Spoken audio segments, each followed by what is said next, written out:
Happening, troops.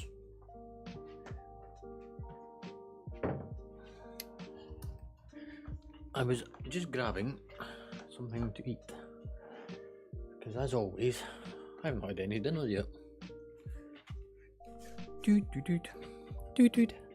How is everyone tonight?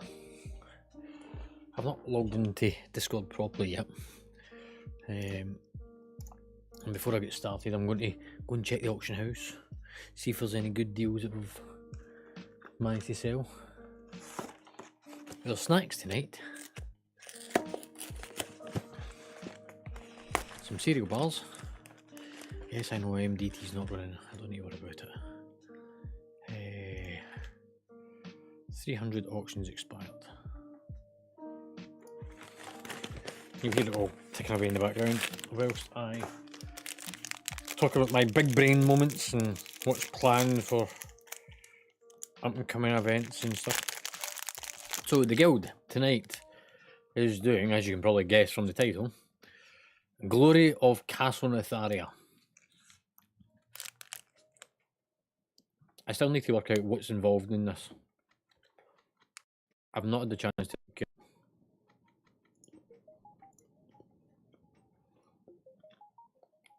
I've got a few people signed up, so that's always a bonus. And Guild's kind of quiet this week. I think it's very much down to that the game's coming to the end of the expansion. I've said it umpteen times before. The expansion was a good expansion to begin with. Started off really well. I missed the start of it. I joined during Season 2. I was late into Season 2.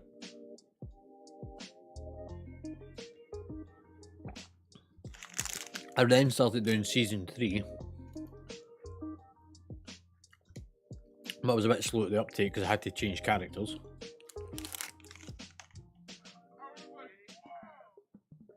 The guild started raiding in the December time, but then taking a break over Christmas.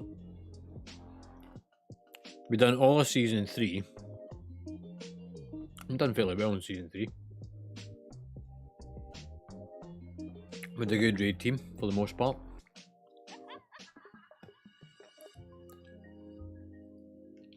Season 4 kicked off. Absolute flyer.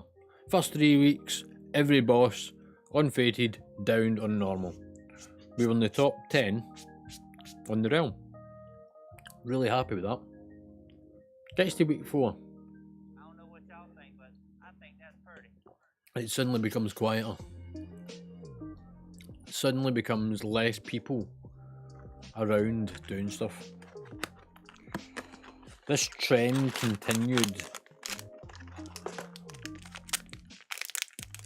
over the past number of weeks, and lo and behold, when I was on last night, I was doing a couple of very quick bits and bobs. The game was absolutely dead. Look, not even just the guild, but the game was dead.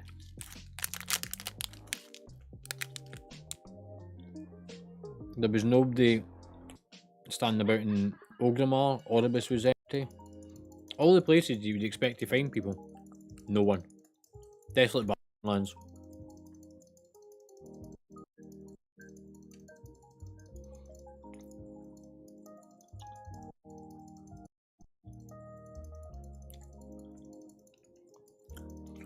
Which you kind of expect anyway.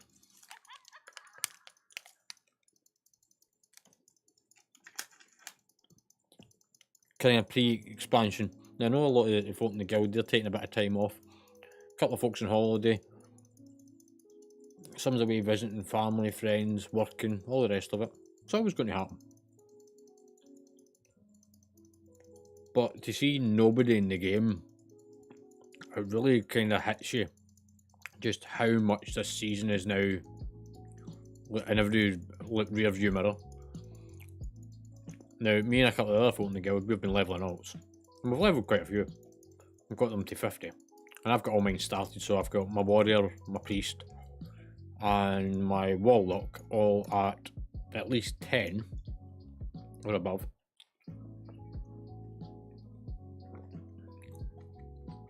Ready to start leveling them, which was planned for this weekend. It might now be Saturday next week.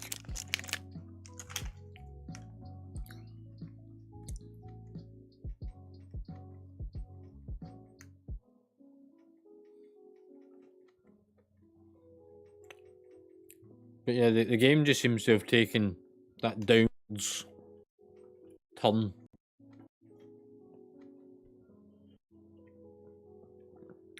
There's also a debate been kind of going on in the background. I've seen other girls talking about it, other places. Why the fuck Blizzard thinks it was a great idea to introduce raiding a new season at Christmas. Now, on one side, I can see with their thought process, people stop working over Christmas, take holidays.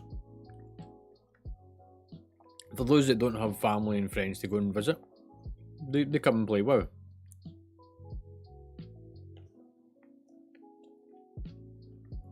And in theory, people will be off on holiday at different points, meaning more people to get into the game. But in the same side, can we really turn around and categorically say, yes, we will have 10, 20 raiders? I don't think so.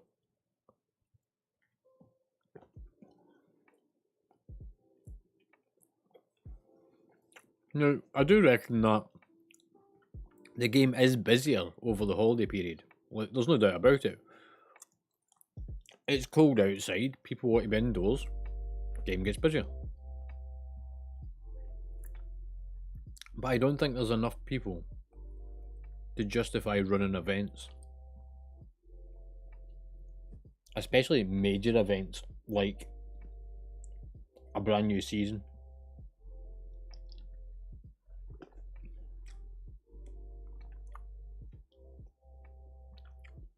I could be wrong. Look, what's your thoughts? What does everyone else think? Do they think that it's a good idea introducing a brand new season in December? New raids, new keys, new content.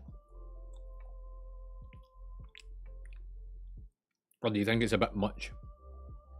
And it would have been better left to the new year, new season.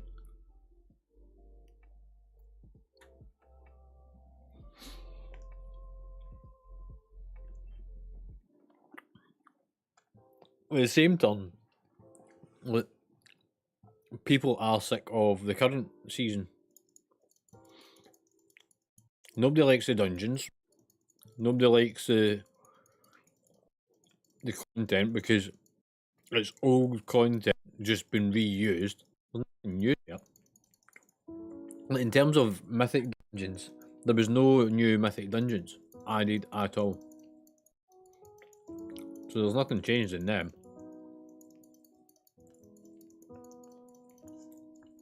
It was all old dungeons. They put in Tazavash, which was a new dungeon. It was a mega dungeon split into two. And that was part of Shadowlands anyway. Karazhan, which was Legion. Mechagon, which I want to say was BFA. And Depot and Grimroll, which was from Warlords, I think. So old content reused.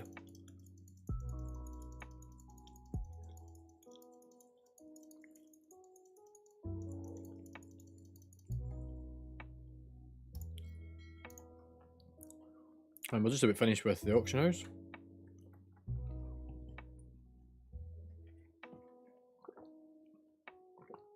Made 163 gold, not too bad.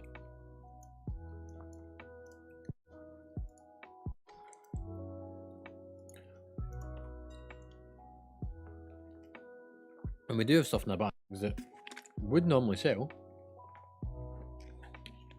And I know you can't see the game and you can't see what I'm doing. That's because I don't want you to see it. I want you to look at me. I'm only joking, I don't really. I don't have an inferior god complex. Inferior? Probably not inferior. Because inferior means it's small. I don't have a god complex. I already know that I'm greater than God.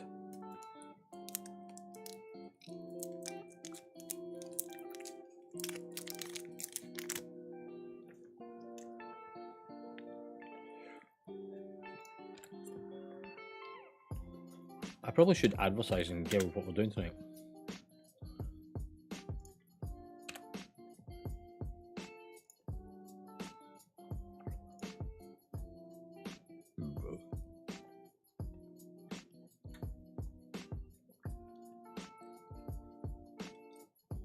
It's not that one.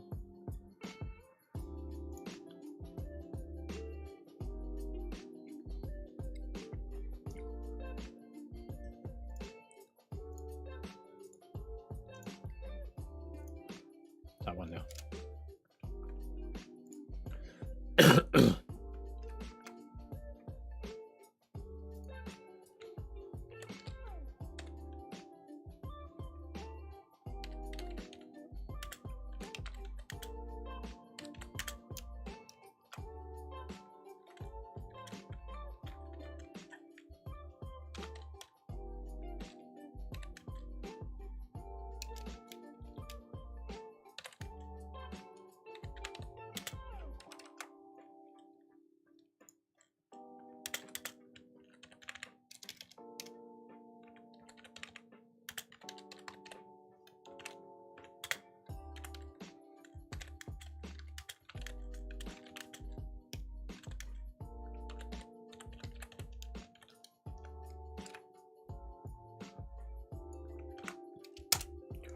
Ta-da!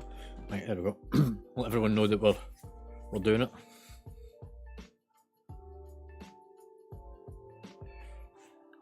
And if I now flick over to Discord, Teppy's sitting there. I'll go and join him.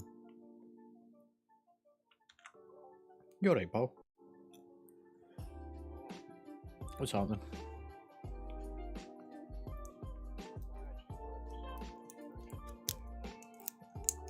What one's he doing?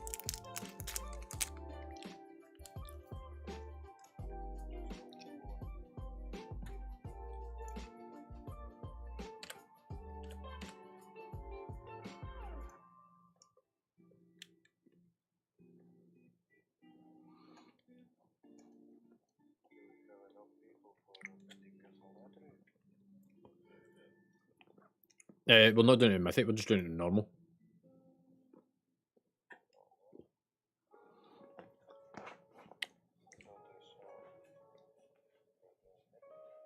No, it's maybe the calendar says it's Mythic, but it shouldn't be.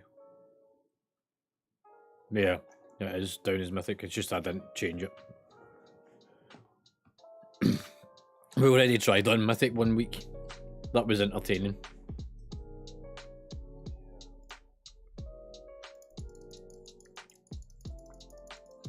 No, we're just going to try and get the mount. I thought it'd be easier to do a non-fated raid week to try and do the glory achievement rather than doing it like we did last week. Like that with nails.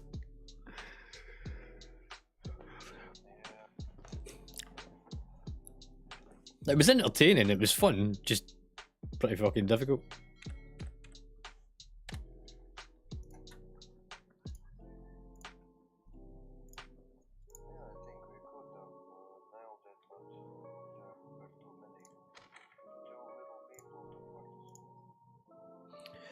I think we had just the right number to be able to achieve it. It just made it more challenging because not everyone knew mechanics and stuff.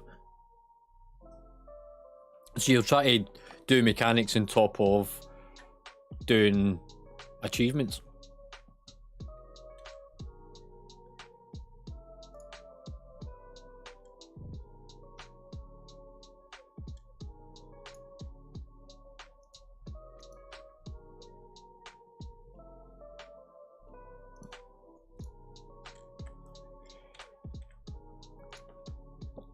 Well, I better log over to the Paladin.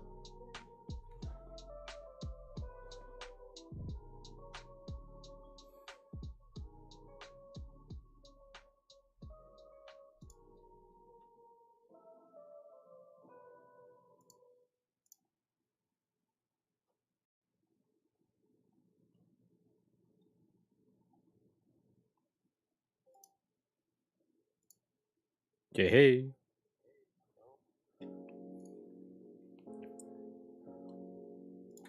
What's happening? Nothing much. I've just started the stream. Well, it was really quiet on here yesterday. Like the game, I was just saying this a minute ago on stream. Like the game last night was completely dead. And I don't just mean the guild, I just mean the game was empty. Like, I tried to do the Headless Horseman like dungeon to get the mount on all my ults and everything. And queue times on a tank was 4 minutes.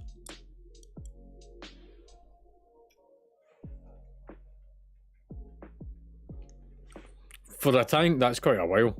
Like, tanks normally have insta like grabs.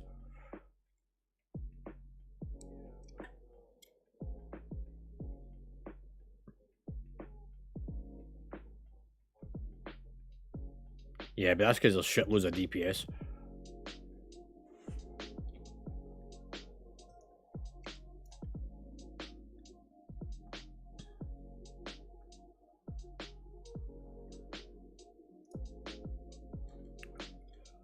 Right.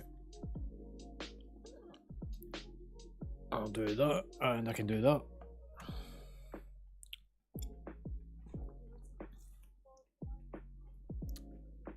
We're going to try and get the glory of Castle Nathria.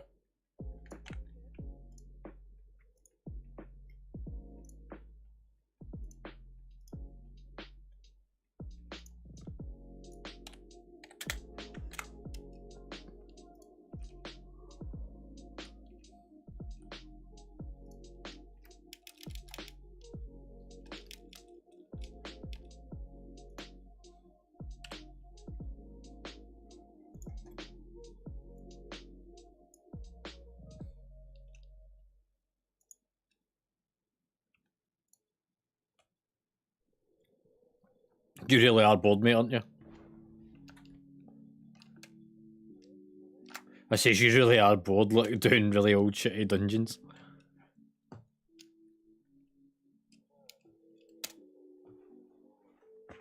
Oh yeah, fucking piece of piss, mate.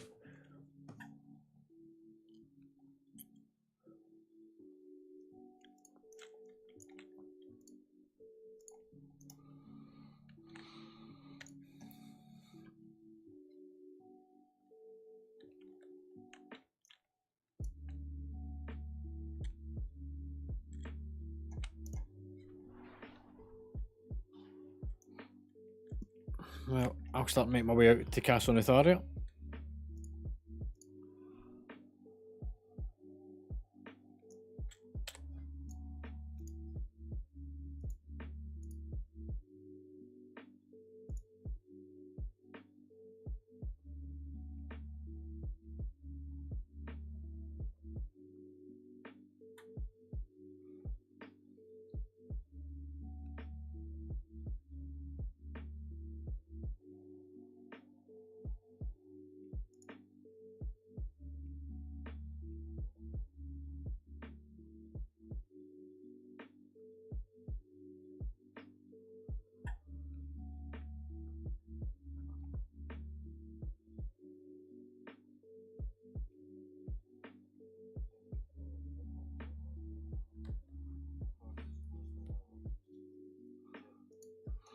Yeah, it's kind of...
mean, it's one of the things though with pub groups is if there's no communication, it's really hard to coordinate.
Right, who do we all have so far?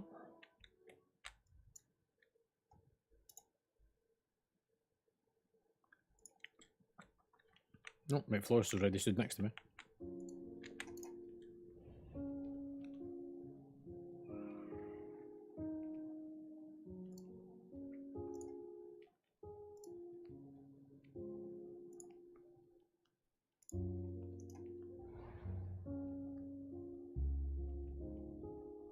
You already did.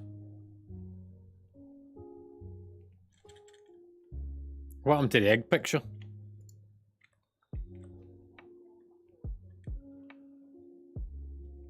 Yeah, shows your teeth. Yeah,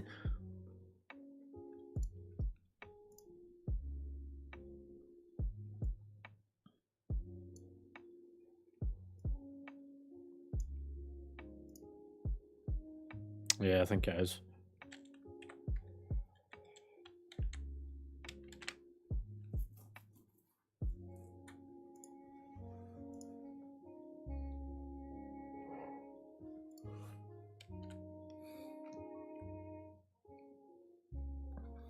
You already.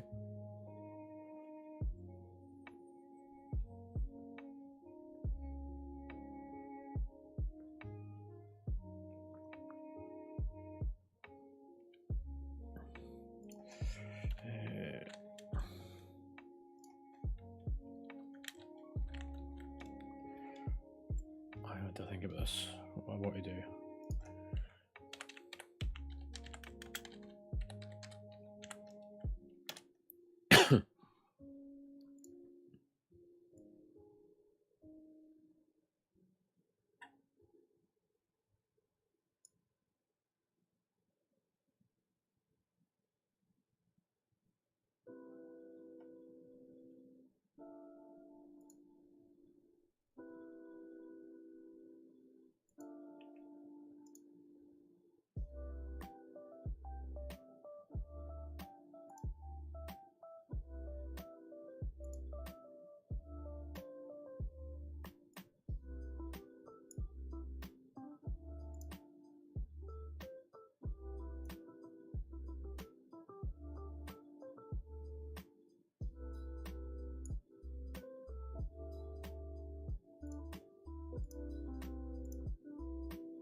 Summon lazy ass over.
Alright, I guess he changed his mind then.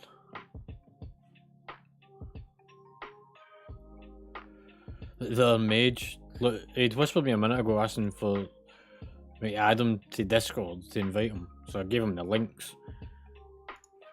But I guess he's changed his mind about coming.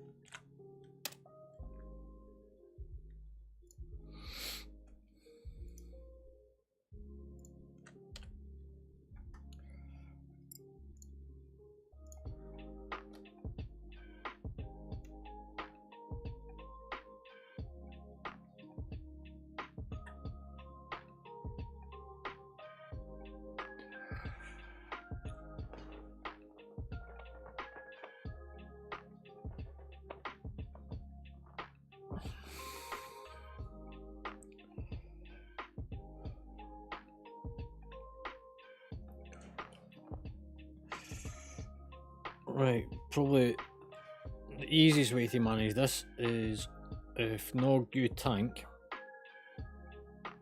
Oh, never mind.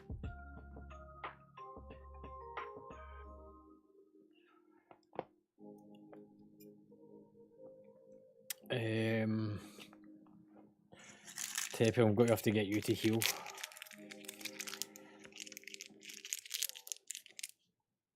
Cool, mate.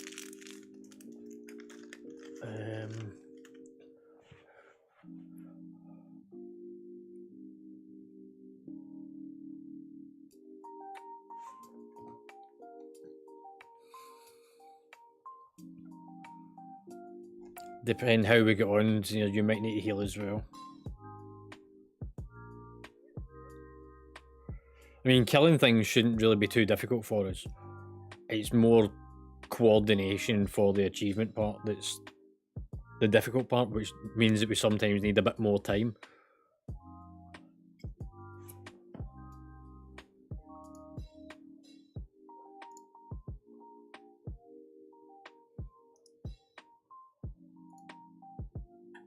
Let's get a receipt in.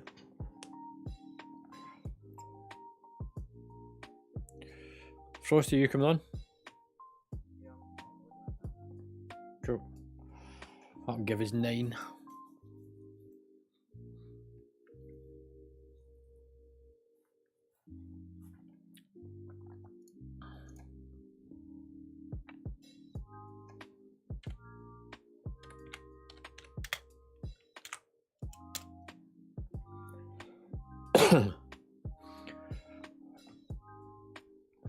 You're righty.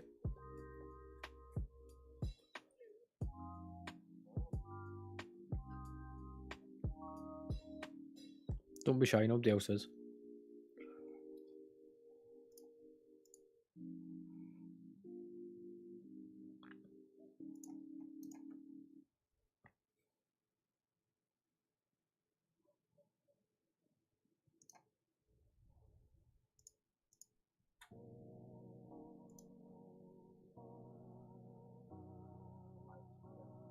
I know you're tanking, mate.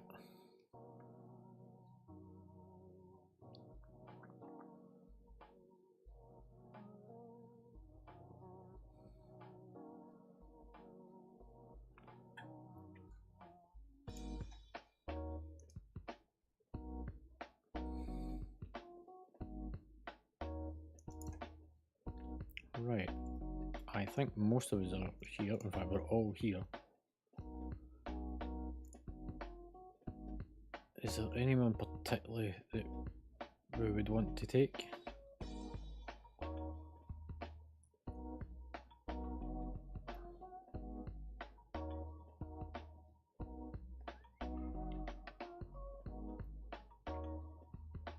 I think they're away to toilet just now, but if you can sort that out in a minute.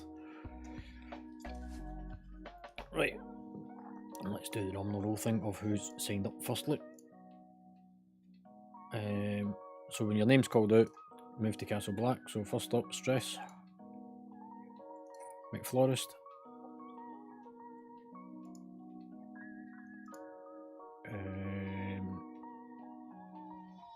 Wallogen. They were here last week, they're not here tonight. Tippy. Frosty.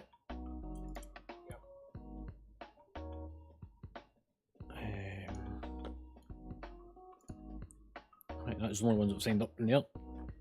So that just leaves Zinir, Aricity, and Nog. So, mate, if you just DM the mage and see if you can sort them out. Yeah. Aricity, if you can come down to Castle Black.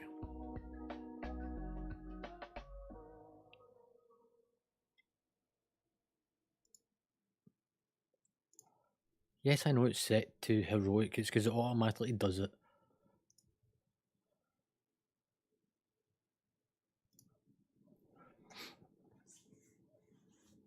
Right.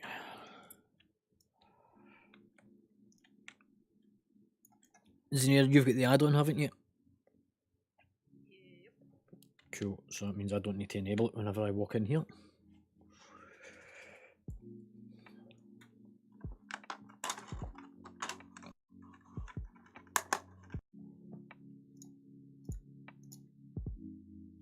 Right, if everyone walks inside.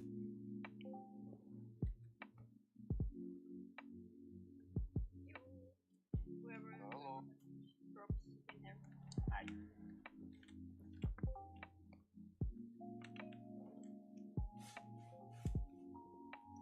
I'm going to assume that that is Gibby.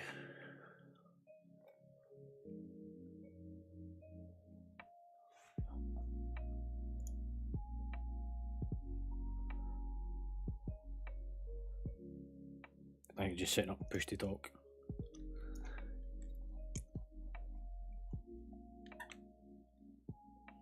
Yeah, I'm going to go with the assumption it is.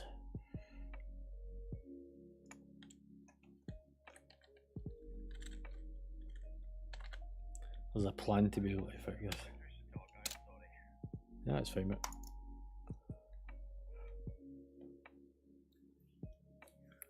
Right. So for anybody that isn't aware, tonight's raid is on easy mode because it's a non-fated raid. And the aim of tonight's raid is to do the achievements, which is the Glory of Castle Nathria, which gets you a nice shiny mount at the end of it.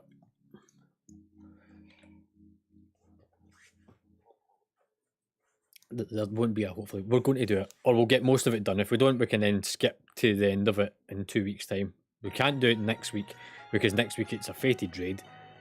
So the plan between now and the new expansion and new season start, which is in December, is to try and get people the mounts. We will do this a couple of times for people that misses out some weeks because of work and stuff. So like, Omega's not here this week, she was here last week. Bragg, who's on holiday and stuff. So there'll be a couple of times that we'll do some of them to double up for those that are missing it.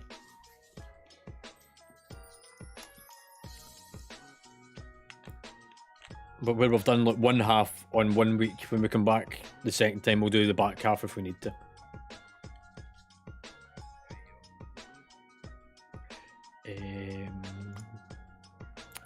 Yep.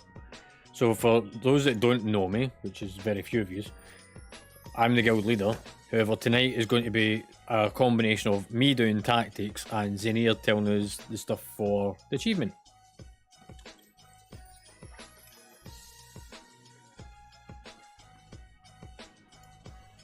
And I want to quickly just move some groups around. Don't worry about attack netting just yet.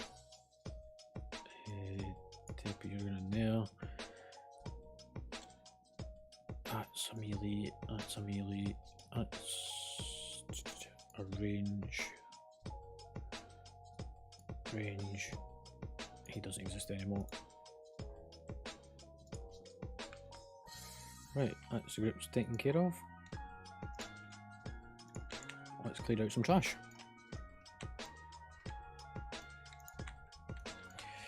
Remember, on kick these, it makes it a bit easier. They will go down quite quickly. It is on easy mode. Most of us are well over geared for this.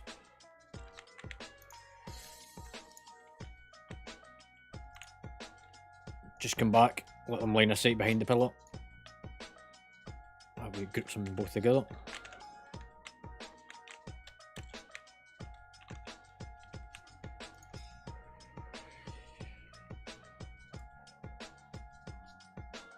Right, that should be that.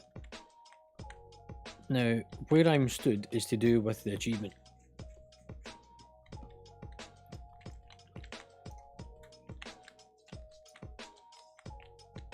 So, I'm going to put out some quick markers over top of these. That's one. Yep. Right, Zina, do you want to explain what we need to do for the achievement?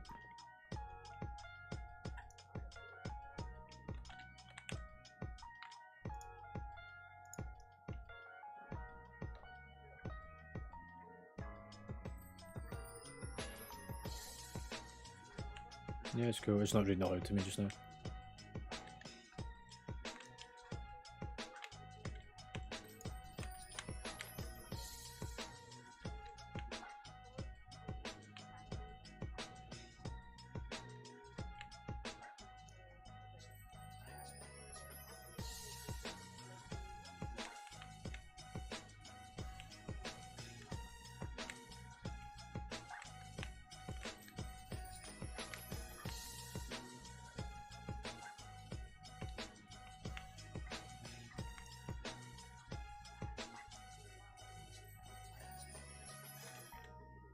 Yeah, it's fine.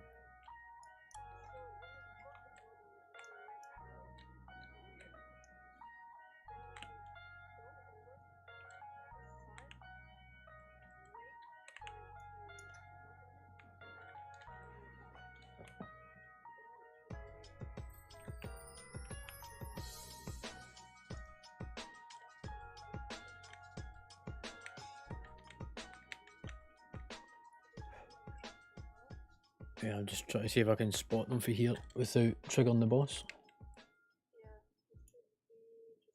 I think I can see one of them.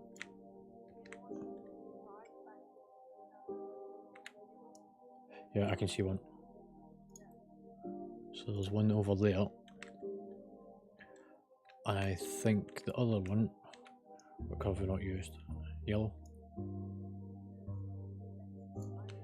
Yep, it's just...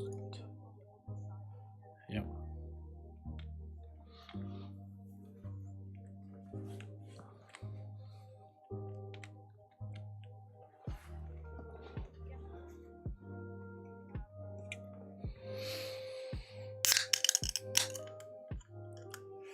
So I think the way this works is that, without me reading it, is the people that get marked up with the big red triangle above your head, which is when you normally run off to the side and the ad leaps on you and you drop the blood off, is you need to position yourself over those markers that we've put out. That way the blood drops on top of those spots. I think that's how you would trigger it.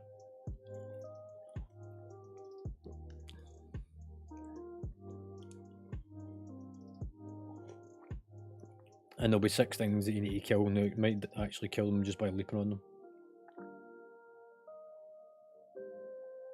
Yeah, so the blood pool left behind. Sneaking are invisible to players, however, you can find these locations by searching the pillars throughout the boss. Use world markers to highlight, which we've already done.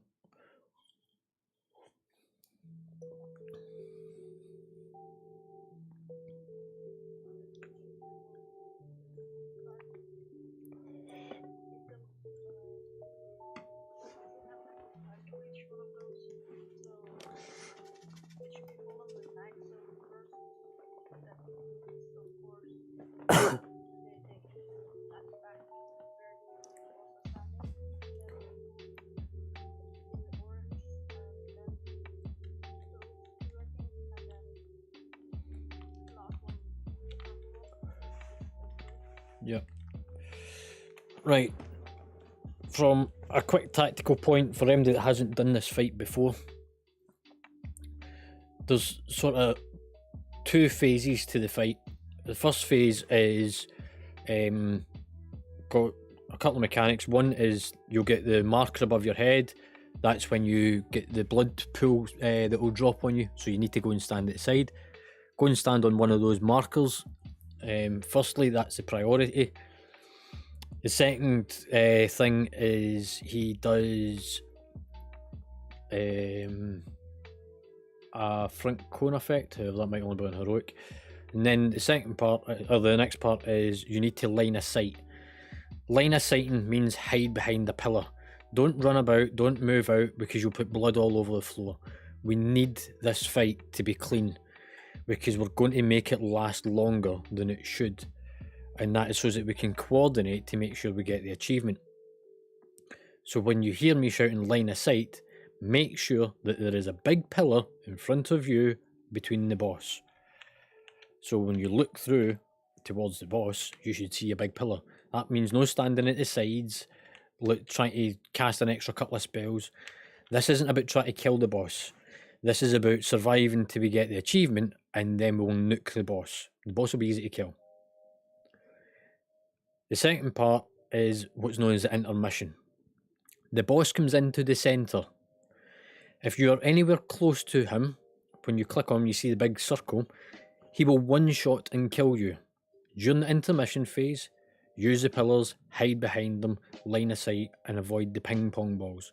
If you get hit by the ping pong balls that are going to bounce all around the room, they'll stun you, and again, same sort of thing, you end up with blood getting left on the floor, making this fight even harder. Clean fight means that we can get the achievement and get on with the rest of the dungeon nice and quickly. Yeah, this is going to be a slow DPS race. In fact, it might actually be better than here to put you on as a healer, just so that we've got more heals than DPS. We'll give it a try like this first though, and we'll see. No, we'll wait just now. We'll see how it goes, because when we do start the DPS, we want to ramp it straight up. So, right, can we get some cookies, please? No, we don't want to be using any major buffs at all.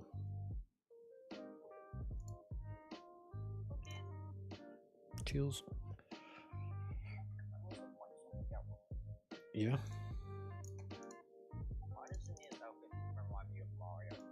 Because it is.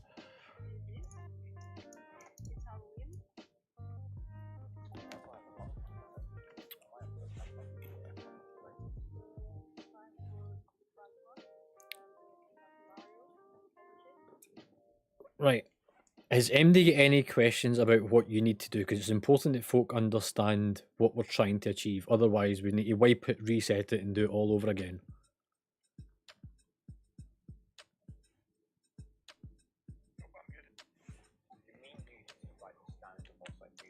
Yeah, we just do the same sort of thing as always. So this is mostly for the DPS and the healers that need to move off. So when you get the big red marker above your head, start with the 2 markers down the bottom. That's the skull and the yellow star.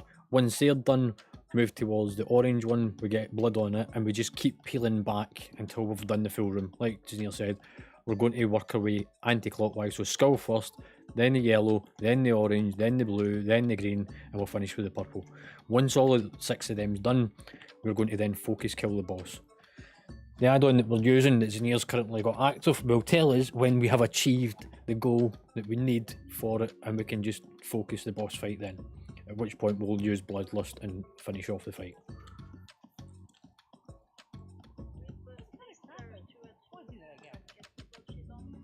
Yeah, 2 people at a time.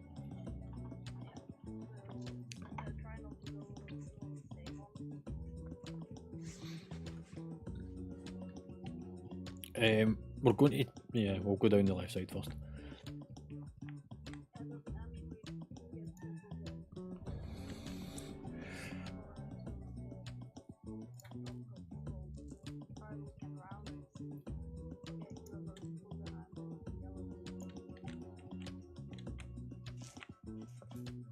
Right, if everyone moves up a bit so that you're in range to start the fight.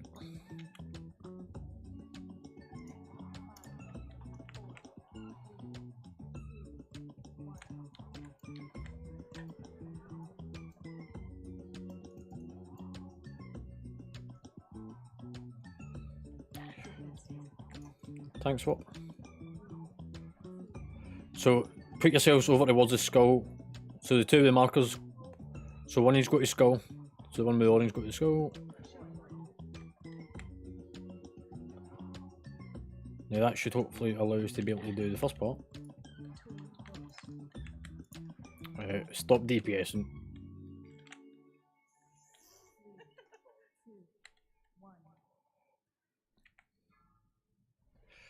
Onto the orange for the next one, and the purple. Tank swap. Line of sight, everyone go and hide behind a pillar. Quickly, behind pillars. Cool, we're going to move the boss back a bit so we can get the last one. Go short legs. Into the side, if you're not going to make it. Sorry, there's plenty of time. We've only got one more to go. Yep.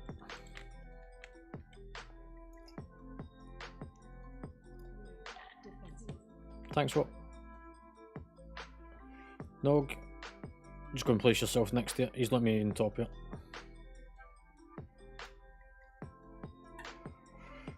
Yep, we're going to get into our mission, so just let it do its thing. Go and hide behind a pillar. After the intermission, Swim will then go into doing the attack phase. So he's going into centre, stay away from the middle, stay away from the boss, keep back from, avoid the ping pong balls, stay behind pillars.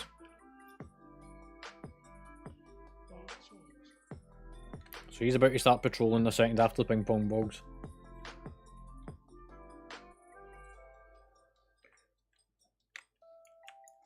Again, remember line of sight.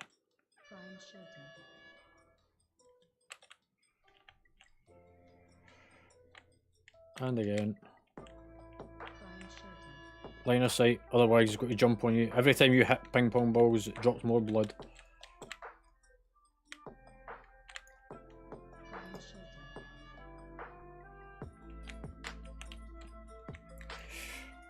Right, Bloodlust.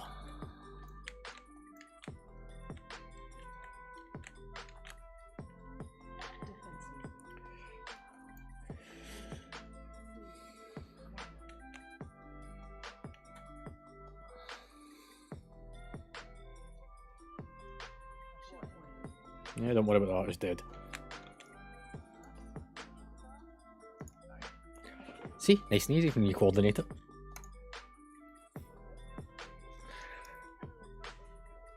Yeah, that's why I decided to do it on an unfated week, so I'm not pissing about with it. Right, for anybody that wants to loot and transmog shit, let's start rolling for it. Gibby, we use a thing called RC Loot Council for handing out loot if you want to grab it as an add-on.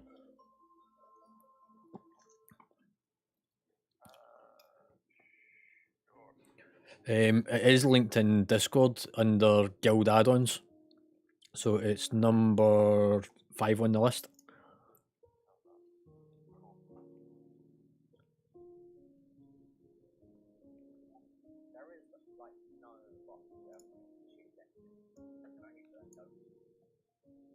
Okay. Do you need it as transmog or anything? Right. No, could you get rid of enchanting? You don't show up in the list anymore. I can give it stress though.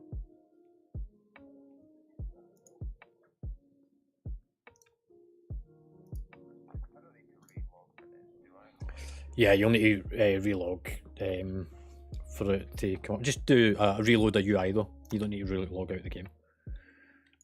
Right, round to the left. Just / reload.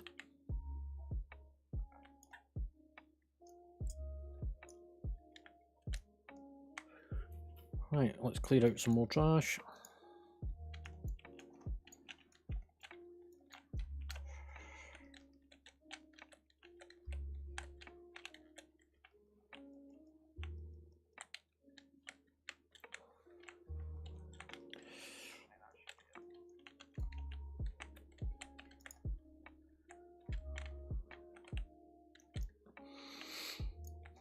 Might not be able to see. RC test 3.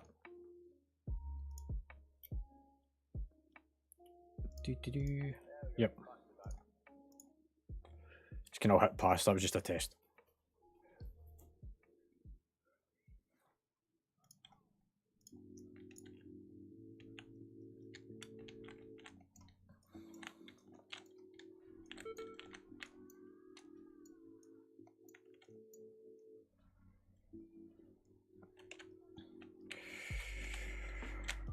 Right. Firstly, for those that have got weird talents, please make sure you've got them turned off, that they don't bounce and hit things that we don't want them to. Especially the bears. Who come the bears? At the Wonderland Zoo. Right, so what's this one? This one is for the tanks. Okay. You should take one bear, for example, Marver, each corner in this room. So this corner for the birds, that corner, and last the last corner. And you have to do it with all the bears. Oh, that's easy enough. Yep. Especially since I'm the one pulling the fucking bears about. They don't have any interactions, do they? They just have to wander into the corners. Fuck me, you're a jock and all. I've just realised it.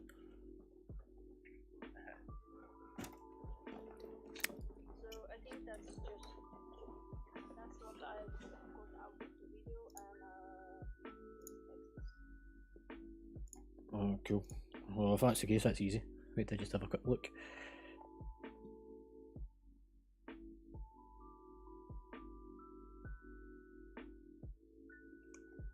Oh, so they need to go for a shit in the corner.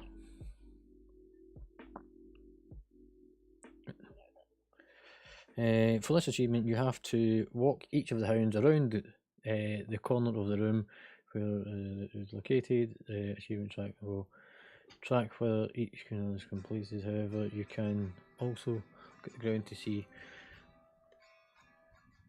where they've done the business.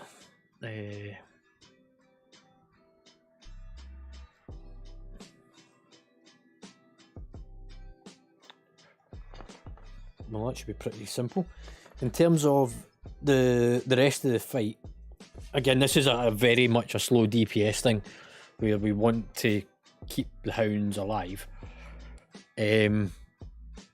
Probably the part that's going to be slightly more difficult will be during the second phase. So there's going to be a copy of the second bear that spawns. I don't know why I two user for this, like, there's an amount out at the end of this, so stop your whinging.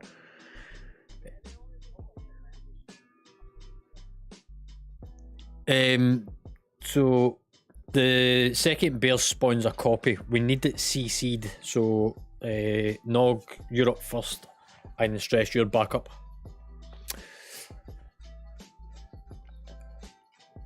You want them to wait until they get to a certain level, and then you nuke them, because they're easier to nuke whenever they've been CC'd for a period of time. Still far easier just to leave them.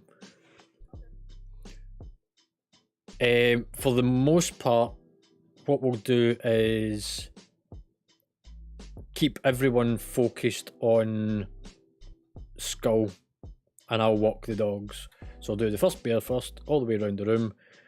Second bear, Nog and Stress, you want to follow me so that we can see the shade that comes out.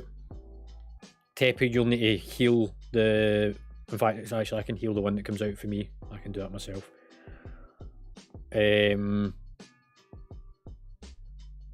Once the second bears went round, we need to kill the shades. There'll probably be 2 shades active. Again, that's when we'll bloodlust, just so that we can purge that phase to then get the third one out, and it's got to be walked anyway. And it's again just a slow DPS until we get to the end of the fight. Everyone happy?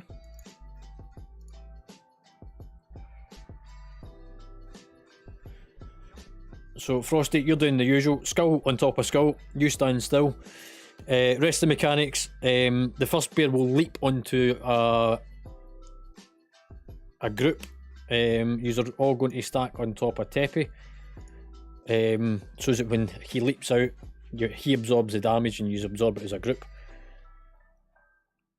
And that's pretty much it for this. Just the 2 CCs, which you already know of.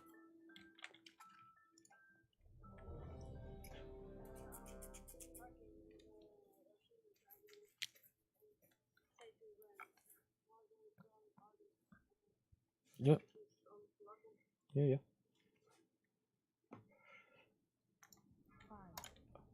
Right. Positions.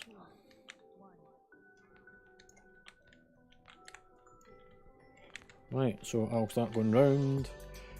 Don't worry about the one I've got. So McFlores, just go and stand with the skull.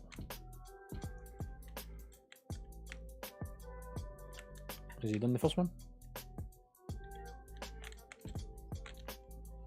Yep. So big swirlies all stand together.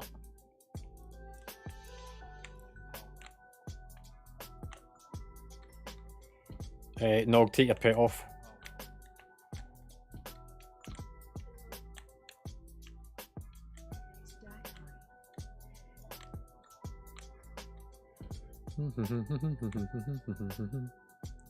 He's going to leap in a minute.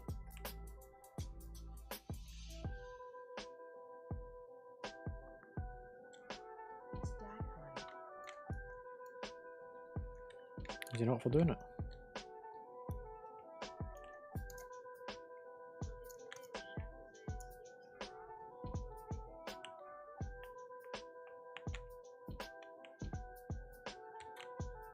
Going to stack. No. Oh wait, there's one. So has he got to do it in all 4 corners? Just stand still. Okay, everyone kill the Morgul then.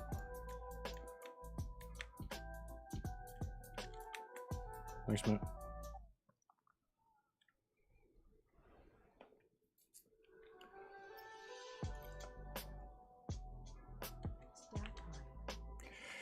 Right, yous all just stay there. Nog and Stress come with me. So don't worry about doing any damage to it. We're just going to pull it round.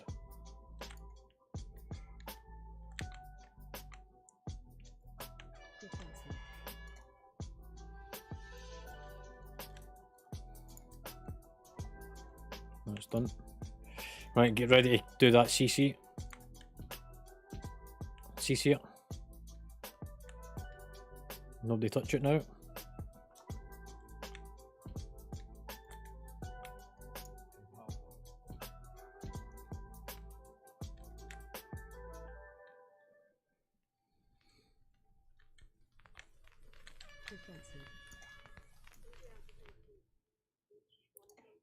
Yeah.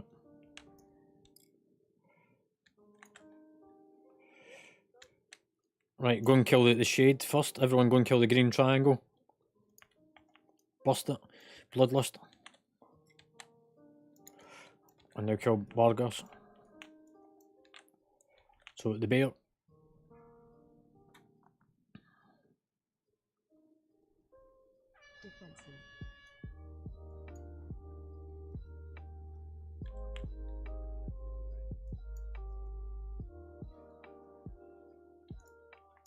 CC that shade.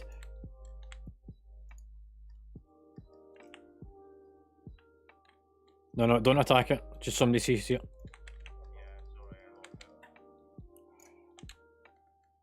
Just don't touch it. Just leave it still.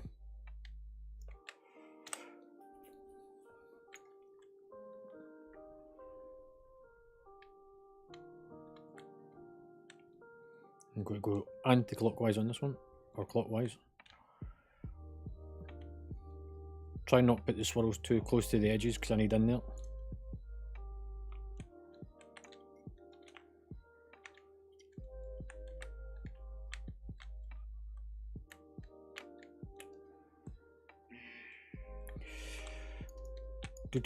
Go kill the shade.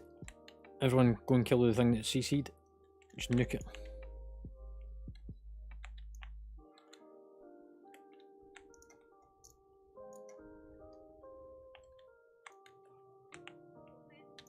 Right, come kill the bear.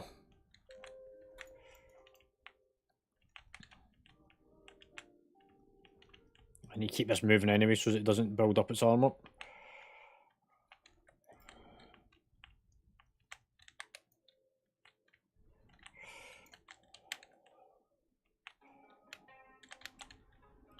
Go and put swirlies off to the side a second.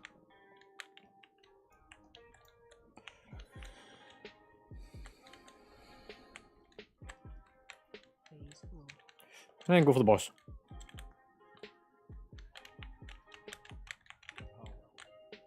Stand still with the red markers. And we're done.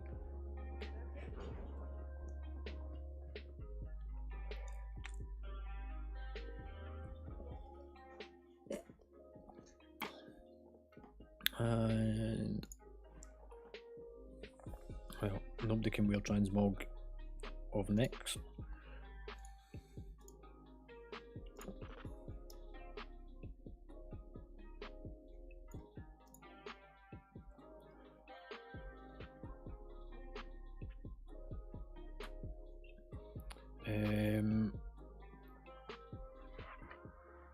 Does nobody want the transmog from the shard? You get the weapon from the vendor back at your covenant.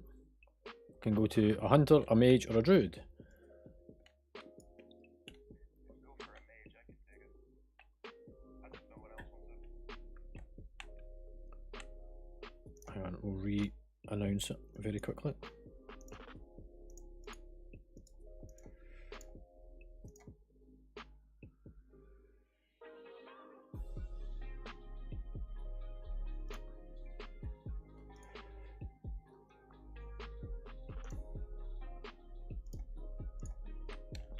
There we go.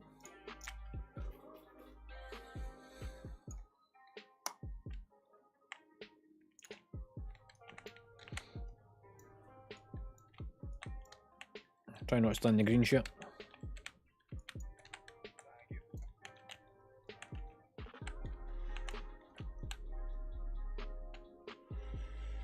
Don't drop down just yet, because there's still ones up here, and they end up bugging on us otherwise. Right, now we'll drop down.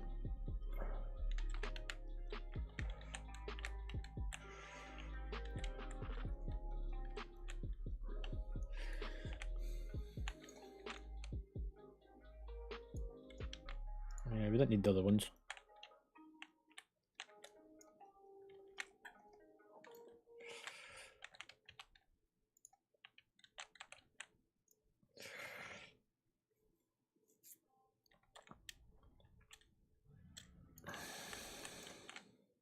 Right, everyone out, we can clear the next lot of trash.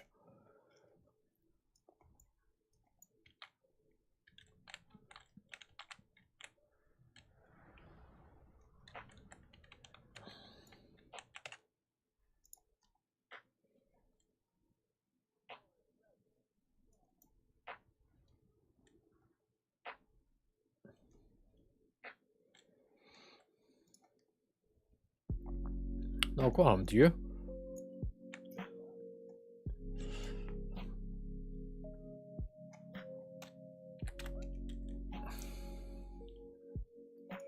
Cheers.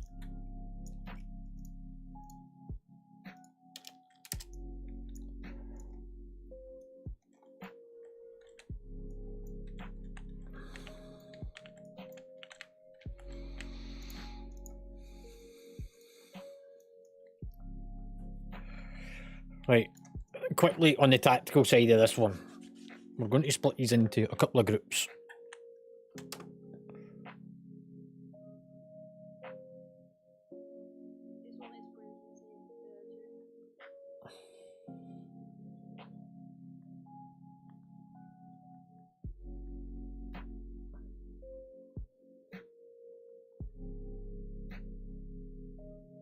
This one is for Funny, I could drain all the canisters, I'm pretty sure that. No, it's later. Right, so there is two blue circles you get around you. One that is a thin blue, dark blue line, which represents how much health you're missing.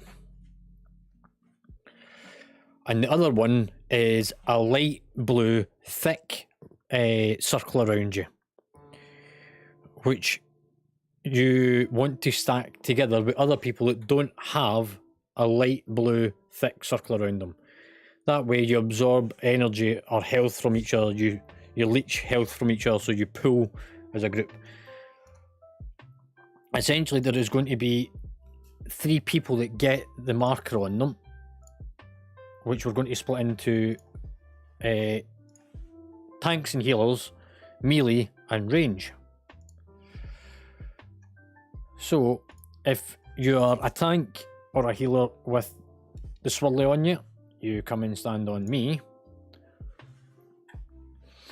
If you are a melee class, that includes Nog and McFlorist and Aricity, yous all stand on... Oh, wrong one. I'll put it on you. Yous all stand together, but not on top of the melee, the tank and healer group. And the range group, which is the mages and warlocks and hunters, yous are all going to stand on Zenir. So whichever group you're meant to be part of is the group you're going to stick with. And we're going to split these into 3 separate groups as well, which is so that you don't get confused by this.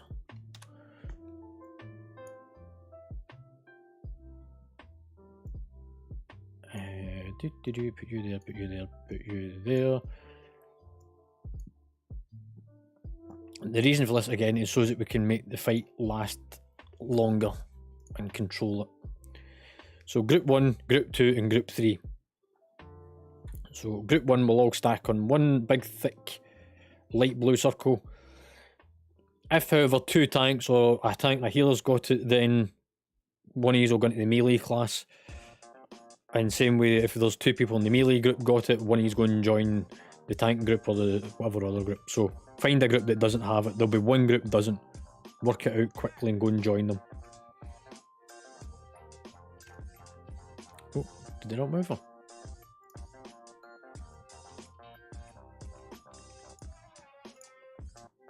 There we go.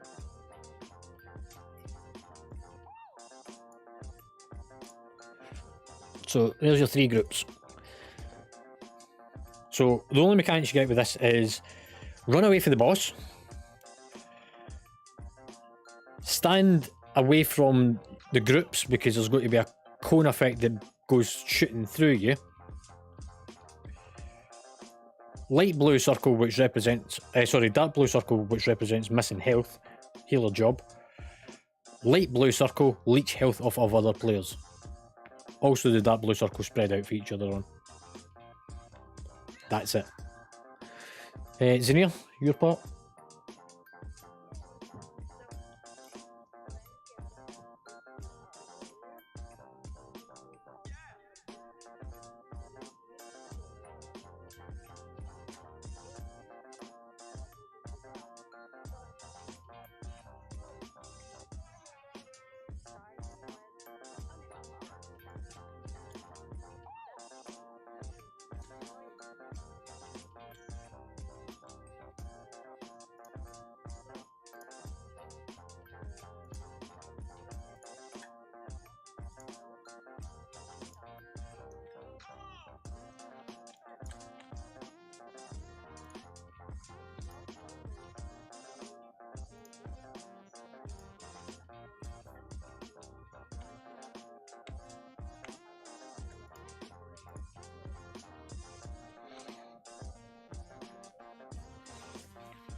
Right, so in that case we'll bring the boss into the middle of the room to make this a bit easier. The melee group, if you go on the green... Hang on, what colour did I put you with? Orange. 2 seconds.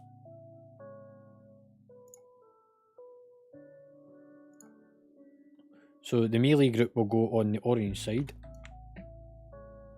And the reason for that is because then you're going to be running towards those towers.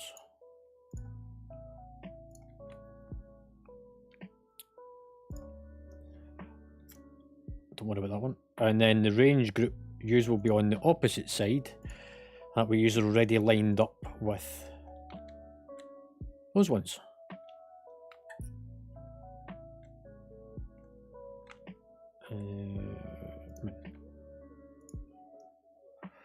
No, you don't need to. You don't need to actually be physically over at it. You just need to be aiming towards it. So when you turn your back to the boss, aim yourself out towards those markers. So, oh, for the stacking, they'll just stay next to the boss.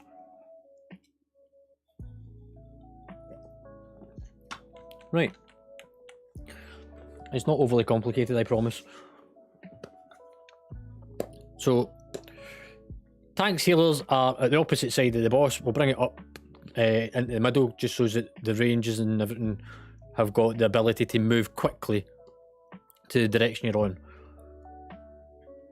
Everybody quite happy?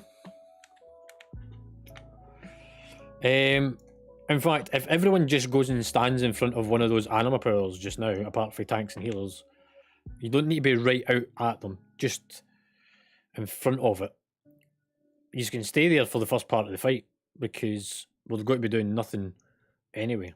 So, McFlorist, move round to the skull. We don't need to do any DPS for the opening phase anyway, so we might as well do it this way.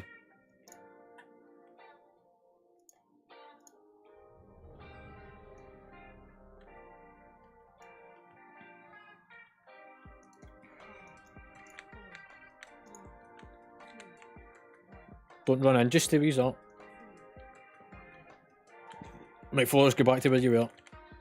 We're doing no DPS.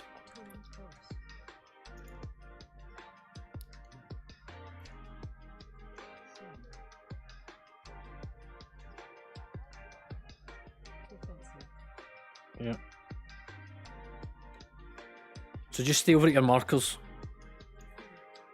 So whoever's got the orange, go and stand at the moon. So, Gibby, just stay where you are, mate. Spread out for each other.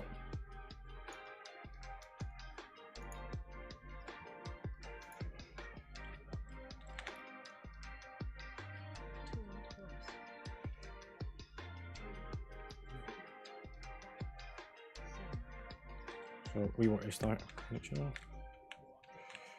Yeah, so go and stand over at the orange, the melee group.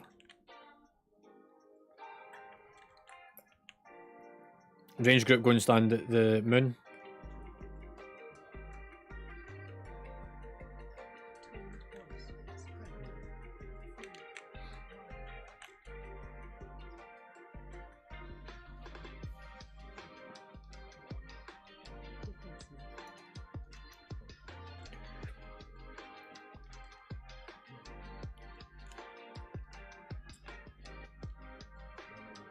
Right, there we go. Just move out for the boss. Just stay out. Just hang on. Bloodlust. Go for it.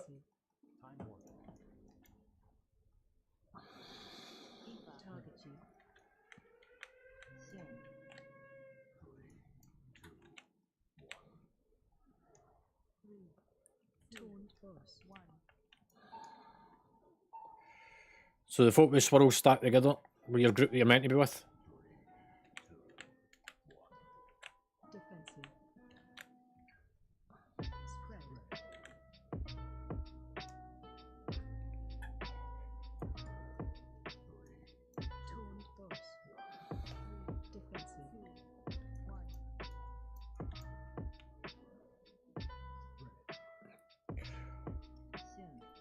Tepe, come over to me. Frosty stack on top of me. Arissa, you want to be over with McFlorist on the other side.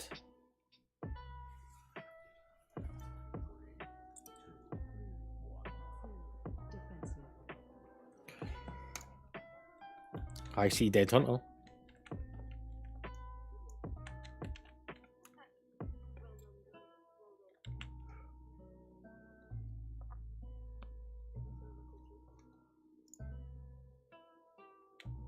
Ooh, I don't have them.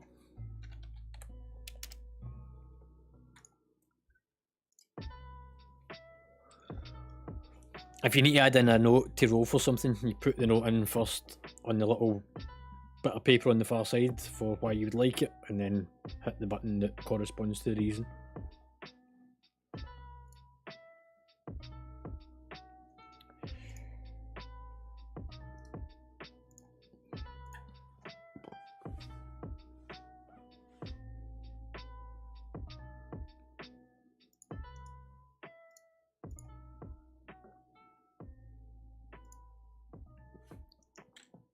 Right, up the stairs.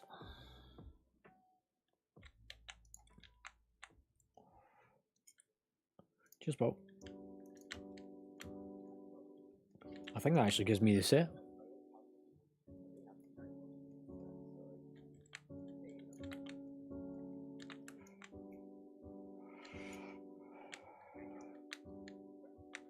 Right, let's clear out the trash.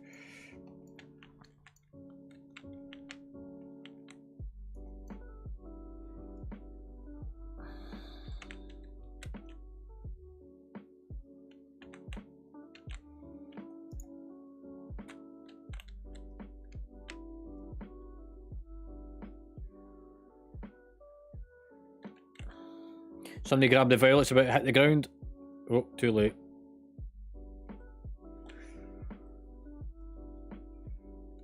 Another one.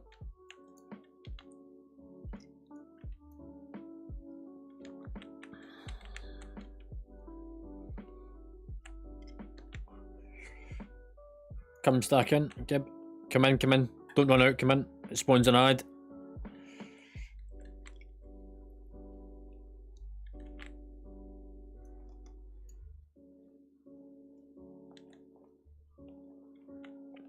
Right. Yeah, that's interesting because the orbs have already disappeared. Go play yourselves, I guess. Okay. Zia, you want to do your bit?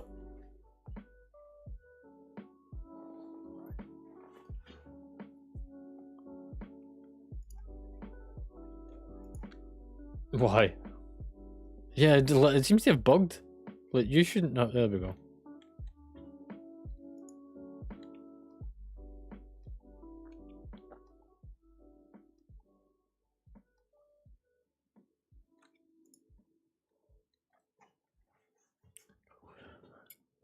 Okay, we may not get this, but would anyone have that pet song of animals?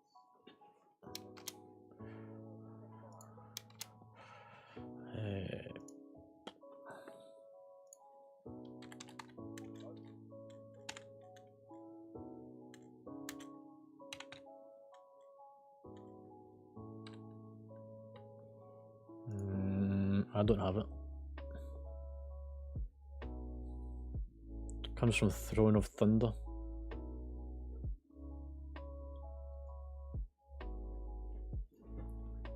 In that case,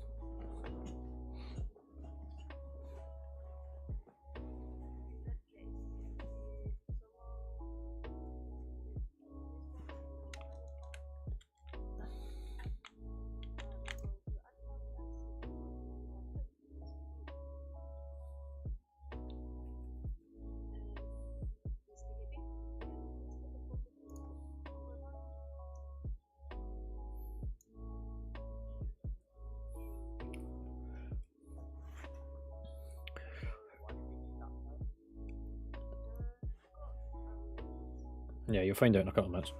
Right, we're Senior's away looking to see if we can get hold of a pet. From the tactical side of things, Tepe, you have got the 4 of the animal reserves to deal with tonight.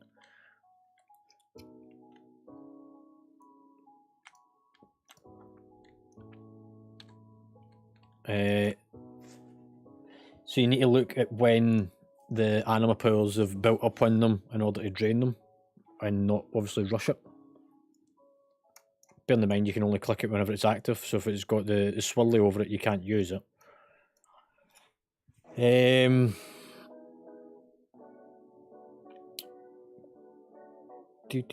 Who's a range class?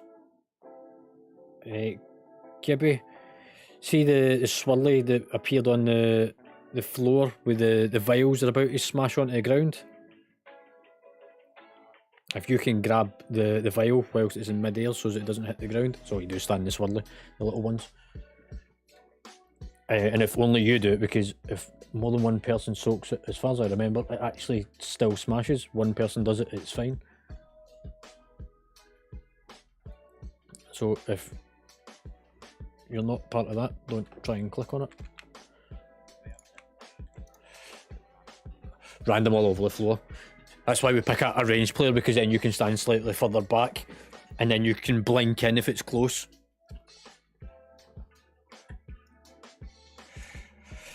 So that takes care of that mechanic, if you get the big massive swirly on you, come and stack on the boss, because it spawns an ad and we cannot kite it, so we can't kill it and move it.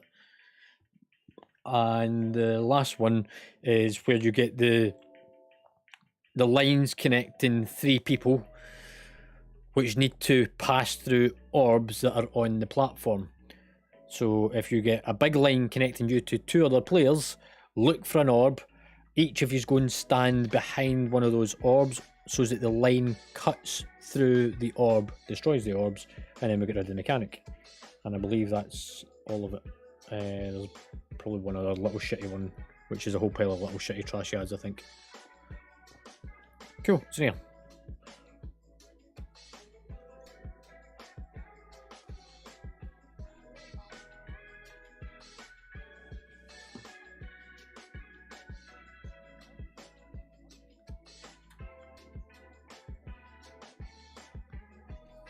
So your pet turns into an animal, is that what you're saying?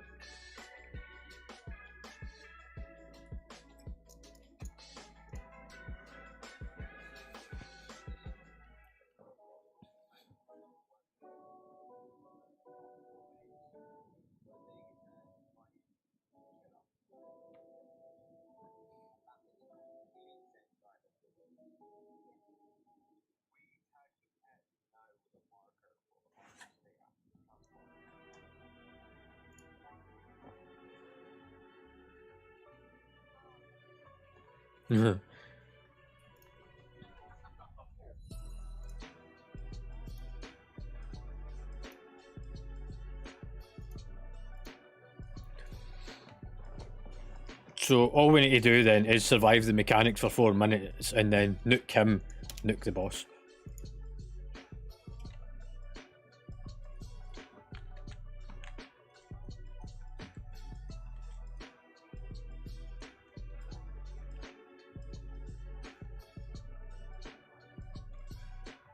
Yeah, it won't be an issue. But it's saying to consider using time warp and potions for, yeah, I'm pretty sure we can manage to kill him. I mean, technically he's only got 1 health.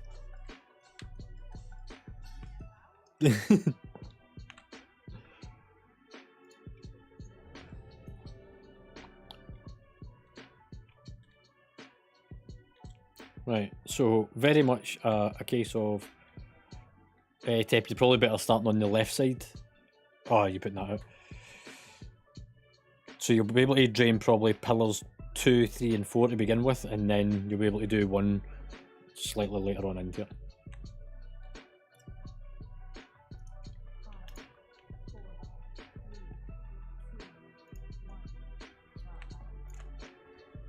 Right, don't do any DPS, just stand and chill. Just let the tank swap backwards and forwards periodically. Don't spread out to the corners though, because we want to be able to still do mechanics. So, Tepe, if you can do Vial 2. So, there's the thing for the blinky. There we go. Well done, mate. Then you can move back.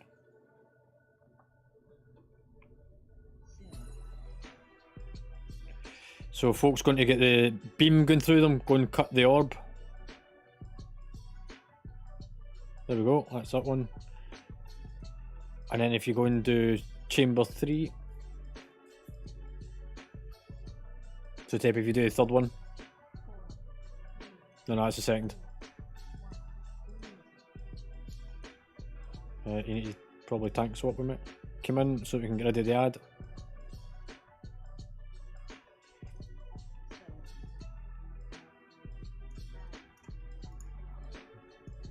Just kill that little ad. Tank swap, Frosty. I need it off, mate.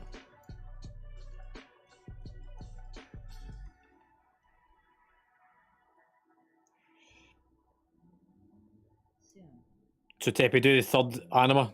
Look, don't keep doing the same one because otherwise you just keep triggering that. Tank swap.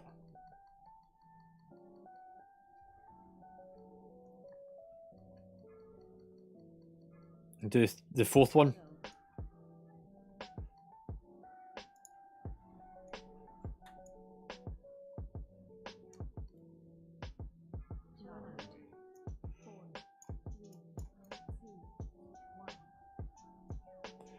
And then go back and do the first one. Because it's nearly 100%, it'll need to be done quickly.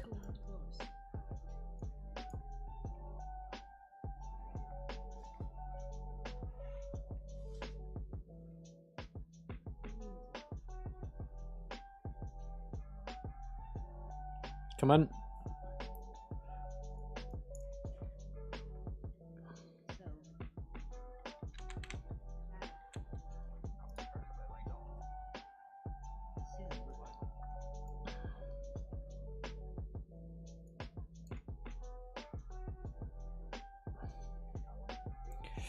Two and a half minutes.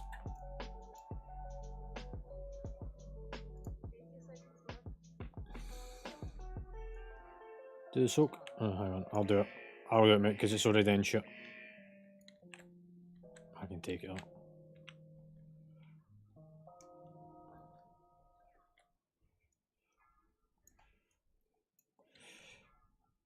Do the first vial again, Teppy. So the first one. 4, 3, 2, 1. Immunity. You got it. There you come. Do the second one. Kill that ad.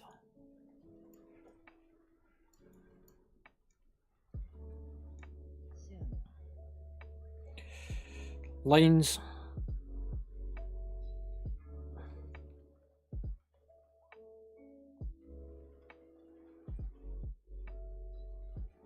$15 and it should be up. Do the soak. Nice, mate.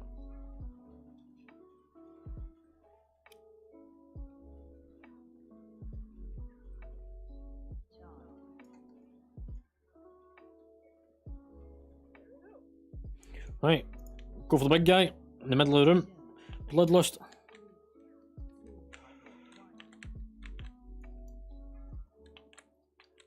Those with the beams, go and do your thing.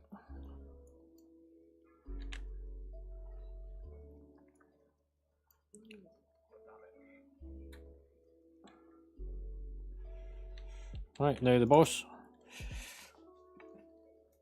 Come in with the swirly so we can get that ad.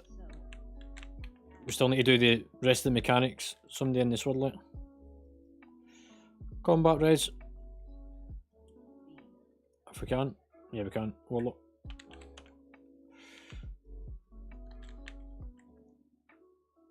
So lines through the orb.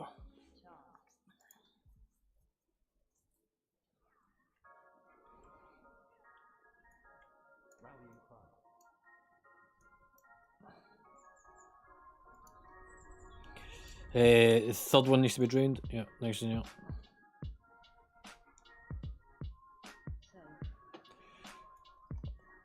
I've got it. Because it's just behind me anyway. Beam again. Second one needs drained.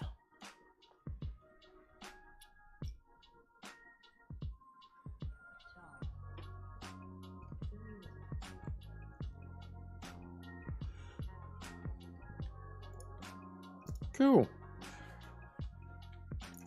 Right.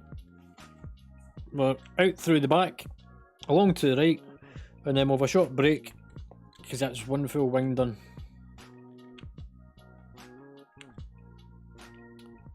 Who hasn't looted? Nog. You still have to loot apparently, mate.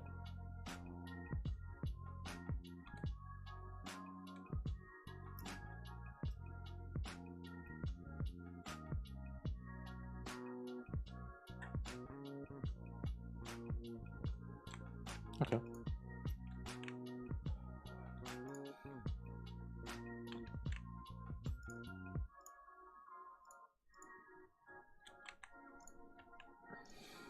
Right, there's a repair vendor if anybody needs to use it. I'm still at 100% for some reason.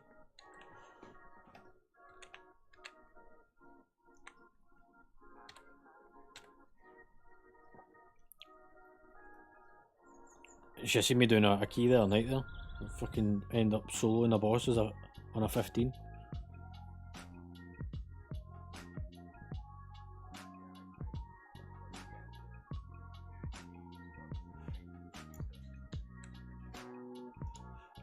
Okay, it's not too bad, it's just more it's shit ones this season.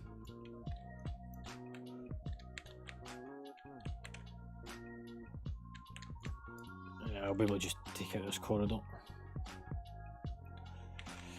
If anybody needs to go for a break, you can go just now, whilst we're waiting our way up to the next stage.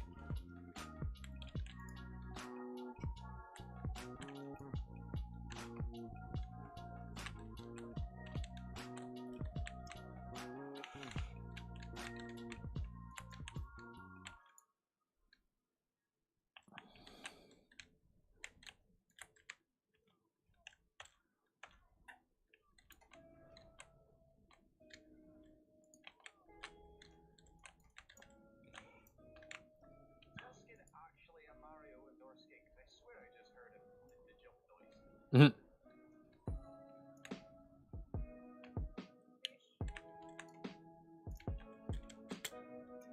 Right.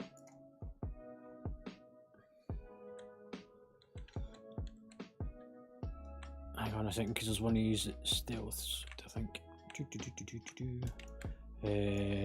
Go for that one first.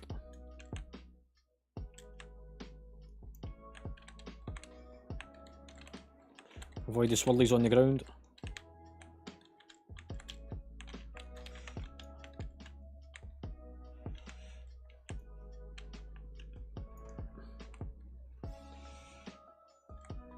Yeah, Teppy, you're the healer just now, not the tank.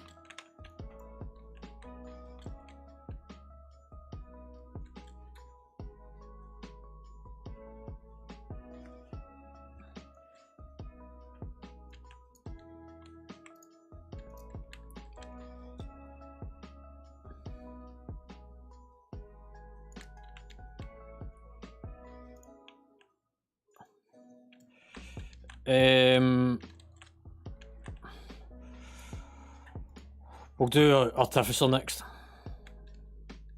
It's probably going to be the easier one, I've got a feeling.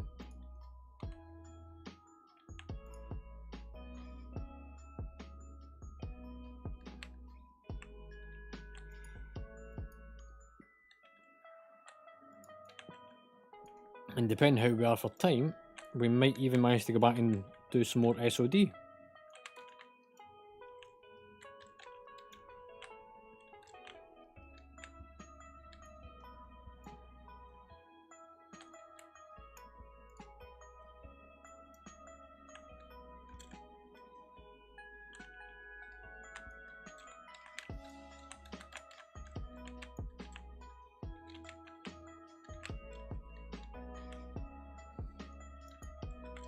So we're over to the left side.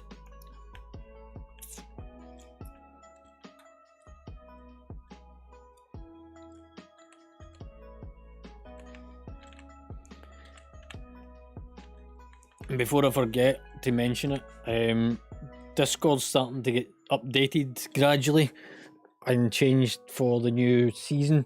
So if anybody hasn't already seen it, raid plan section for those in the raid team that can see it, is the floor prints for the new bosses, at least 8 of them.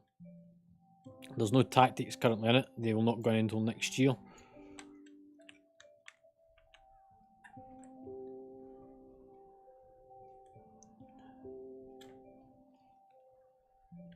But all the old stuff has been removed and retired.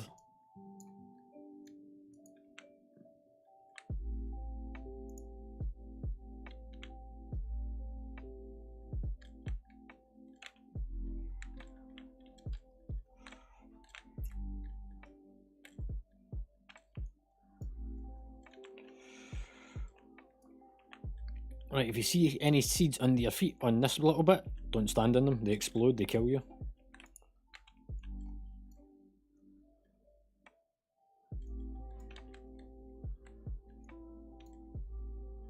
Oh, there's 2, 3 of them spawned. Those blue things, those seeds. I'll back up into it and get hit by it in the head.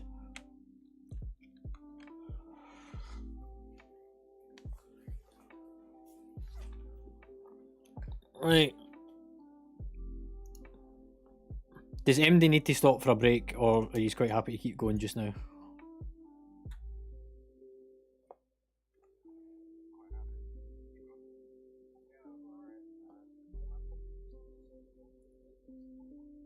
Cool.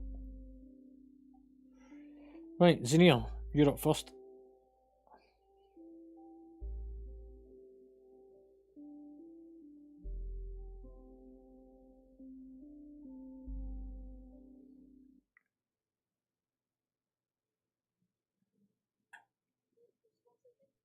Yeah, no worries.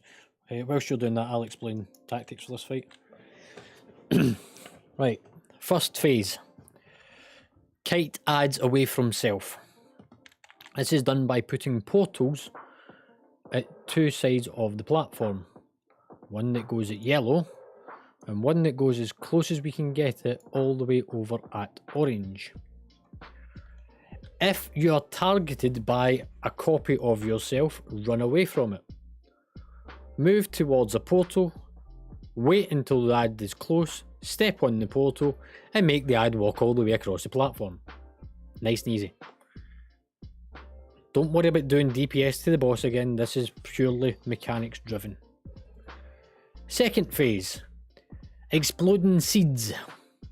We need to move the seeds away from an area that we want to be standing in. We want the yellow area to be clear. Again, it's important that the portals get put against the walls at the yellow and the orange marker. There's 2 ways you get rid of the seeds. You either run towards the orange, drop the seed off using the special action bar button, step on the portal, come out on yellow, or go the other way about. People that will be doing the seeds. Gibby, have you done this fight before? Cool, so if you can do the first seed, which will be close to yellow.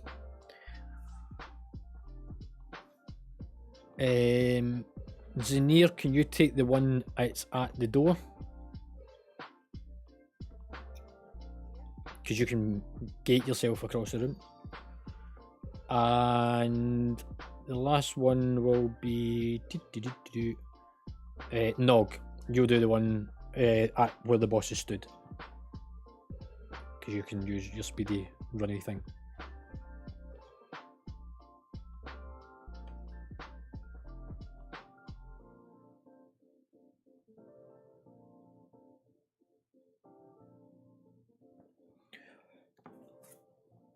So that's phase 2. Phase 3. Again, we put the first portal on the yellow star at the side of the room, and the second portal gate needs to go... Oh, what colour are we getting? I want purple. Needs to go around in front of it. Hang on, just to position myself. About here. So one against the wall and one close to that purple. He's going to try and pull you in towards the centre. You'll position yourself between the 2 gates so that as he pulls you over the purple one, you appear at the yellow one. Try and fight against it for as long as you can, and that's pretty much it. So phase 1 and 2, we use the yellow and orange. Phase 3, yellow and purple. Please don't mess it up this time.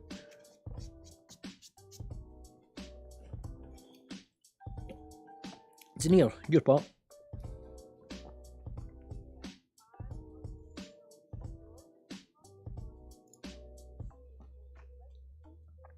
Okay.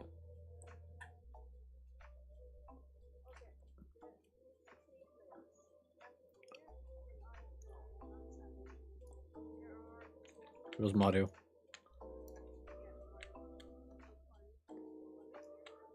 Okay.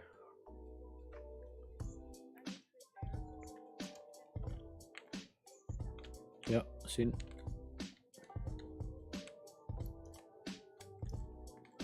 Yep. Yep.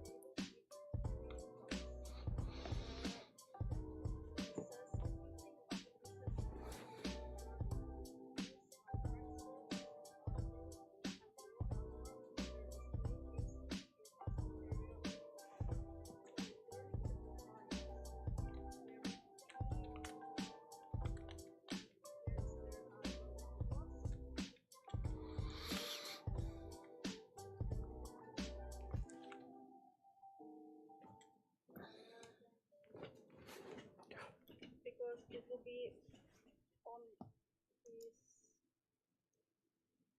first left of that side, and on his two right on first there and right over here. You see over right in front of here is Nathria. There is Aloud, and there is the Maw. So, By the weapons and stuff. hang on, let me just clear everything off the grid. So, the first one, are you saying is that one? To the left, you see the Nathria. That one? Yeah, green one, that's Nathria. Okay. And this one to the left is Aloud. You see it by the weapons and stuff on the wall. The weapons on the wall. Yeah, you see that one? Aloud weapons. Yeah. And here on the left side here, that's you see is more weapons. So okay, so far that's what I know. And blah blah blah. Oh, because that's keyring weapons on that side. Yeah, but we don't do that. Okay.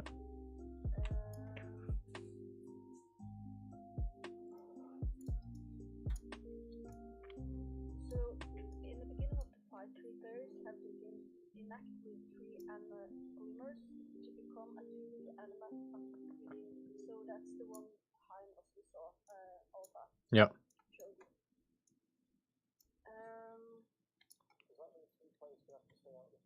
No, it'll be, you'll probably need to pick them up before coming into the fight. Yeah, you get a buff or something. Yeah. Okay, so, let's see. Please note that the players interacting with the anima glimmer don't have to be the ones picking up and return loose anima during the fight. So that's nice to know. Because during the fight there will be 3 anima glimmer, I'm not sure what it is. They have to be returned to the rightful place. So there will be a green orb or something that will go to the skull, that's the Necrolord.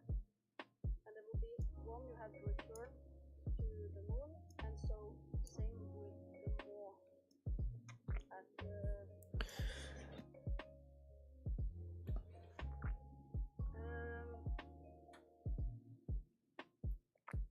you have to wait for Artificer to cast dimensional tear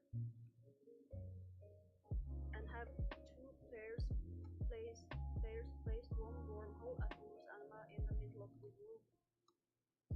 Because you can't move when you are having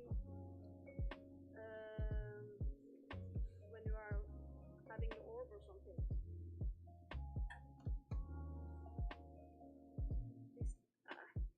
To be sure, I'm not so sure because it's a little bit complex.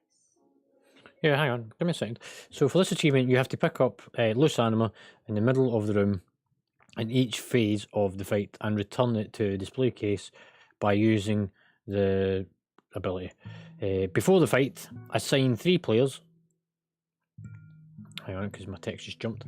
To interact with the 3 anima glimmers to become attuned to the anima found within the runes. So that's these things outside, that's fine.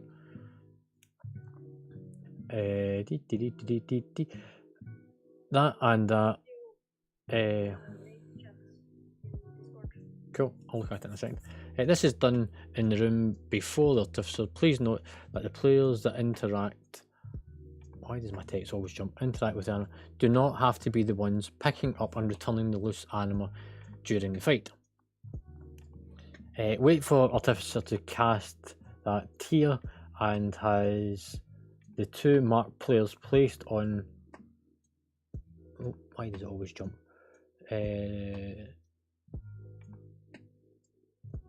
Players interact with it. Wait until it's a cast and 2 marked players place the wormhole on the loose anima in the middle of the room. Ah, right, okay. Right, yeah, it's so that you can move quickly.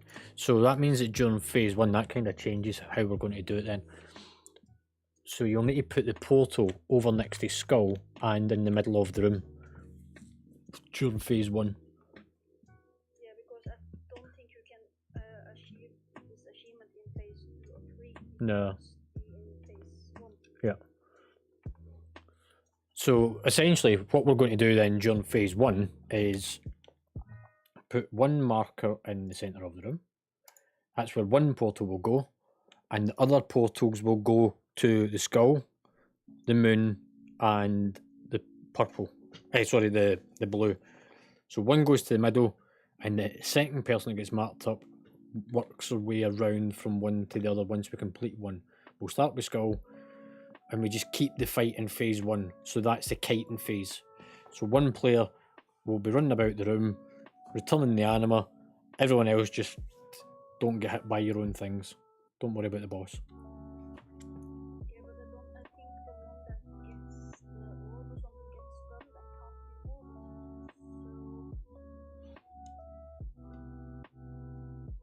I'm not so sure there.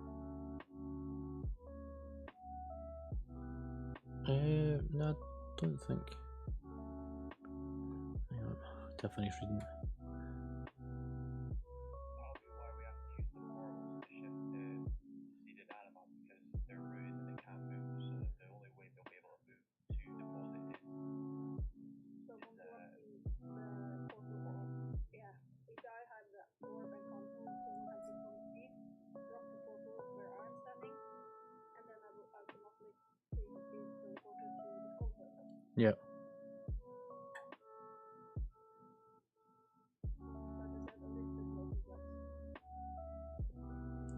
It doesn't help whenever my text always jumps. That's why I spaced it out. You can copy it. Oh, hang on. Green, blue, and white.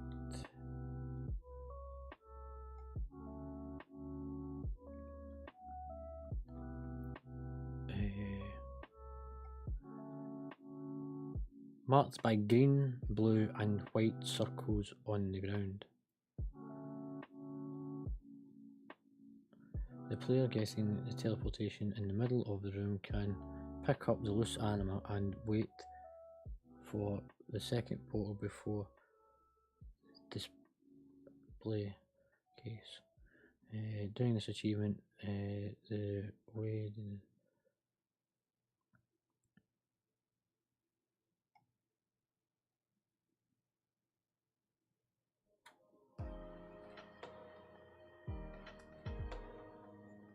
Okay, I have a quite easier. The one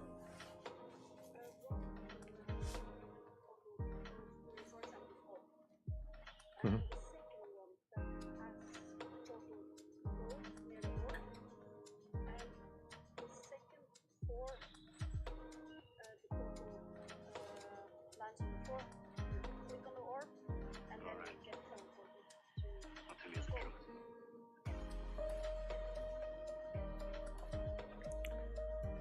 Yeah. I think that's the best way, according to the video.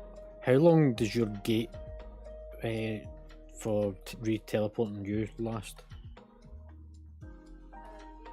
Yeah. Not the warlock gate, the one that just does you. Oh, right, okay.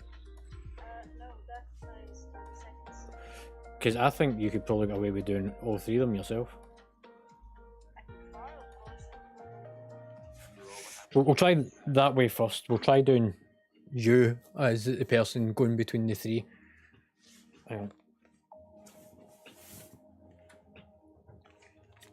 So if you focus on, so you put your first gate over at the skull. Once you find the orb that you need, pick it up, get yourself over, and then move around to the next one and just sort of keep going.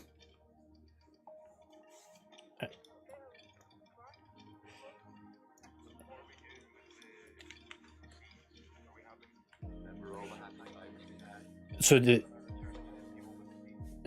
seed phase, the anima return won't happen during the seed phase. So during phase 2 and 3, then the anima doesn't happen. So phase 3, phase 2 is the seeds. Phase 1's kite, phase 2 is seeds, phase 3 is pool. So it's still the same people for the seeds. And we might even bloodlust just as we go into phase 2, so that we can completely skip it like we normally do. Right, people to go and grab orbs. Right, hang on, before we go any further. So, first attempt is going to be, it's going to be Zenir on our own trying to return the anima. If this doesn't work, we are going to change the fight as we go through it. Please don't die. Just listen to call-outs. The first phase, nobody needs to do anything apart from not get killed. Avoid your copied ads. Go and play about with portals, putting them at the far sides of the room until we establish whether or not Zenir can do what she needs to. If she can't, then we will keep the fight going until we can get to a position that we can put people onto the markers. Listen carefully for callouts if that is going to be the case. I will tell you which colours you're going to. Don't just start running about like aimless chickens. If I am chased by a Yeah, we'll just wait till that phase is finished. Look, we'll keep the fight going. We'll stay in phase 1 by not doing any damage. It will only progress into phase 2 once the boss's health gets to a certain percent. So we're going to keep the boss pretty much at 90% health for the full thing until we've done the achievement. Is everyone quite happy with how this is going to work out? I guess so.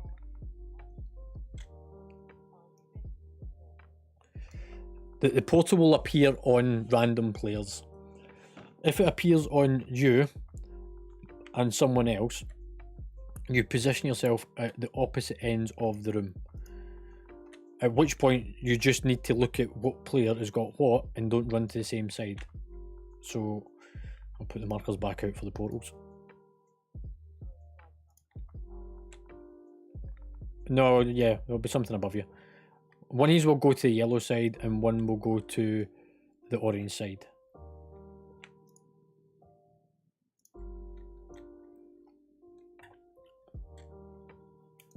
Right. Nog, come with us, mate.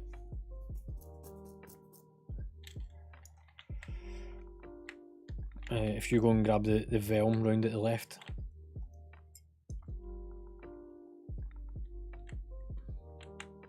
Right, see if you grab yours.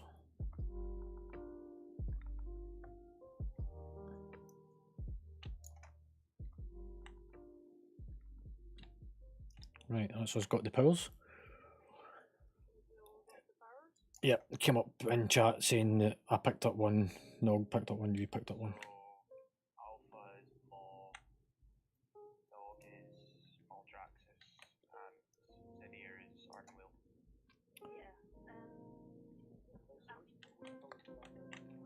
It doesn't matter because Zenir should be able to do all three on her own. Yeah, but I'm not so sure. It may be that you have to say more, the Nog have to say the other one, and I don't maybe. Yeah, yeah. I mean, I don't see a physical buff.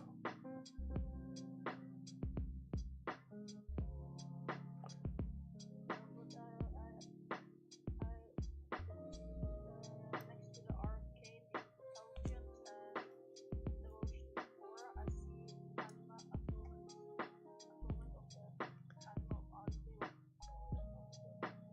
Yeah, and then when political control, I see that we have a short coach. Yeah. If we need to, we'll work out on the fly. Look, I'll come up with a plan on the fly, like I always do.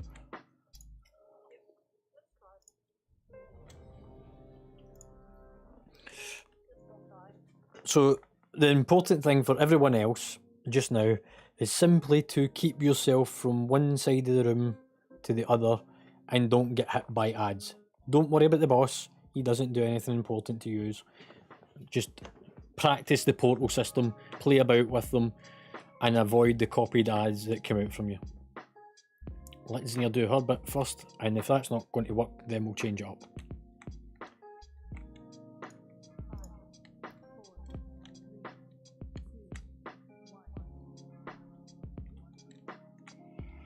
So, all we need is Teppy to keep me alive and Frosty to come in tank swap periodically.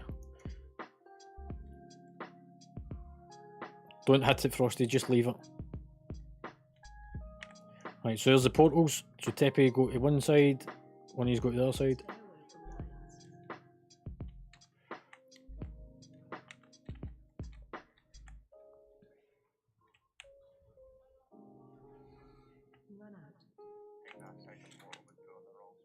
That's alright. So Zinir, can you pick that up and use your demon gate to get across?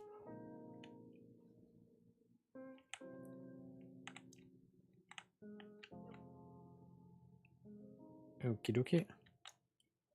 Wait, I think freedom.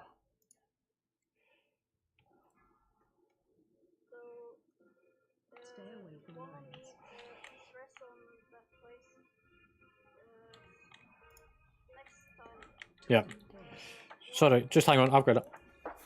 Right, so the next time I'll call out who's going where. One of these is going to stand on top of Zinir, and one of these is going to skull. So again, just kite your ads away from each other. Use the gates. Stay close to the middle of the room.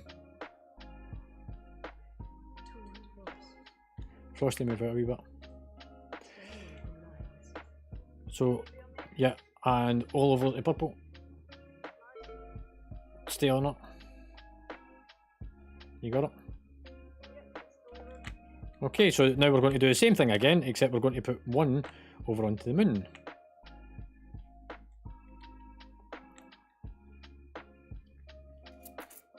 So use the gates to kite your ads away. Frosty, you're damaging it.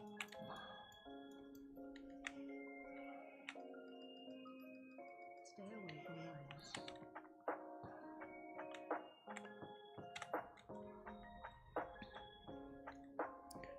So one over onto purple. So stress over towards purple.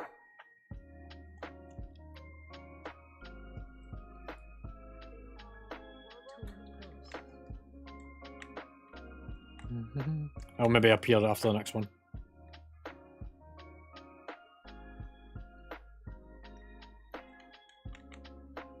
So again, just keep kiting yourselves.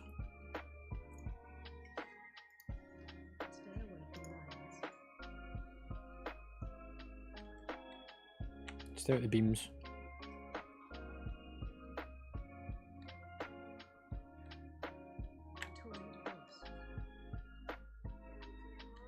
No.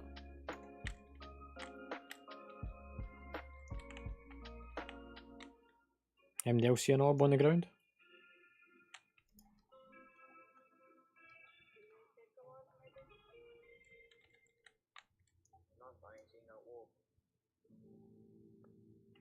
Stay away from lines.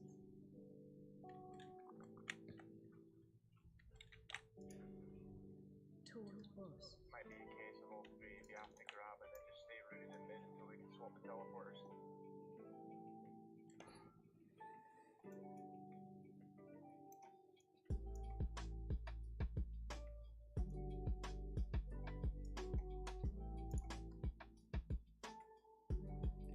Frosty, stop damaging it, because that's why you keep pulling aggro.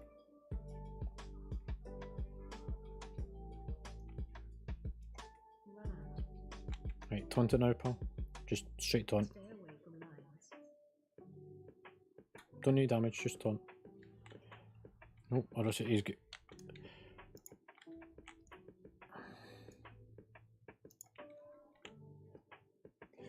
If you damage Aricity, you should be able to get her back. There we go. I'm not seeing an orb. Torn close.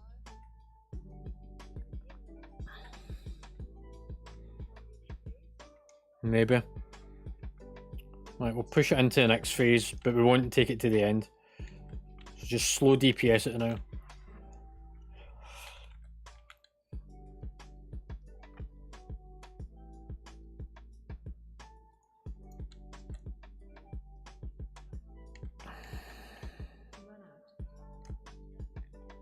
So we want somebody to put a portal at Moon and one on the ego in the middle.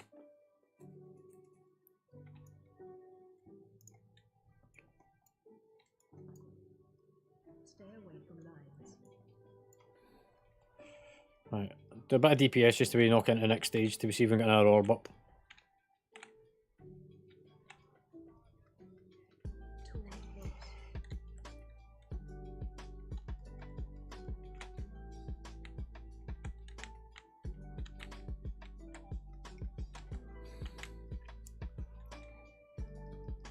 A bit more DPS on it. So one onto the Moon, one onto purple.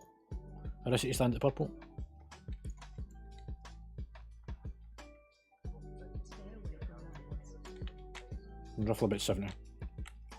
It'll announce anyway. Run out. Thanks, what? There we go. So Nog, grab a seed in a second.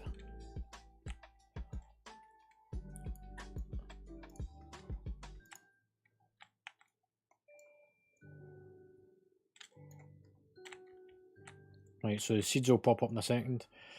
So one to purple, one to Moon. Stay away from lines. Start moving the seeds. So Nog, you need to get the one at the boss. I'll wait for here.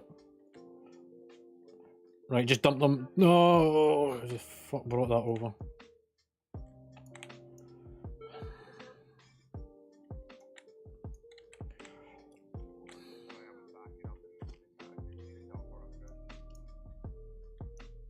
Where's the orb? Come over to the... McFlores, come over to the Moon. Stay away from lines. Quickly. Oh, too late.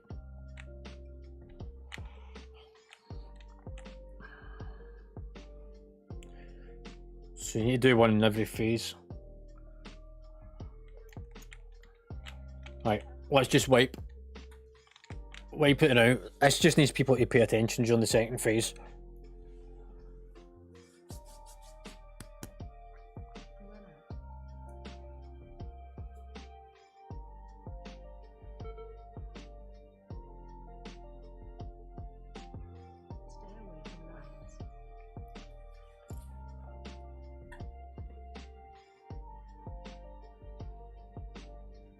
Right, so if one's in every phase, it's a lot easier then to do.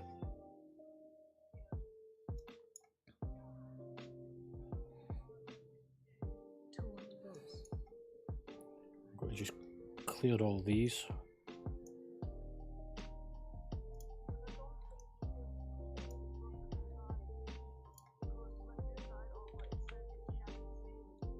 Mm-hmm.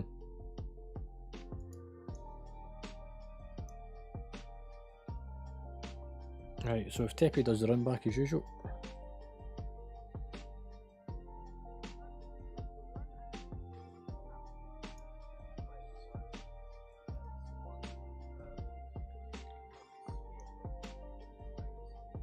Yes.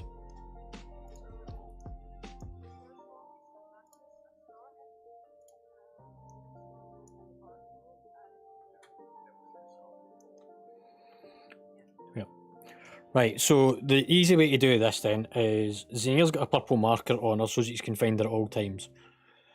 One player needs to be close to Zinnia when you get the portal system on you. The other player needs to go and stand in the first phase over at yellow, in the second phase at orange, and in the last phase at blue.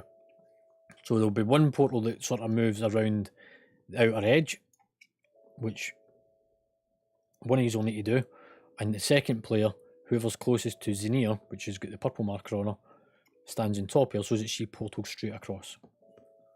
Yeah, because I can't. Yeah. It may work with Navigate, but it was out of range. That's fine. But there are a little circle just underneath where the markers are, and you have to be beside that little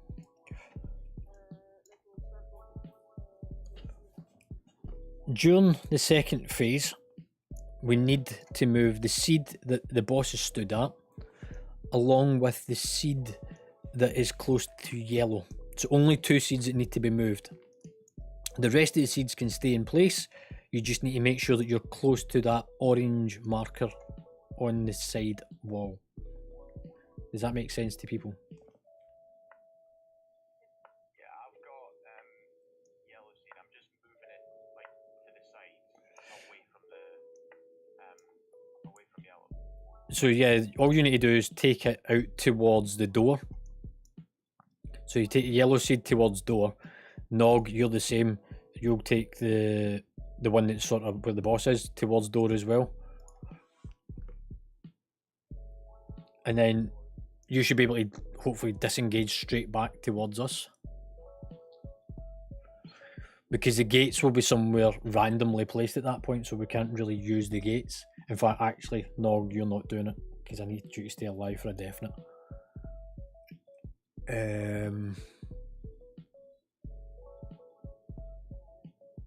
Yeah. Yeah. Yeah, because it'll pull you over to us. Who can I get to do the other seed? Yep. So, Aricity, have you seen the seeds so far?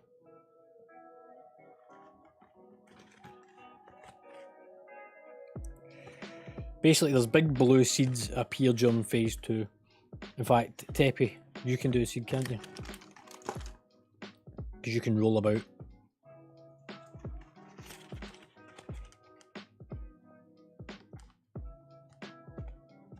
Teppy, you with us, pal? So if you take the seed that appears at the boss and move it to the door, and Gibby grabs the one that's close to yellow and takes it to the gate as well, to the door, everyone else just stays around purple. Sorry, stays around orange during phase 2. So phase 1, kite your ads.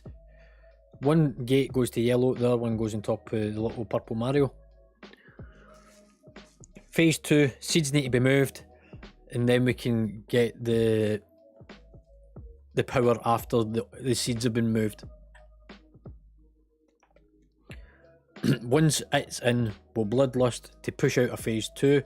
There'll be more than 2 sets of seeds appear, so you'll need to do it more than once.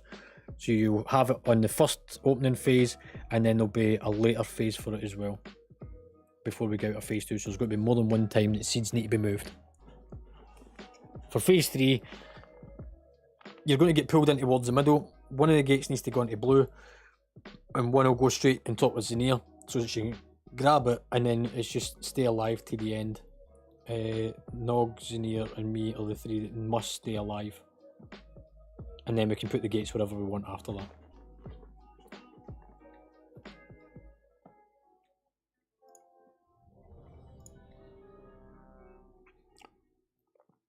Right. What's that, mate?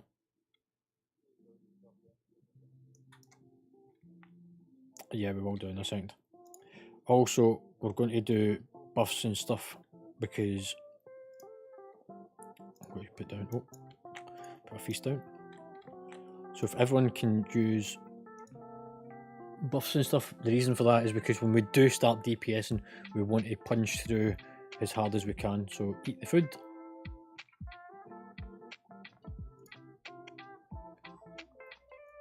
Cheers, Teppy.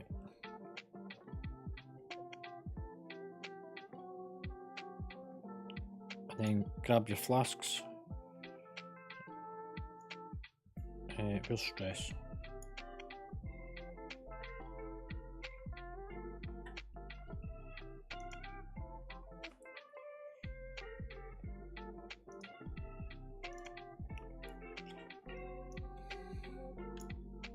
Right, we'll go and grab our pearls.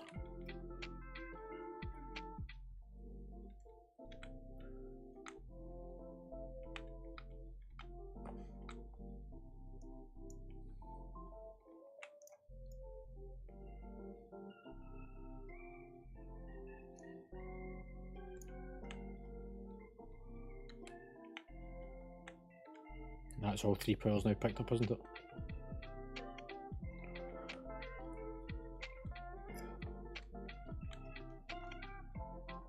It's funny how the colour of the text for that has come up as blue for me instead of purple. It's come up as chamois colour instead of pardon on my screen.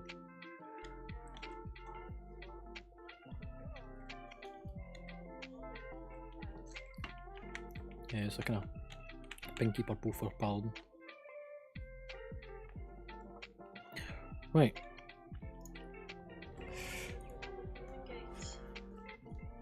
No, it should be okay. If we do, we'll use it during. In fact, actually, yeah, put it across the middle.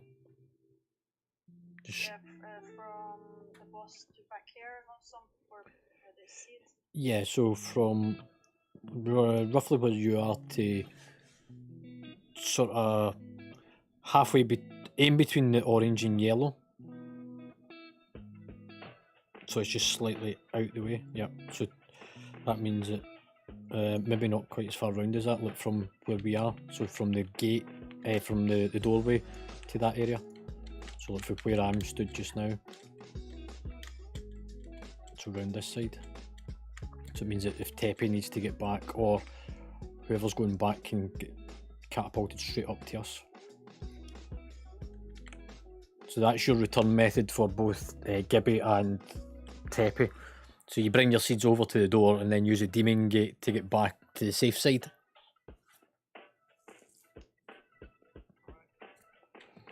Cool, let's go for it again then.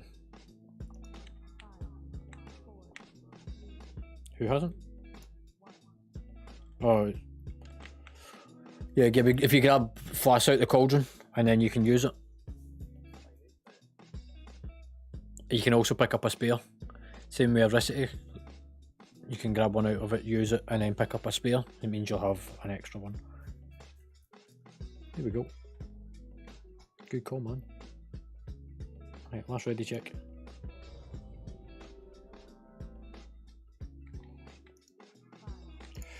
Right, you don't need to do any damage for this part. And all that me and Frosty needs to do is tank swap periodically. Don't do any damage to it. Stop kicking it. I can see you kicking it with your big fucking feet, Teppy.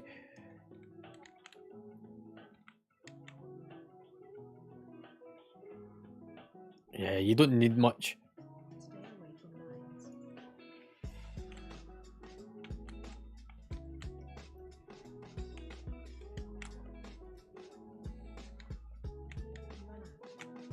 Thanks, what?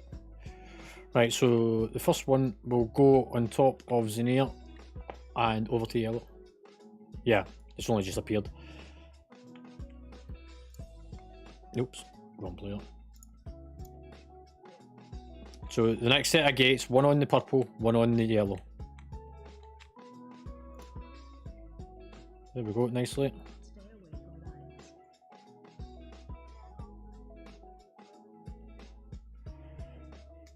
Taunt boss.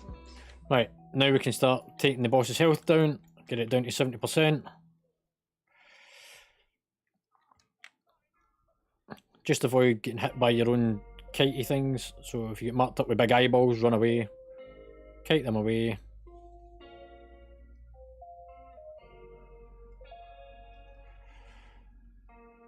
Right, let's get Teppy back out his cocoon. There we go. Thanks, Swap. Stay away from lines.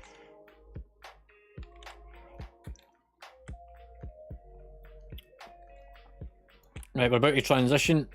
So the next set of gates will go on orange and into the centre. Get ready to pick up your seeds.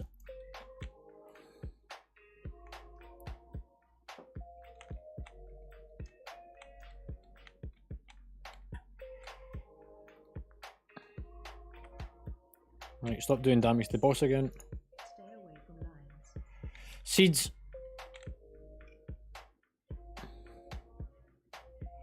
Everyone else over in the corner, over where the orange is, into the wall.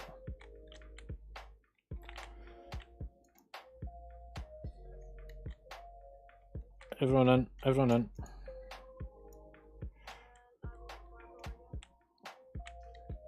So whoever's got the...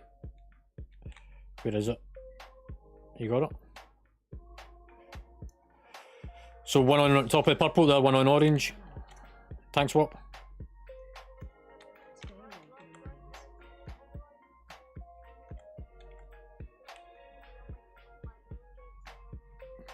See where that big blue swirl is in the ground? That's what you need to aim for. Seeds. So, Teppy, move yours.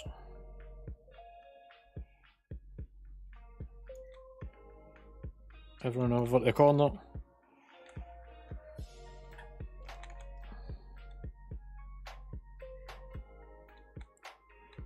Stay away. Arisi onto purple, Gibby onto blue. Aloud.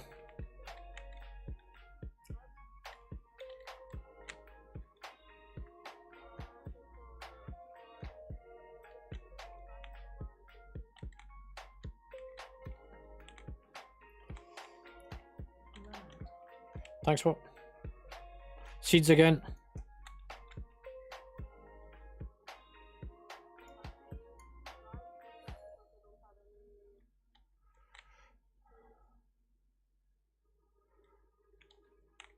Can you get it for there? Stay away from lines.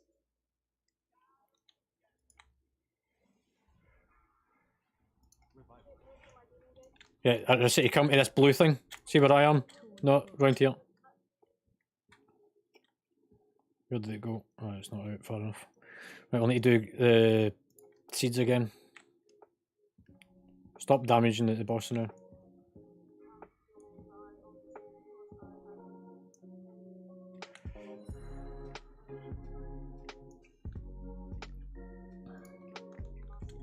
No, you don't. Stay away from lines.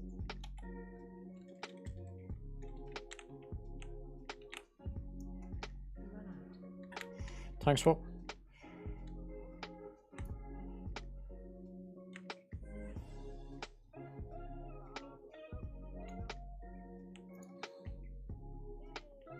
Is it in? Alright, just push it into the next percentage.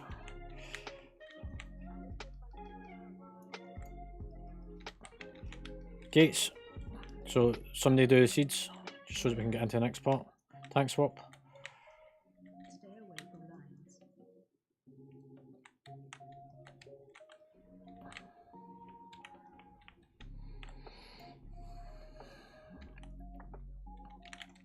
I think is it 48 changes.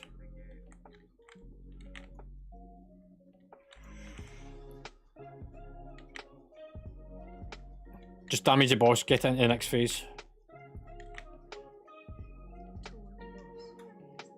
Right, we're into phase 3 now. So the next one that we need is the blue one.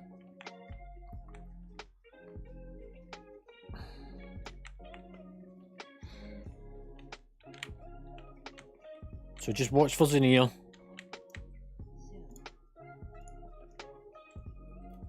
Come in slightly closer, Nog. Just come in a bit.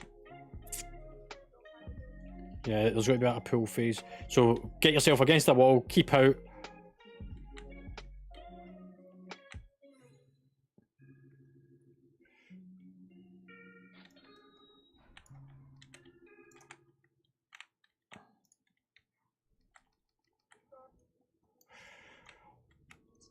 from lines. So whoever's got the marker on them, get ready to stand on engineer. Another one's got to stand on that swirly at the front. Tank swap. So nog over, stress over to purple.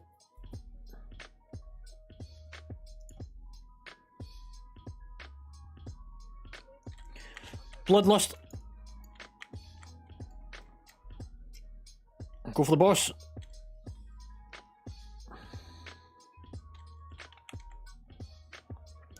Don't stand near the middle, because it's going to pull you in a second. Move out.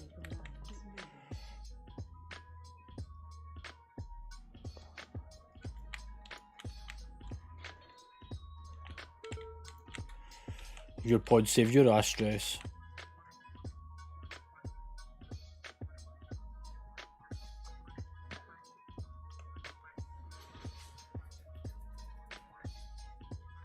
That's it, it's done. It's actually not too bad once you realise what it is it's trying to get you to do.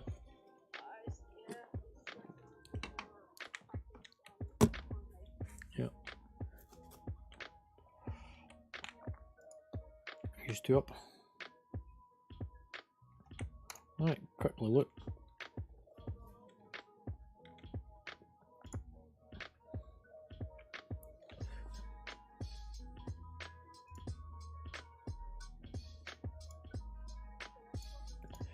It needs to be the Sun one, the Healy one. Sun King or something. Yeah.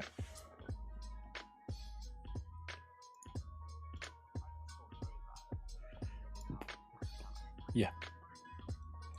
So the way that it works is if you've already got something of a higher item level already equipped, we can move it around. That's how we have moved stuff around our entire raid team and mythic teams for the last 2 seasons. That's why we use RC Loot Council.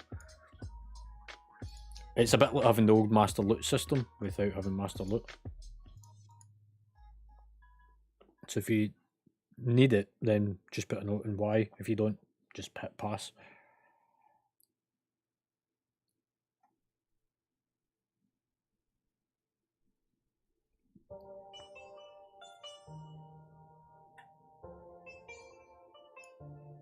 Just remember, if you do need it for something, you put a note in and then press the button.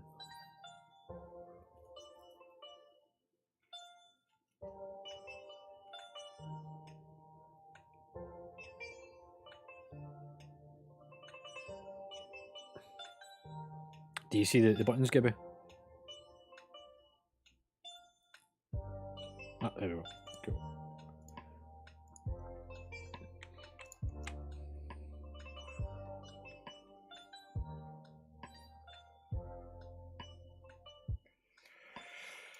Right, up round to the next one.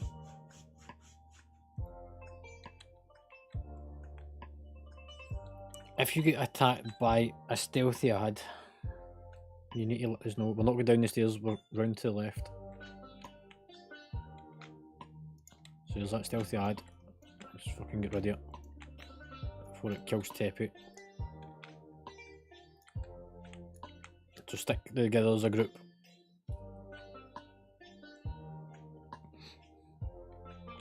I think there might be one more.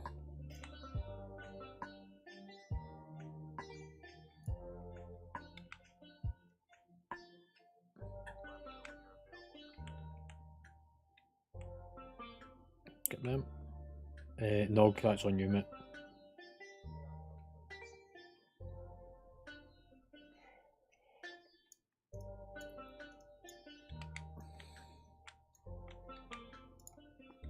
Right, kill all the little ones first. Don't worry about the big guys. Just do the little ones.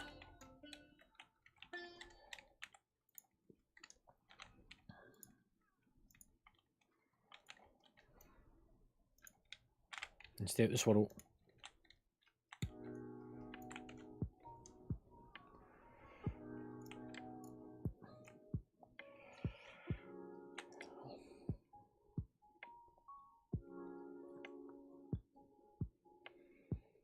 Right, you want to link it, Zinnia?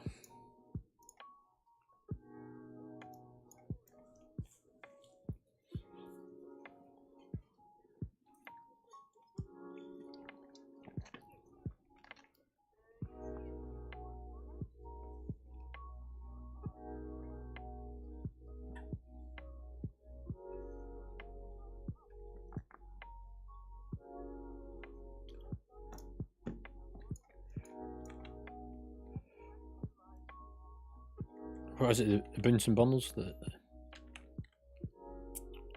So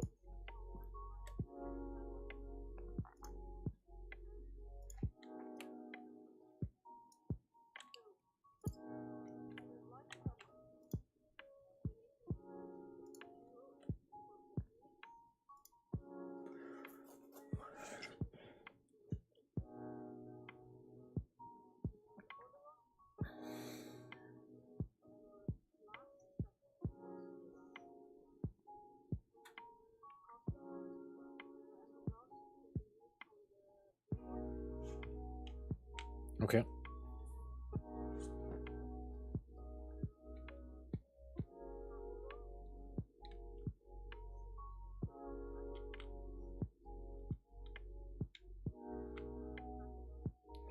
So hang on. What one goes to Phoenix? Okay. So hang on, I'm just going to change them.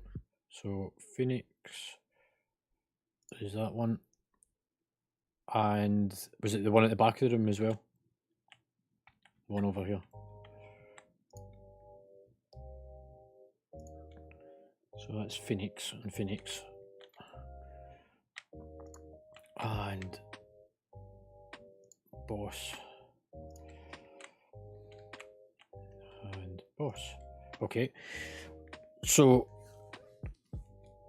to get to the boss to do his front cone effect, he does it twice. Oh, he actually does it 17 times, but there's only 2 phases that we can get the boss up, which is halfway through the fight and then at the end of the fight. And alternately in between them, the Phoenix happens as well. So this is just going to be a case of push the fight slowly until we're into a certain mechanic. Yeah. Yeah, because it's whilst the boss is up that the Phoenixes happen. So it's you have phase 1, phase 2, phase 1, phase 2. So you've got 2 lots of phase 2s. The Phoenix and the front cone effect happens in the 2 of them. Okay. The Phoenix will be cast onto a DPS or a healer. It never happens on a tank. When you see it targeting you, head out towards that orange marker.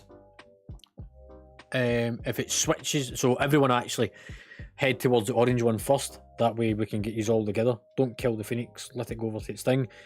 We'll keep it in phase 2 of the first half of the fight by then pulling the next Phoenix over to the orange, because we can get it up more than once. We will kite the boss separate from you guys to get the front cone effect. So whatever tank's active will get hit by it. We'll need to tank swap back and forwards, but we're going to aim the boss into the other 2 corners, Frosty.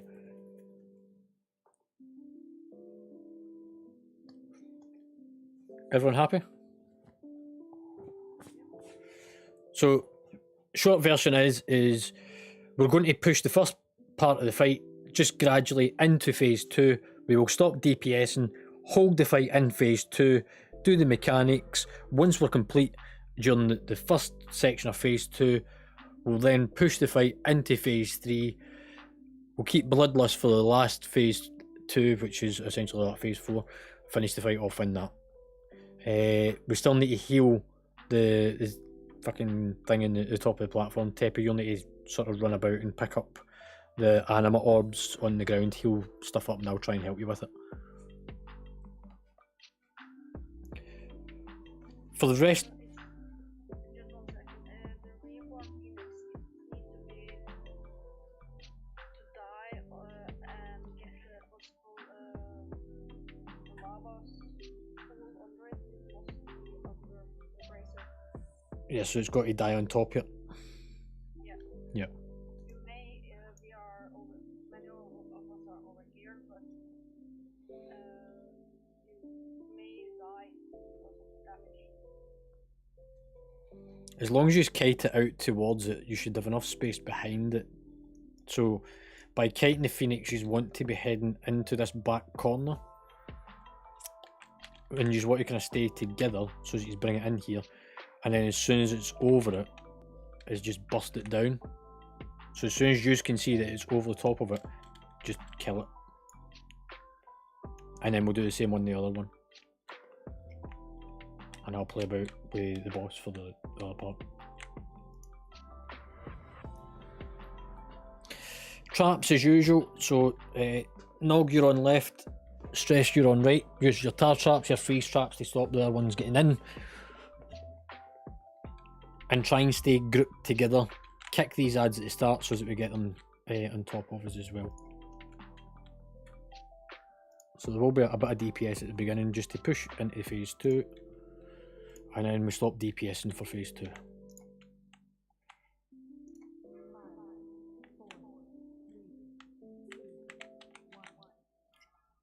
So kick all the ads in at the side. I think I managed to get most of them. Somebody kick the other two, the ones that are further out.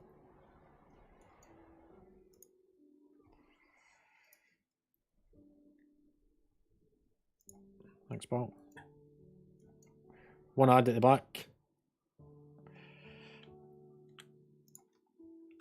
I can heal up some fonts. Where's the other one? There's a font somewhere. Somebody see it? Yeah, back here. It's at the front. Frost, did you play about with that? Oh, yeah, I see it. No, it's okay, I can heal it. That's it.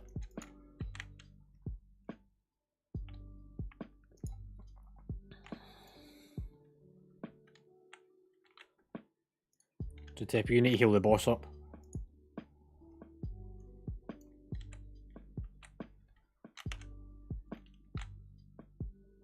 What's up, man?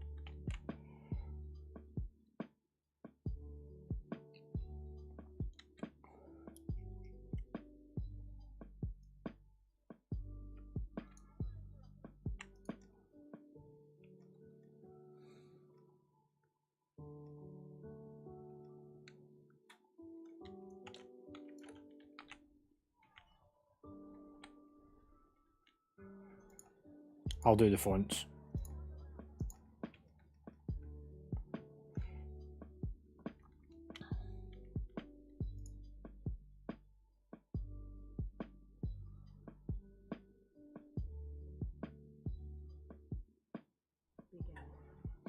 Right, we're now moving into phase 2.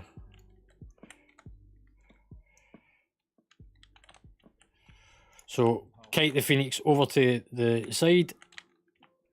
So, take it into one of the corners. Frosty, you're with me.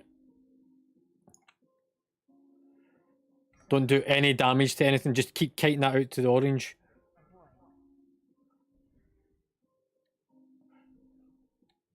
Frosty, just stand out of my way a second. So that's our first beacon done. Frosty, we're going to the skull side.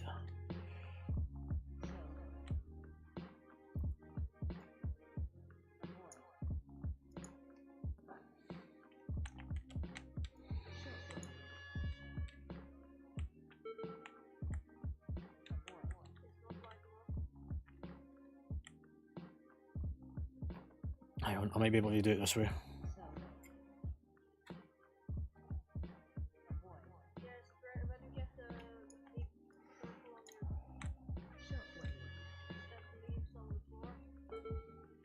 So it's not the Phoenix itself.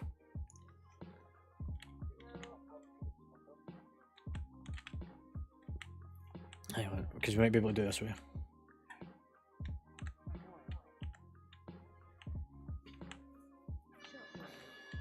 Move out for a sec.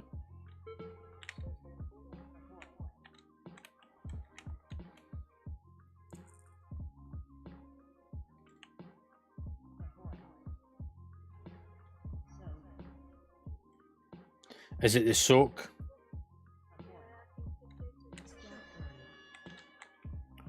Tank swap? Yeah. Pull it out. Just bring it into the centre room, Frosty. If he's got the first one up.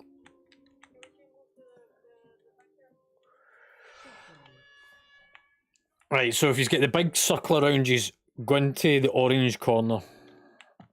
So everyone go and stand at the orange corner. Apart from tanks, we're in the middle. Kill that phoenix. There you go, go and stand on top of each other. There you go. Now over to the yellow side. It's because there wasn't enough people soaking it. Tank swap. McFlorist over to the yellow side, quickly leap over. There you go, help soak it. You just get it?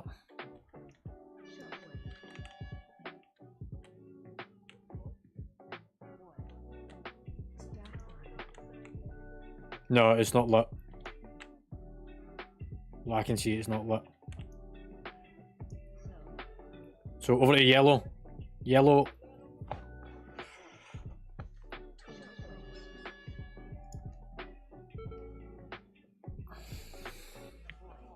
So you need to be in that yellow corner.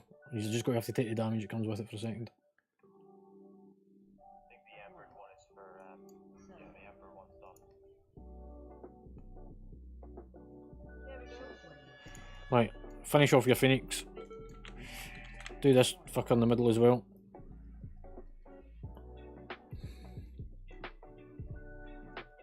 Still doesn't say it's been cleared.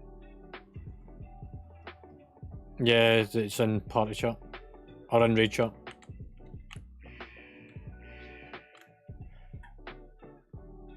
So it now says it's been met. So Tennier's using an add-on that lets us know. Right, kill the ads off. Tepe does a Healy thing.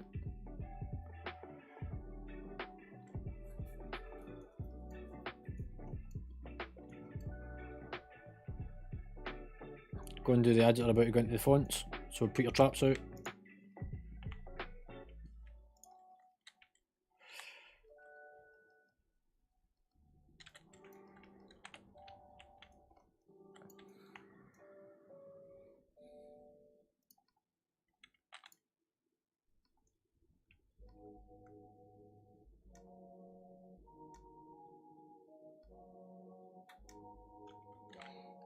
Keep peeling him up, Paul.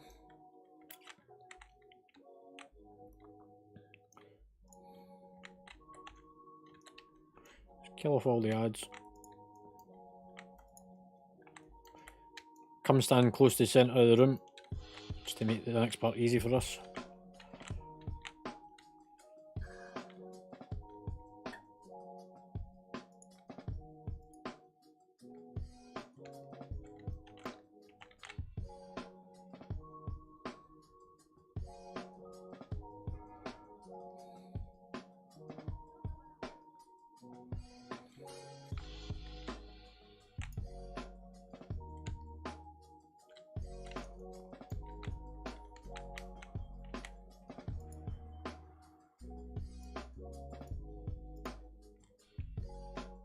I've got the fonts.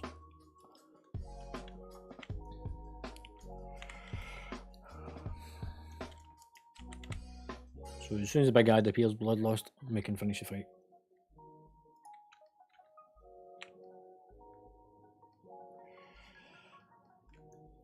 Ads going towards the fonts.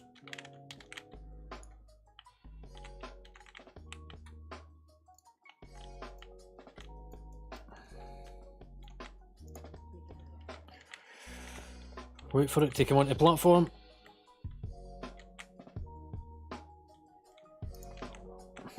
Bloodlust.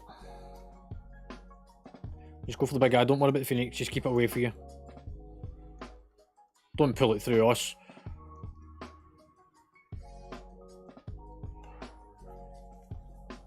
Done. I know why I got confused.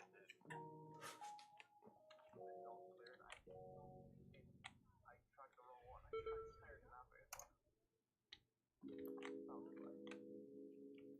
Where are you to get you up?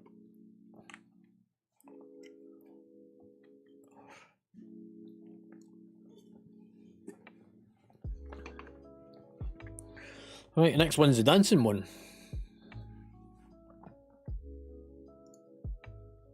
Don't rush off.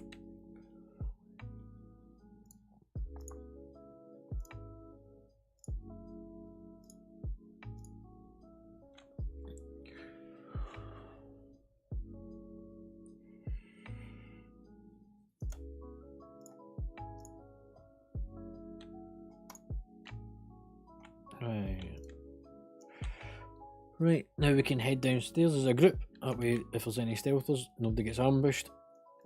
Going round to the left.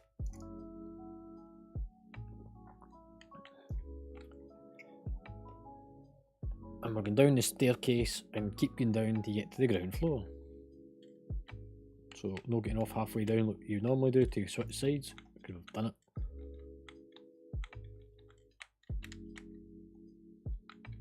All the way down. Down, down, deeper and down.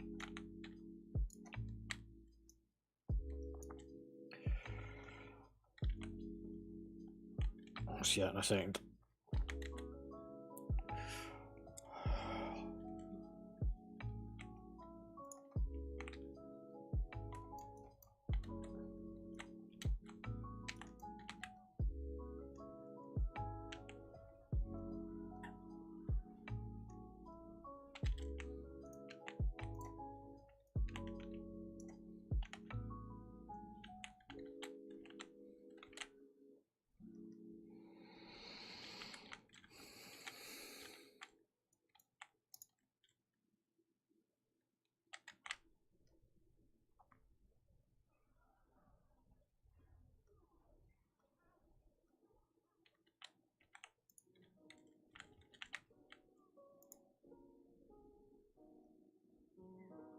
Wait a second.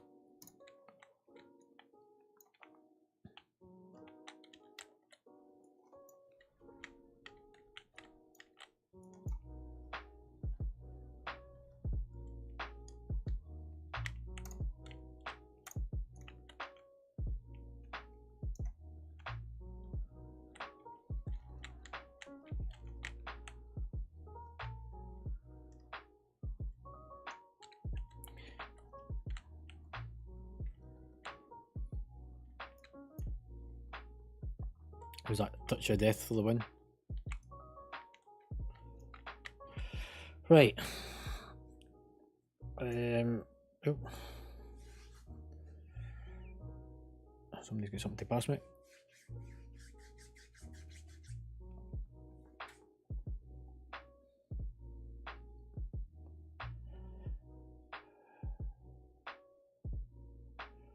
There you go.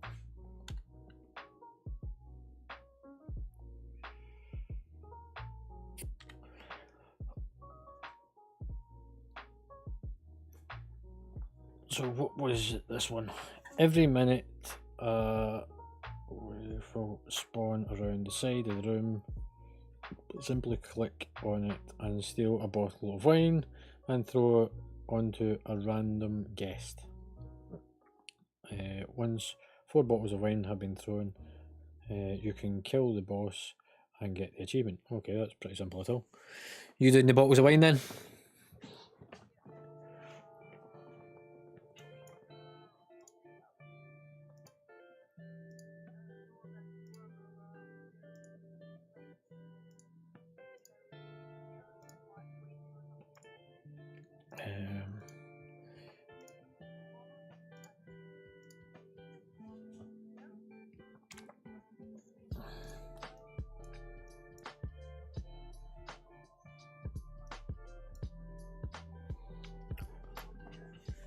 You should be able to do that on your own though.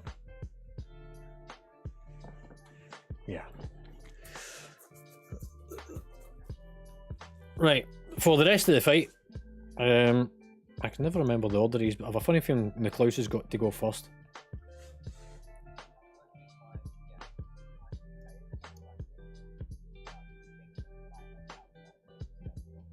I think it's the ones round the side. That looks like the guests spectating and watch, so look past them, the wine up would be the idea.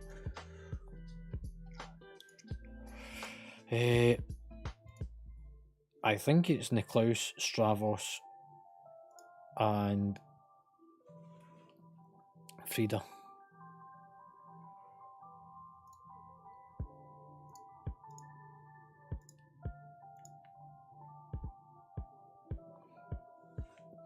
Yeah, so the first phase we're not doing anything, we're just going to be walking about. Kill ads. The fight only changes once one of them gets to 50%. Once one of them gets to 50%, we move into the intermission phase. For the intermission, you're going to see one of the squares on the floor light up. When it tells you to move forward, backwards, left or right, you need to move a full square in the direction that it is telling you to go.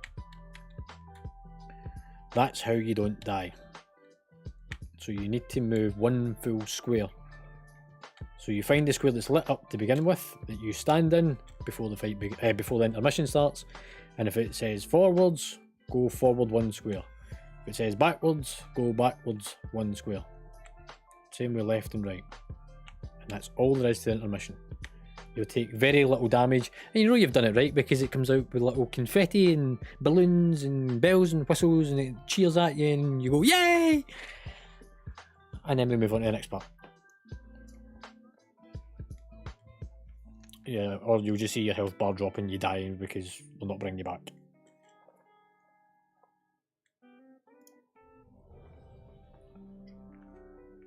We'll keep the fight mostly in the middle of the room. Don't do any damage until Zanier's done her part. Once we get that part done, then we move on to the next part.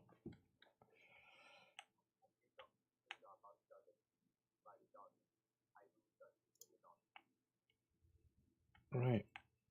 We're pulling. 4, 3, 2, 1. Just stay back. No one come forward. There's no need. Look, you've now got aggro. Look, I only have visual aggro. Charging. And you've fucking made it hard for me to move. Right, kill that ad at the side. That's the only thing you need to do. Remember, you will get paired off with people as well. You need to stay together as a group.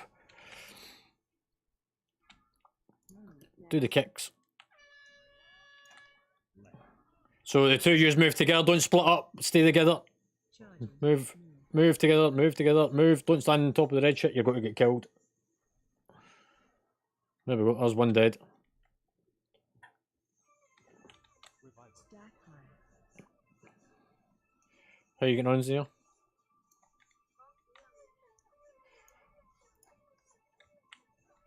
Charging. Move. It might happen at different points.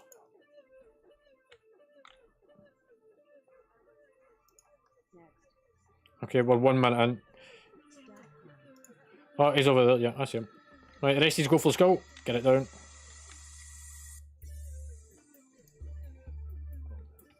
Charging. Move. Folk with paired. Move, move, move. Don't stand on top of the red shit. Just keep walking together. Hold hands, skip round the room. La di da di da. Well done.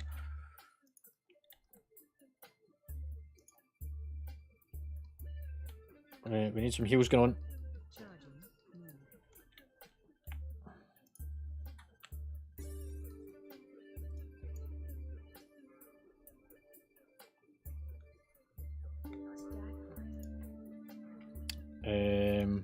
We'll be alright now.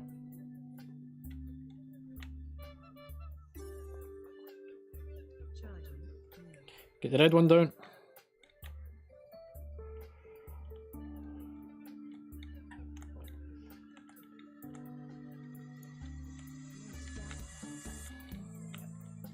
Yeah, two people that's paired need to be together.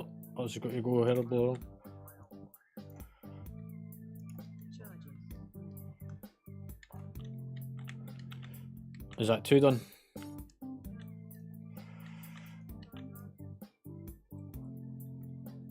Stack high. I need some heals.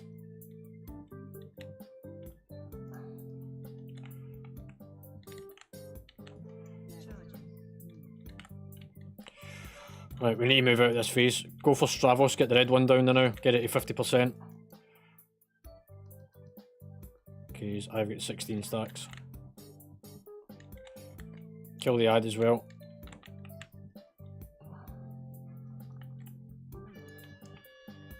Charging. paired.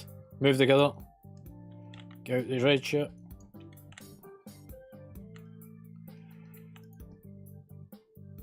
Stack higher. Special coming. Right, go and find your spot on the floor. Oh, I'm right on it.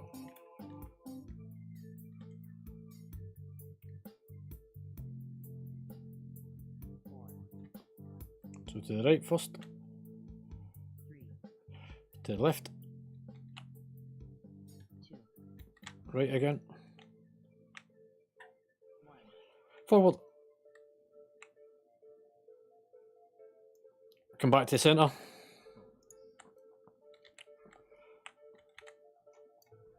Charging. Move. We want to get Stravos off the platform.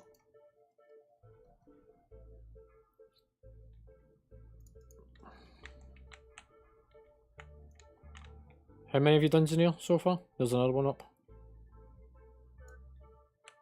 Get skull down. Charging. Move.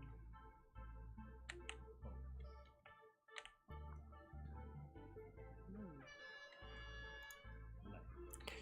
Pair together, move together. Stack. Don't stand in the red shit. Keep moving. Next. Somebody kick cat. Charging. Move.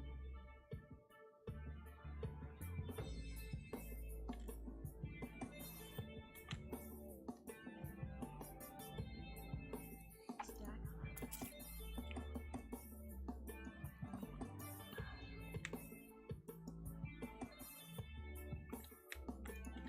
Charging. Move. Kill the ad at the back. So that's the fifth one spawn. Stack higher.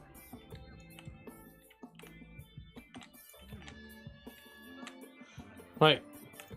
Those that appeared stay together. The rest of us kill the skull. I'm not the skull, the fucking cross. Find your dancing square. Phase 2. Yeah, bring him back. I need him.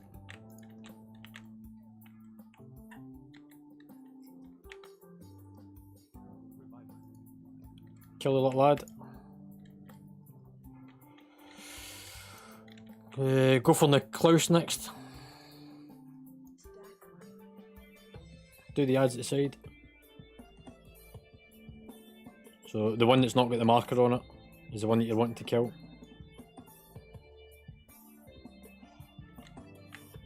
Somebody go to the ad that's at the side. Move apart.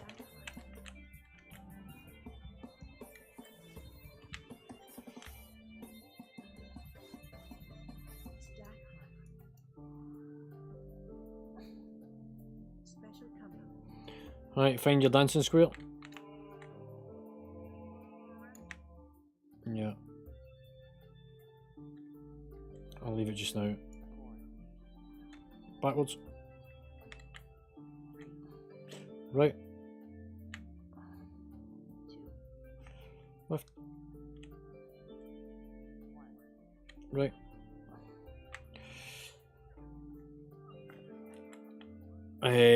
Bring back stress. Finish off in the Klaus.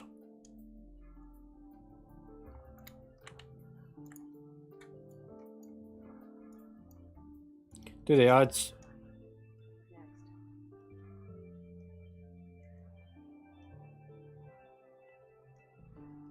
Stack higher. Cell's going to reset, don't worry about it. Just do the ads at the side.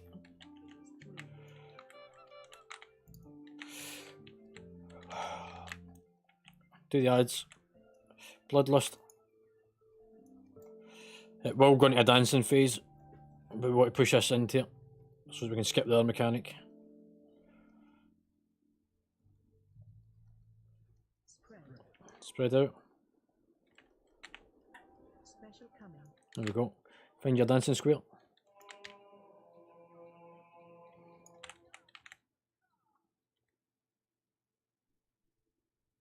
Four. 3, Backwards. Right. Teabag. Right.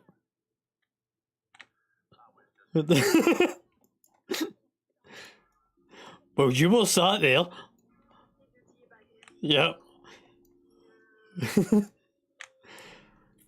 Right, let's go for the boss. Finish this off.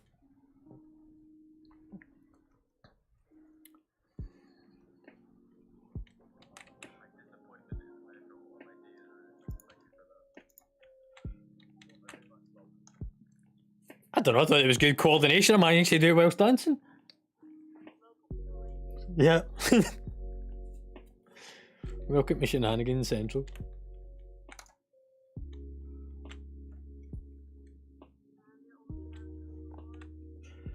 Yep. Back end of the raid. Is everyone looted? Straight out the back. So if you run all the way through the mirror at the back of the room,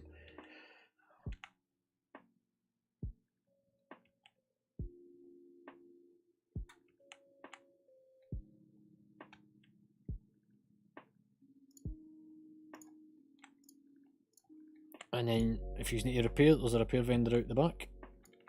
Once you get through.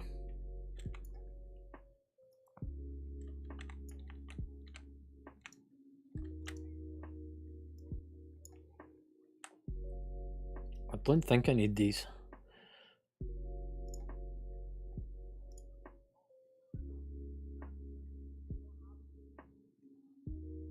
Yeah, it doesn't look like it.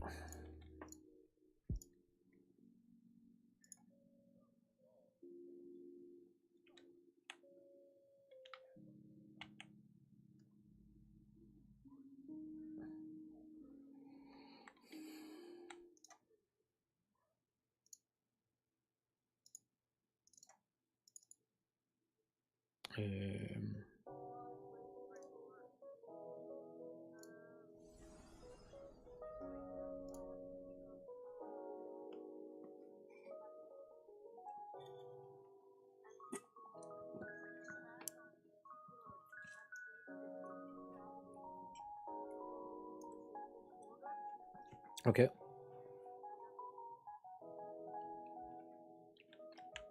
So, where's the thing you need to grab? Sorry. Ah, okay.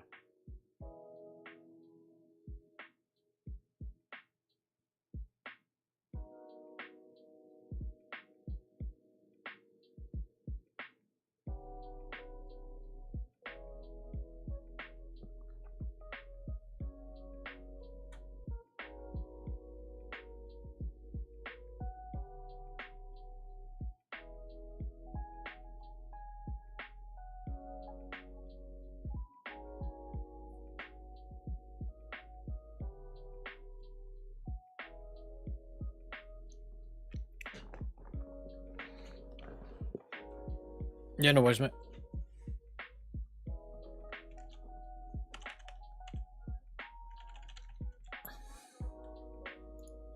Yeah, I'll get it as soon as he's here.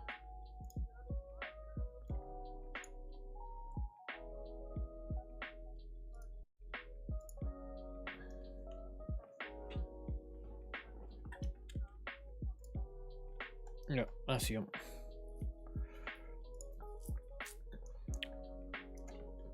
I'll just wait for Tefa to get back.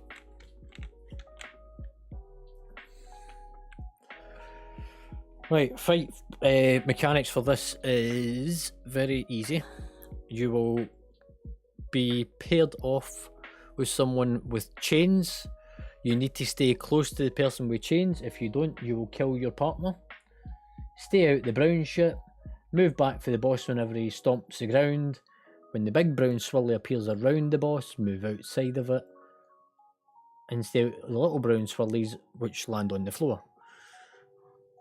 We will bring the boss close to the first pillar for him. No, actually, we're going to get him to charge into it. So whenever he does the charge, we will charge him into the pillar. We're going to slow play this fight so that we don't push it too quick. We want to try and have him at 75% when he charges the first pillar, 50% on the second, 25% on the third, and he needs to be above 10% for the last pillar. So if you hear me saying stop DPSing, don't do anything. So just slow DPS to begin with. Once you can see it's coming up to 75%, don't do anything. And we'll just move him round the room, pillar by pillar. Stay out the way of the tanks and do not get caught in front of the boss when he's charging. He will run over you, he will kill you. The two tanks need to stay together, so Frosty, you need to stay on top of me, pal. We share damage. Nobody stands on the same side as the tanks, otherwise you'll take the shared damage that the tanks are meant to take.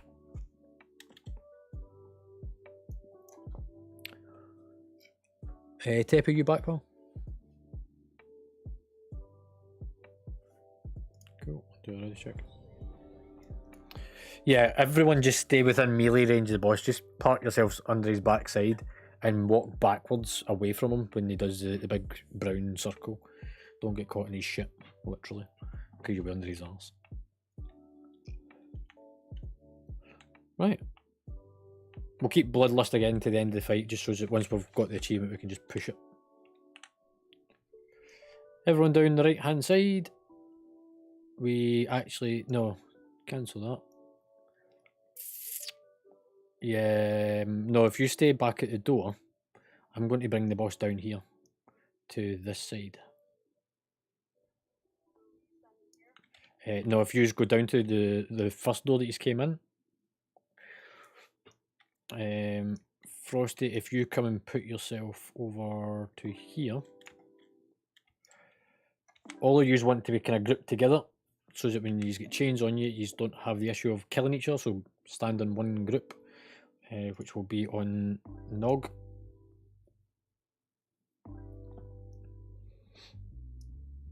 So Tepe, you need to stay with them.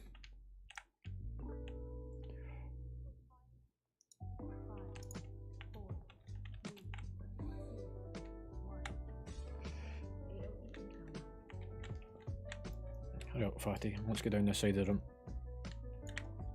Come on.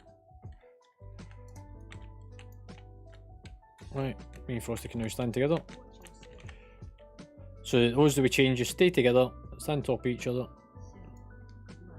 Move out the circle. Right, a bit more DPS, let's push them to the first part.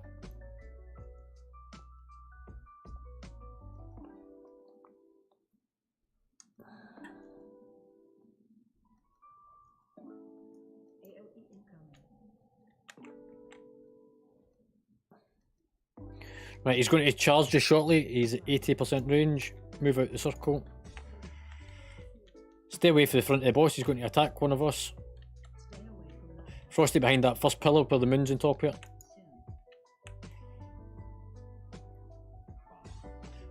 And he's just run over McFlost. I did tell you he'd run over you. Alright, just bring him down a bit more. We're going to move him to the bottom of the room. So follow me. Please don't stomp, please don't stomp. Right, come down this side.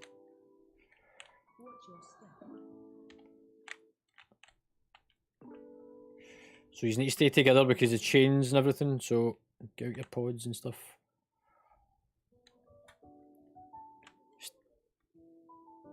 So chains stay together. Stop the DPS a second.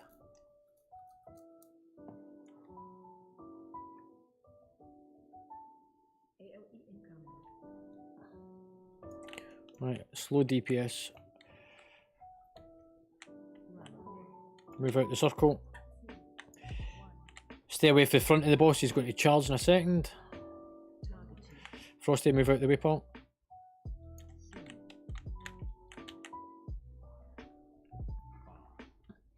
Right, and we'll be taking him down the back for the last one. I'm going to pull him off to this side first though. Bit of DPS, get him down.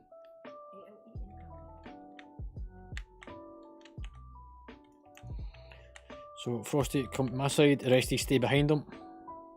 Remember, chains stay together. Stay at the brown swirly.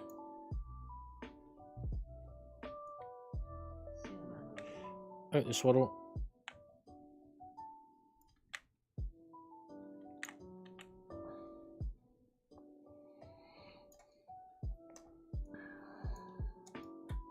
stop DPSing them.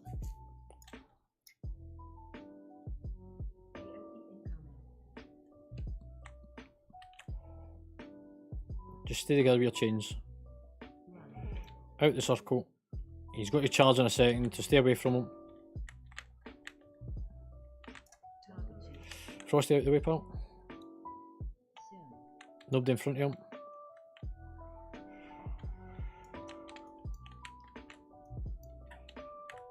Just bring him down to 25. And stop DPSing. Frosty, come to me. The rest of you just put yourselves in a nice comfortable place. Just stay back. Don't worry about doing any damage. Stay together. Those with chains need to be together. You're going to kill each other.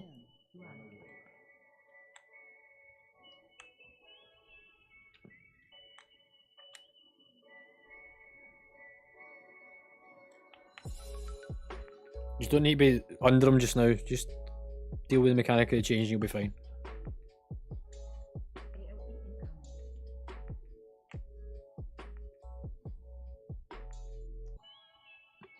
And he's going to charge in a second. So after this, he will charge to the last pillar. Out of the way.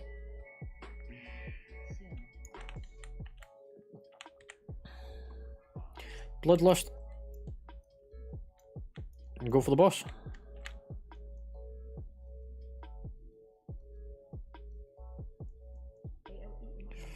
Done.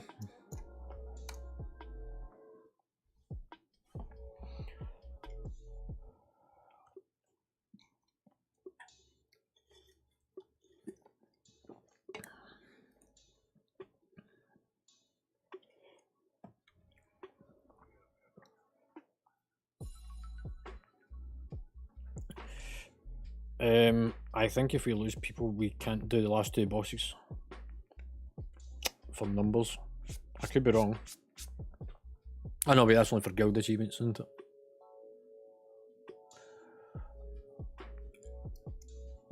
it? Still people to finish looting the last boss.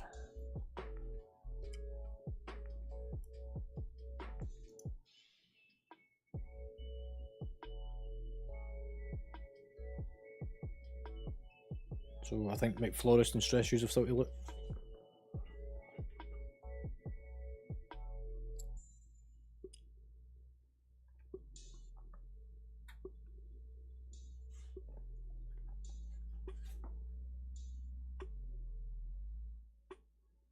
McFlorist, you've still to loot the boss.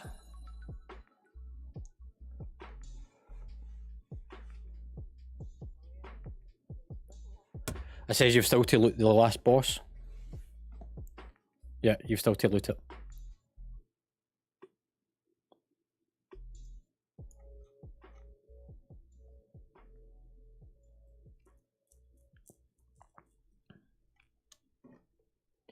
Down, down, deeper and down.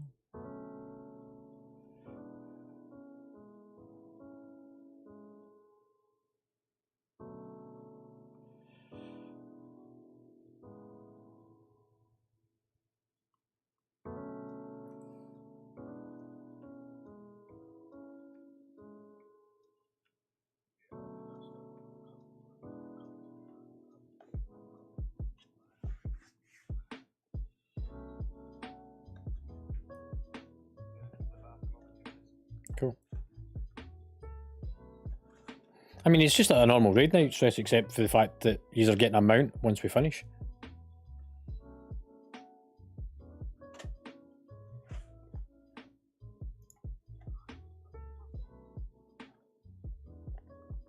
Cool.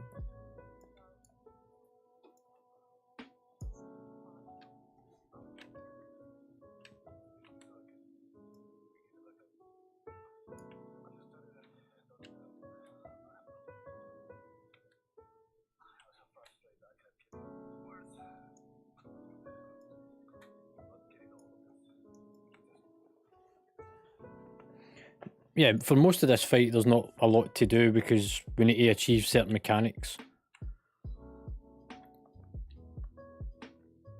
Like, it's just the way that this kind of works tonight. And then once we finish, you get a mount for completing all the achievements that we've been doing. So the thing that you get at the end of it, I have to find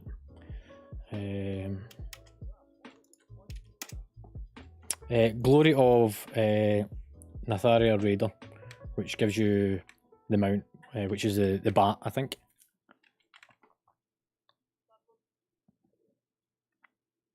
So there's only 2 achievements left to go, which is 1 per boss. Yep.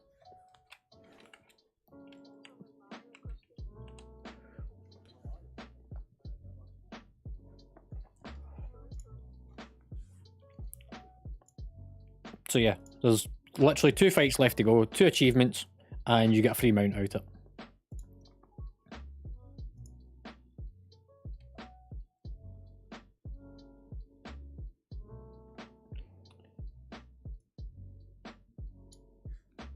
Frosty's AFKing for a bit, however, I'll keep him in the group.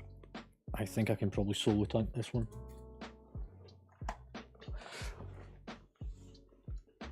See if you linked the next one, sorry.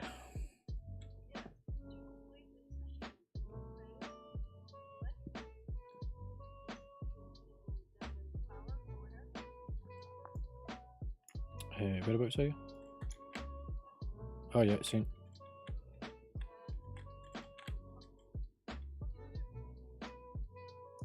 Have you already clicked it?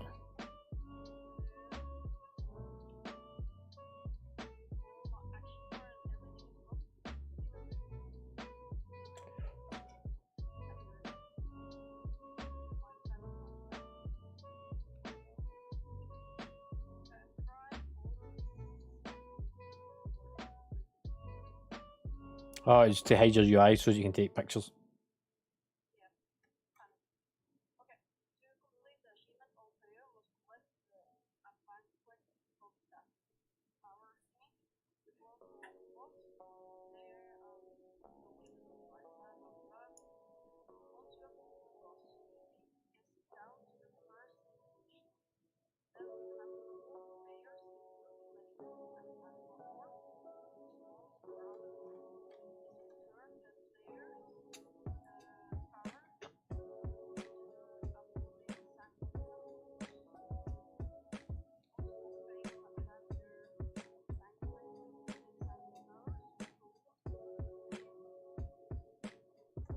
Nope.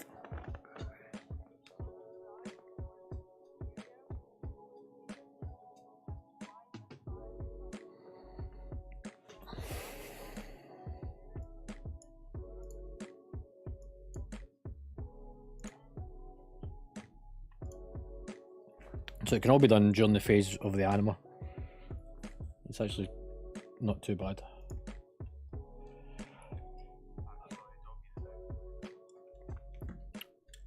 Right. If you're currently back, go and stand over at the green floating orb, floating marker, sorry.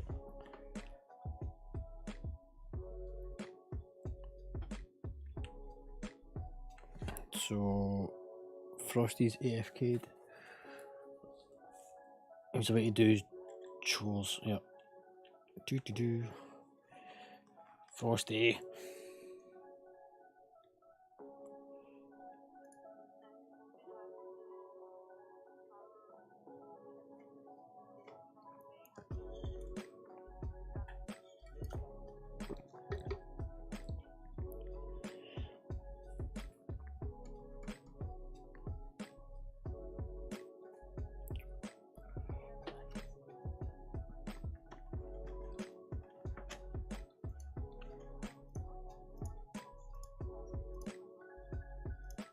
Right, it is kind of getting close to our first cut-off time anyway, so if anyone does want to drop out for any reasons, this is your first time to do so. If you want to stay to get the achievement and the mount, then feel free to stay. There will be an opportunity potentially in a couple of weeks' time to come back and do this. Let's say there is people that we know that's normally part of the raid team that's either working or busy tonight, So like Bragg and Omega. So we will come back here at some point. Now we know the mechanics how we're doing it, we can speed most of this and get them the achievement so that they can get the same amount. And the season, even though the season for Mythics finishes on next Wednesday, the raid will still be available, so we can still come play about with it. We just can't do Castle Nathria next week because it's on Fated, and then the following week will be SOD. So yeah, we won't be able to come back here for a couple of weeks. If you are staying, happy days. We can't even do happy days, mate. Right, if you... I'll just quickly run through Discord. So Zanir, are you staying? Tepe? McFlorist?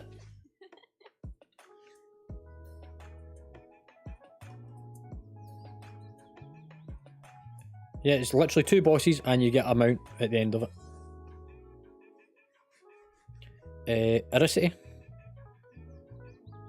Cool. Nog? Gibby? Frosty? Cool. And Stress. Just run about in circles, mate. Like, just fucking go wild. Just don't die. You'll be fine. Right, one by one, come and grab your bunch of flowers. Once you've got your bunch of flowers, go and stand over at the purple marker to get your flowers, where Zanir is. So once you've got your buff, go and stand over at the purple. So click the little bunch of flowers.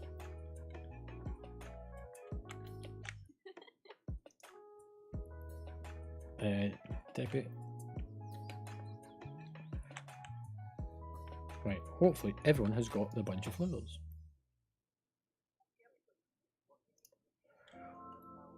I'll explain it just in a second.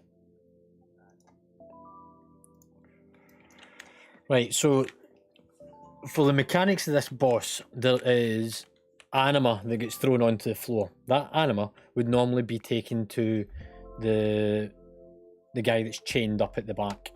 However, everyone is going to have to go and pick up the anima in order for this to work.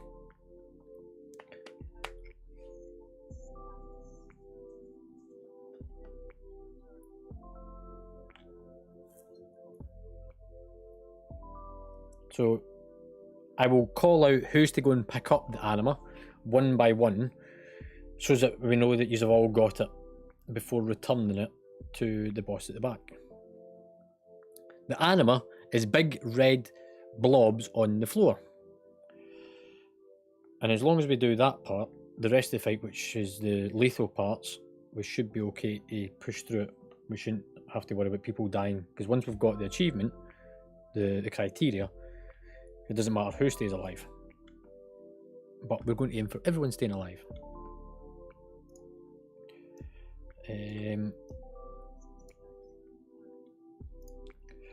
There's going to be big swirlies that get put out on top of people at some point. Yellow one is the first one that we want to put it on, and then the orange one's the second one, and it kind of works its way around the room. One person needs to stand in these one at a time in order to take the damage. It'll start off with me, and then Nog, you can do the second one, and Tepe, you can do the third one.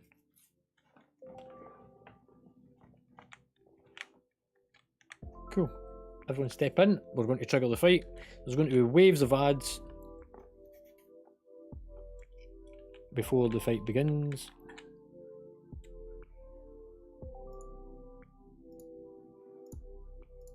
Zia, can you see if everyone's got the flowers?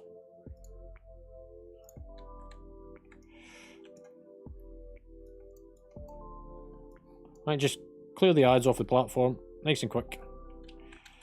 Let's out the swirls.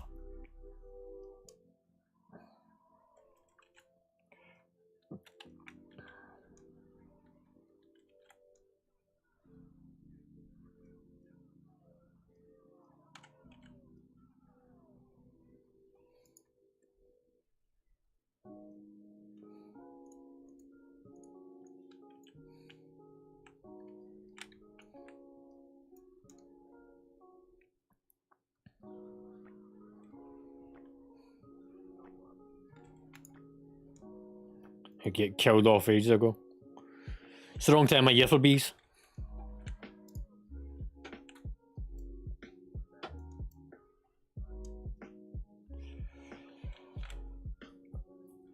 Right, so the anima will come onto any part of the platform. Like it says, we're going to use one at a time to go and pick up anima. The first person that's going to do it will be Teppy, along with Nog, because it normally gets put out in pairs. Then it will be McFlorist and Aricity, Zenir and Gibby, Frosty and Stress, and I will go last.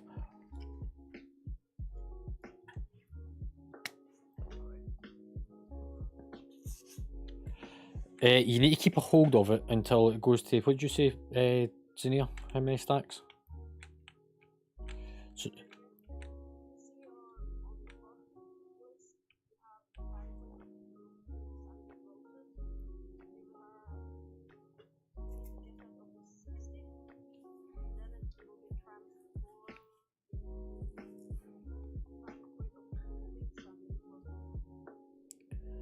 so the little buff icon is up at the top next to your minimap, and it's a kind of green stem with the little red roses coming out of it. If you mouse over it, you'll see it. Banquet of wilted sanguine roses. So that should have a number stacking on it once you pick up the anima, in theory.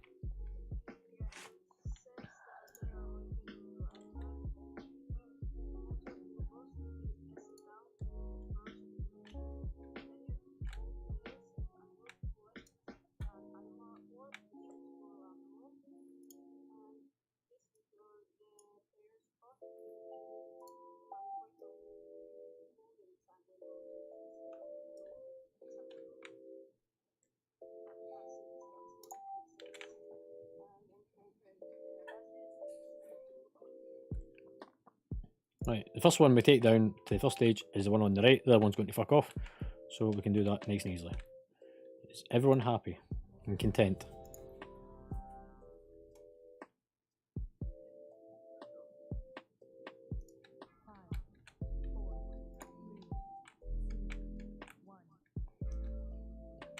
If you get blades on you, move off to the far side of the room. So we need to DPS this down a bit.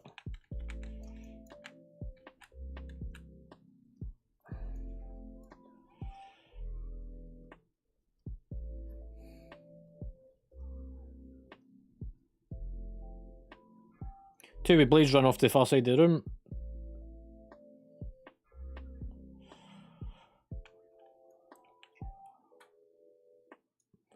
I'm pretty sure you need to come and stack in or you're going to get squished. Kill the ad that's just come on. Right, so Teppy, go and grab the first lot of anima. So there's one behind you. And just keep holding it. Nog, you're up next. There's one at the front platform. McFlorist, grab the next one. It's over at the opposite side. Cool. Aricity, grab another one. Zenir.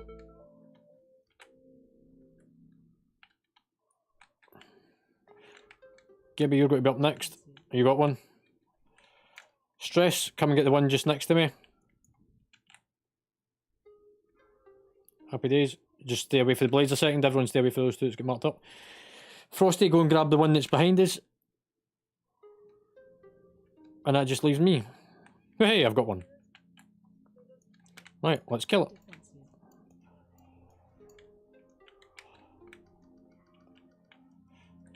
Just go for it. All out DPS.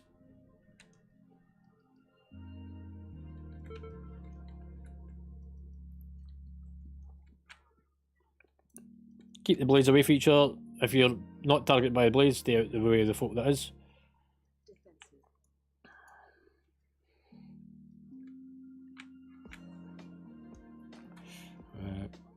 Maybe tank swap as well. Stacking the swirly.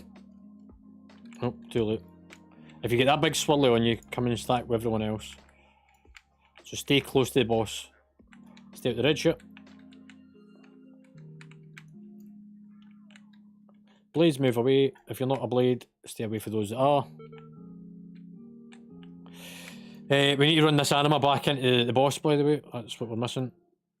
So that goes there. Take it into the green triangle.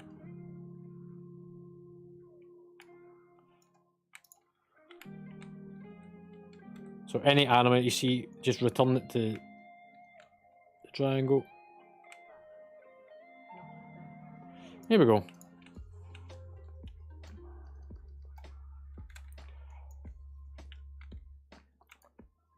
Right, on to him now. Make sure that you've got platform behind you because you'll get knocked back and knocked off the platform. So put a wall behind you. If you got a big swirly on you, go and stand over at the yellow. Stack in on him, helps absorb it. It's not that one, it's the next one. So over to the side, McFlorist. There we go. I rest you go and stand that yellow marker on the ground. That's it, nicely done. Now get out it. I will take the first soak.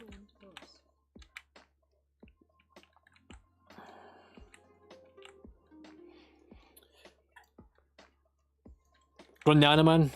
So Tepe, that's a good job for you.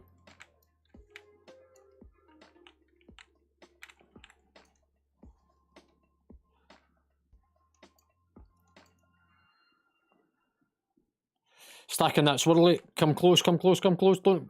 Fucking hell.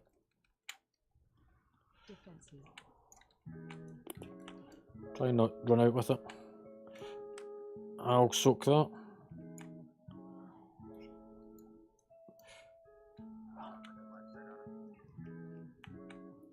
Couple of more anima to go in. Blades out.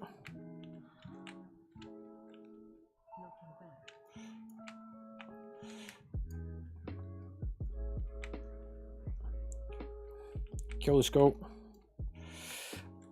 Bloodlust. Come close, don't run away. Come in, come in, come in. Stand the swirly.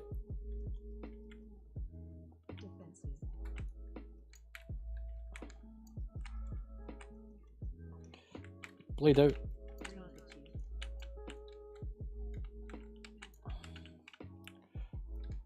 Stack on me. Oh, hey.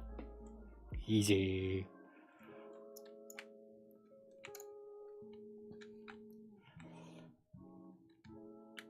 Last boss to go.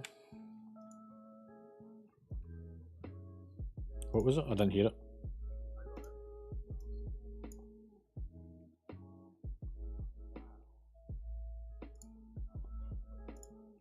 I have no idea.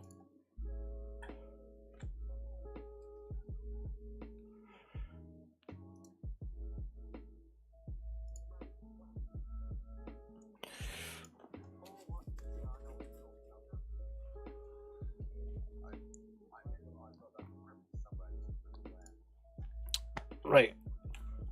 Don't go in just yet. Everyone stay out a second. Senior, do you want to do the next set of tactics?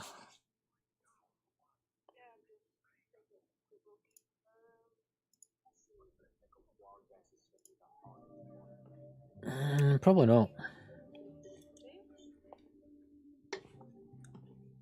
Oh, fuck me.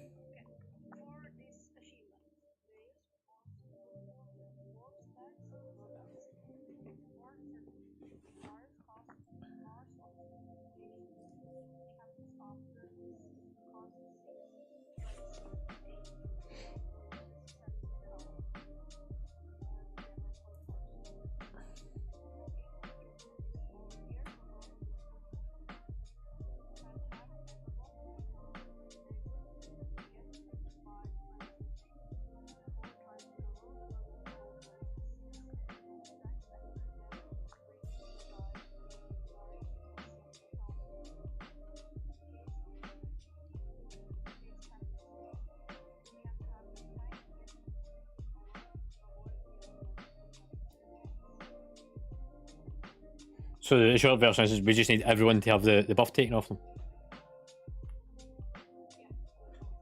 Right, well, that's pretty easy. We are over geared. So,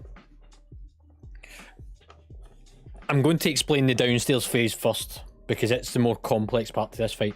Underneath is the downstairs. It is split into 4 corners, 4 channels, 4 platforms, whatever you want to call them. There is going to be ads that spawn on one of these platforms. 2 will be at the end of it, next to a mirror that you can run through to get away from the boss when he does a big circle around him, and 2 on the sides. The 2 on the sides can only really be hit by the range classes, so that is group 3. So group 3 takes care of the ads on the side, group 2 takes care of the ad that is not stood next to the tank. Tanks will deal with the other ground ad.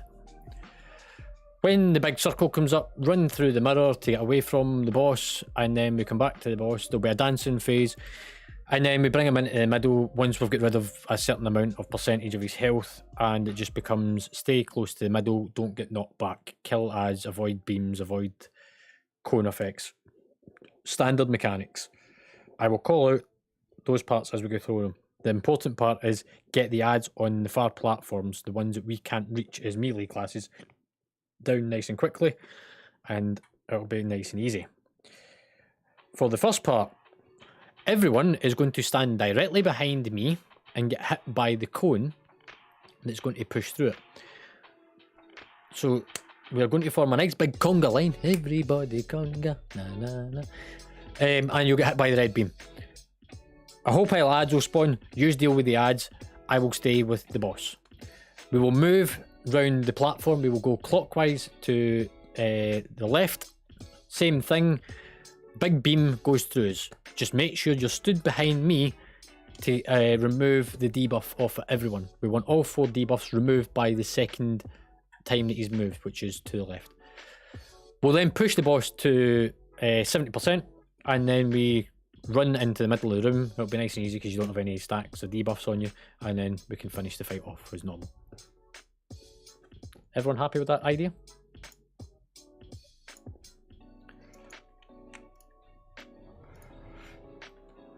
We'll do buffs and everything because we are going to push this for high DPS at some point, so everyone come eat up. Remember, you've got flasks and that as well from earlier on that you can use. Use everything that you've got in this.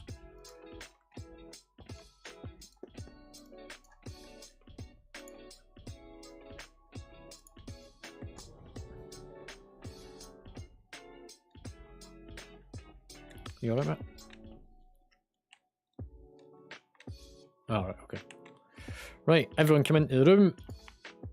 We are literally going to have you all stood one straight line behind me.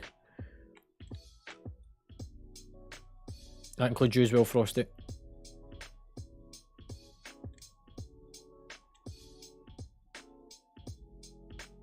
So, big straight line behind me before we do the pull time up. Frosty, you need to move over, pal. Behind me, one straight line.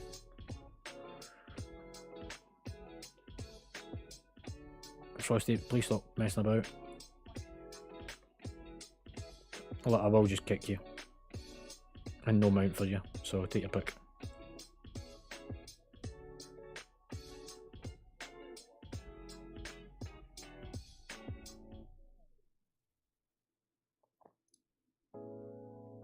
You want to stop messing about?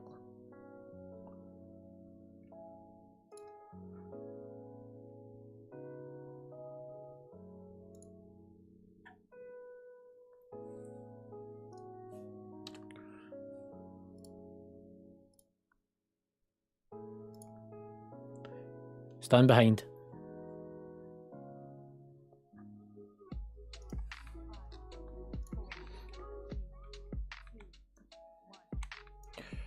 So all you need to do is stay where you are. When the ads pop up, kill them. So here's the first cleanse. Go and kill the ads at the side. Ads behind you. Those with the debuff just stay slightly spread out a second.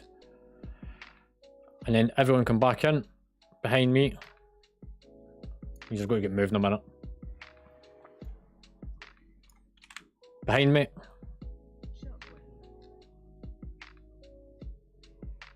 Right, we're going to move round. Kill those ads. Make sure all the ads are done.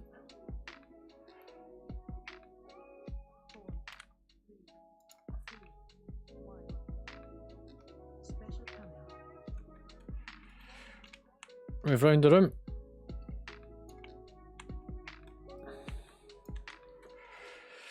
Stand behind me.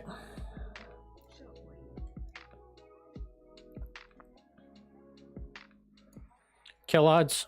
Yeah, I can see it.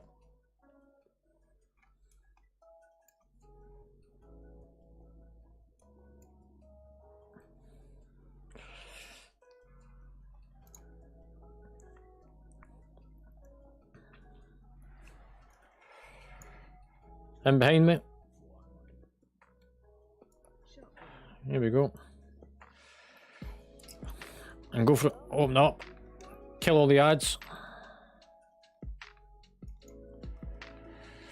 Focus the boss after the ads are down. We need rid of all the ads. 2 more to go. Right, go for the boss.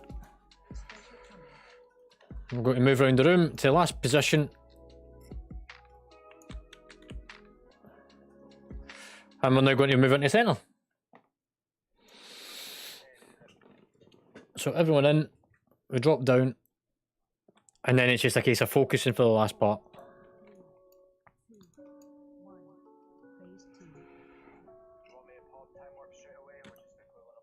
No, we'll do it during the third part.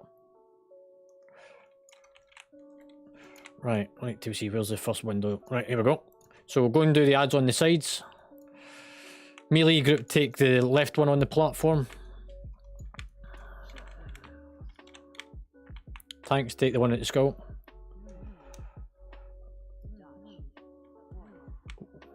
There's still one on the side. If I bring him over. Frosted, I need him. What's your cone? There we go. Oh, you forgot. Right, run out the bubble.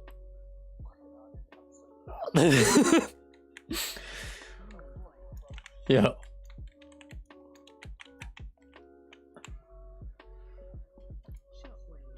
Watch out for the beam. Just stay away from me. Dancing. Just stay out the lines.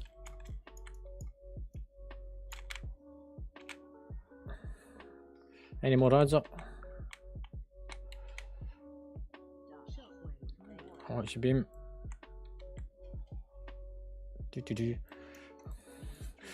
Right, bloodlust now. Stay close to the middle of the platform so you don't get knocked off. Because there is a throwback mechanic on this. Here we go, stay close to the centre. There we go. Loosely spread out with the debuffs. And come back to the centre.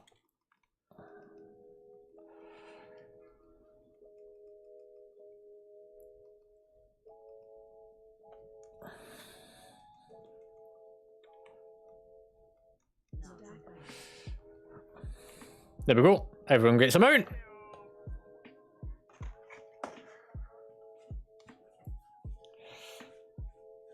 Cool.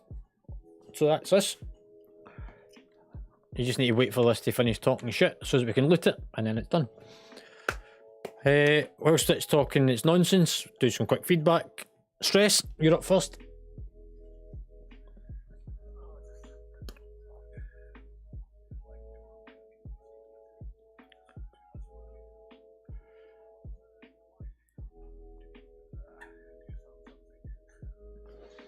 It's just because we're over geared, we don't want to push it too quick too soon. Otherwise, we would need to reset it and do it all over again, so.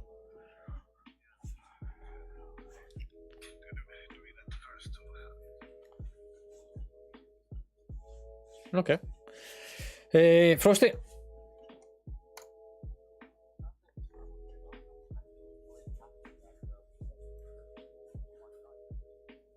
Gibby.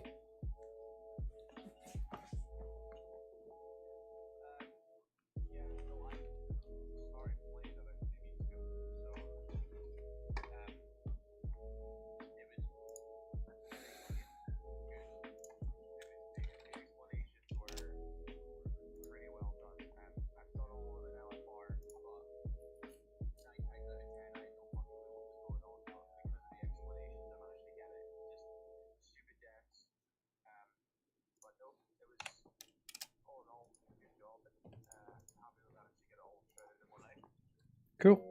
Nog.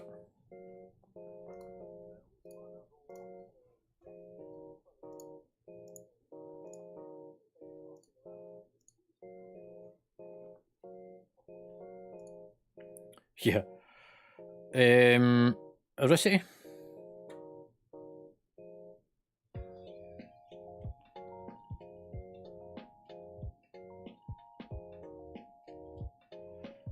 Cool, no worries. Mate Florist.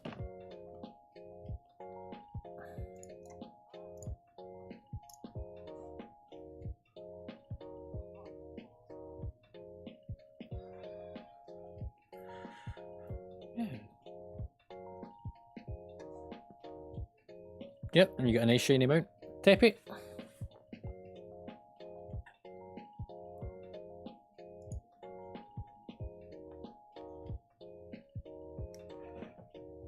As a solo healer.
Last one's in here.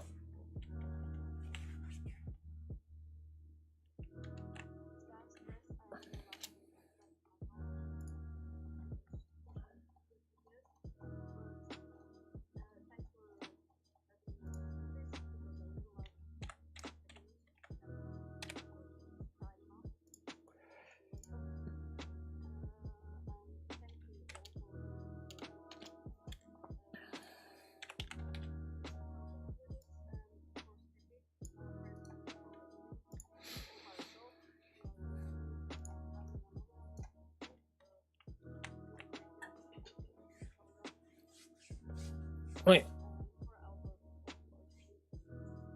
It just leaves us one last thing to go and do before we finish for tonight. That is if we can have a portal to Ogrimmar. Everyone goes through and we'll get a group picture with our new shiny mounts. And then we can get it up on Discord and onto the website. So...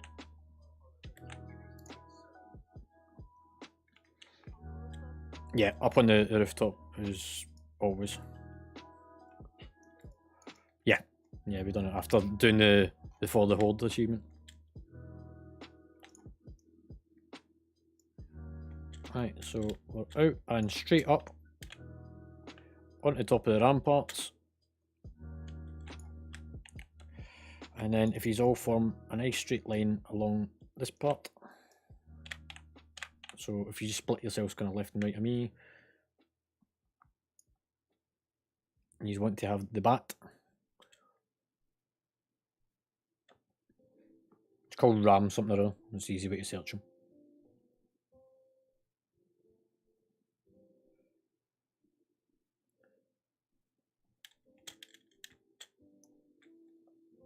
So if everyone can find that mount. Zinnia's just linked in raid chat.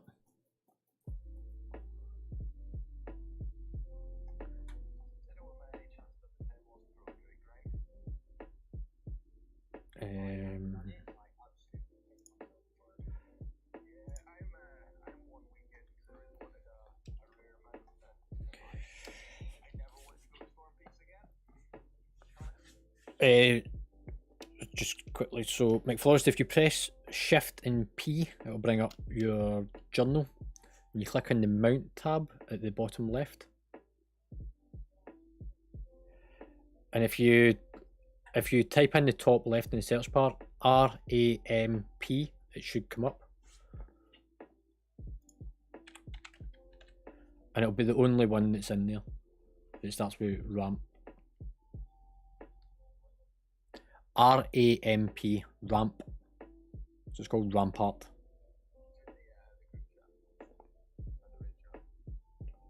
And then just put it on your action bar so that you can click it. Or click mount at the bottom once you've selected it.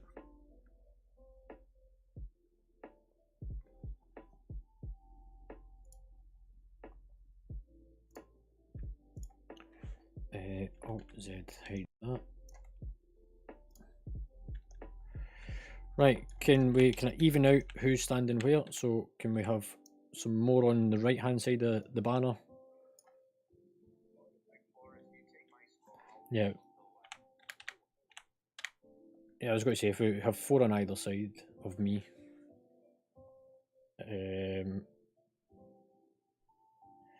So if I go here, and then Teppy and Frosty directly under me, one either side.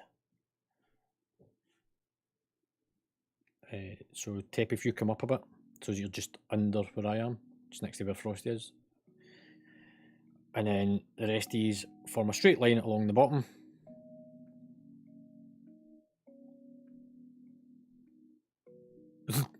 Fucking hell. McFlorist, if you just go out a little touch to the side.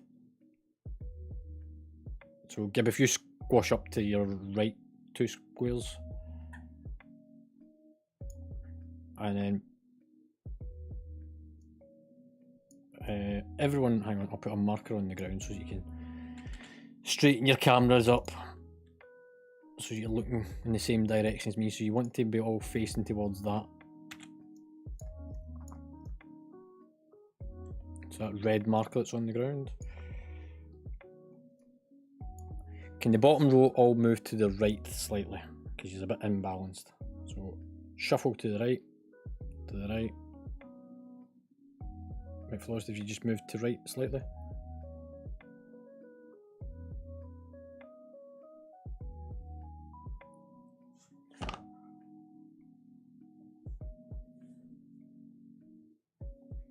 There we go.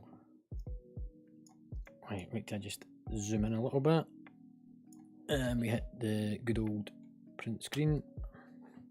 No, I don't want to save these. So I can do a whole pile of these. And I'll try and get the best one onto Discord. That's yours, guys. Thank you.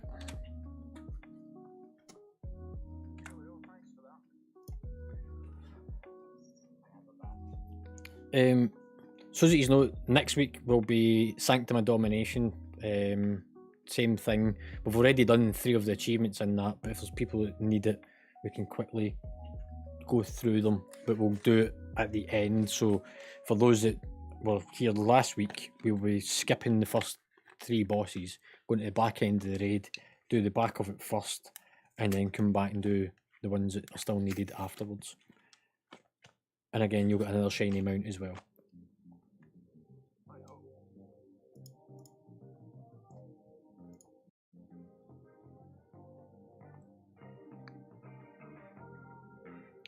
Right. And if I'm... Can you go back?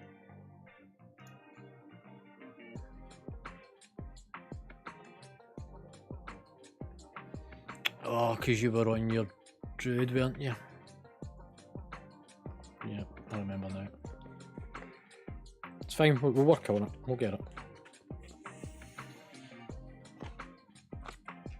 We'll make sure that everyone does get it. Outside of that, in terms of game and what's happening, if you haven't already worked out, this is the last week of Mythic Dungeons. So this is your last chance to get a 2000 rating to get the mount from it. It'll only work if you have got averages of 15 last week and then you get this week's as well. If not, then it is highly unlikely that you'll be able to achieve it this season, full amount. And on Wednesday, you'll be able to start leveling your new dragon class, which comes with a new expansion. And in terms of guild activities, there'll be mythic keys on Monday. It'll be the last mythic keys that we have until the new season starts, which isn't until December. It's quite a long while away. Raid nights will be very much doing stuff like this. It'll be getting the mounts from the raid achievements. So our Wednesday nights will be pretty much going through the 3 raids, getting folk the mounts. The Monday and Saturday events will be orientated around leveling alts, and then it'll become gearing events once the expansion releases at the end of November. So as soon as the expansion releases, leveling becomes gearing.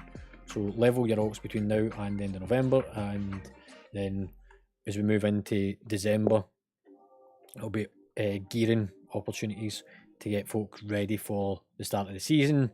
And we'll do our first 2 raid nights before we break for Christmas. LFRs is running over the Christmas period. Bits and pieces will happen on Discord for those that are about. And then that takes us into New Year, new raid season, and we'll look at forming a new raid team. When is the new raid drop? Do we know that yet? Or... Yes, so everything's already in the guild calendar. I've already mapped it all out. Oh, yeah, okay. So you'll see pre-patch, which is 25th into 26. The guild will get the raid challenge, which is completing 50 raid nights consecutive. And then you've got Dragonflight launches round about the 28th of November. Season 1, which is when the raid opens, is the week of the 12th of December. We will raid the 14th and 15th. We stop for holidays. LFR starts on the first wing, 19th of December. 2nd of December, the second wing opens up, and then we return back to raiding on the 4th of January. And we'll move into a normal raid cycle at that point.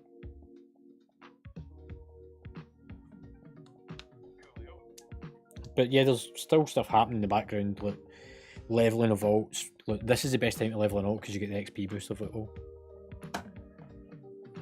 But cool. Other than that, thank you everyone for coming along.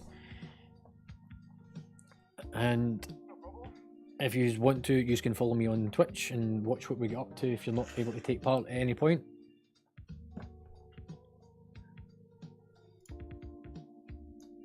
I am now about to move on to leveling an alt or two, if anybody's interested.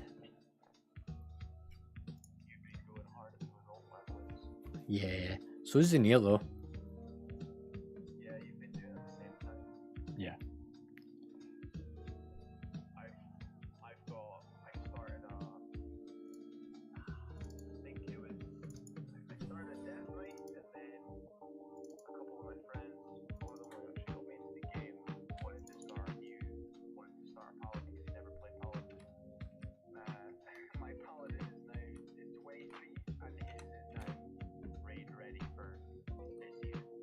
So I've just been focused on doing dailies and stuff since I've just started playing. I've been wanting to get like a couple of nights, just get a feel for one class before moving on. Yeah, I mean, everybody kind of goes about it differently. Hang on. I just need to move this into Discord as well.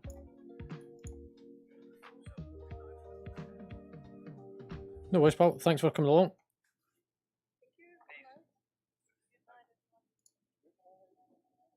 Laters. I'm just going to move that into here.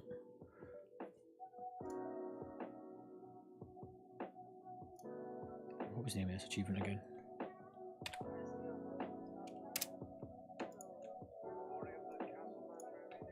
Yeah, I've got. Yeah, I'm going up to King's Landing as well, so I'll go up there in a minute. I just need to take this post. Yep.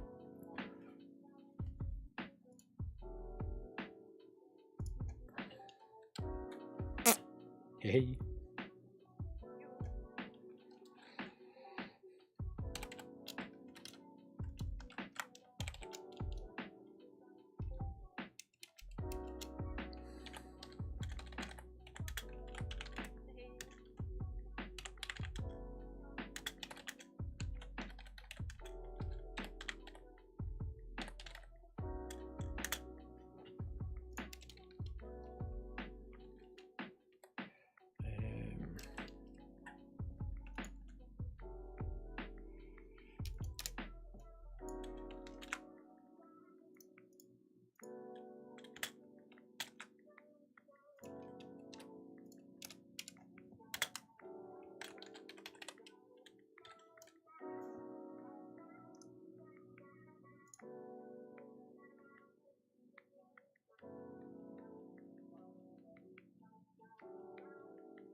Right, I'm just typing this up.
can talk about me all you want, it doesn't bother me.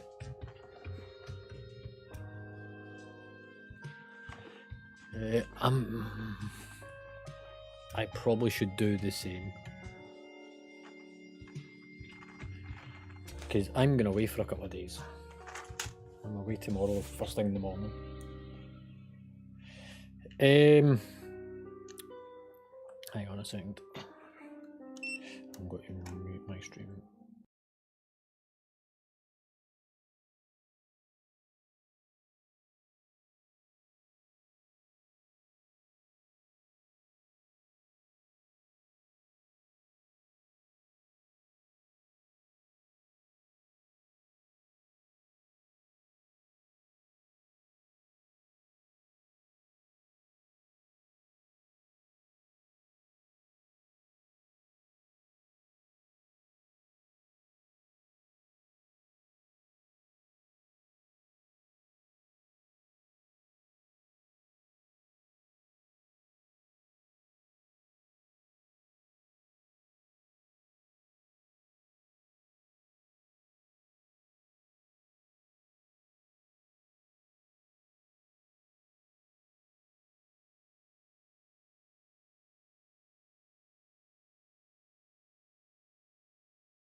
So yeah, the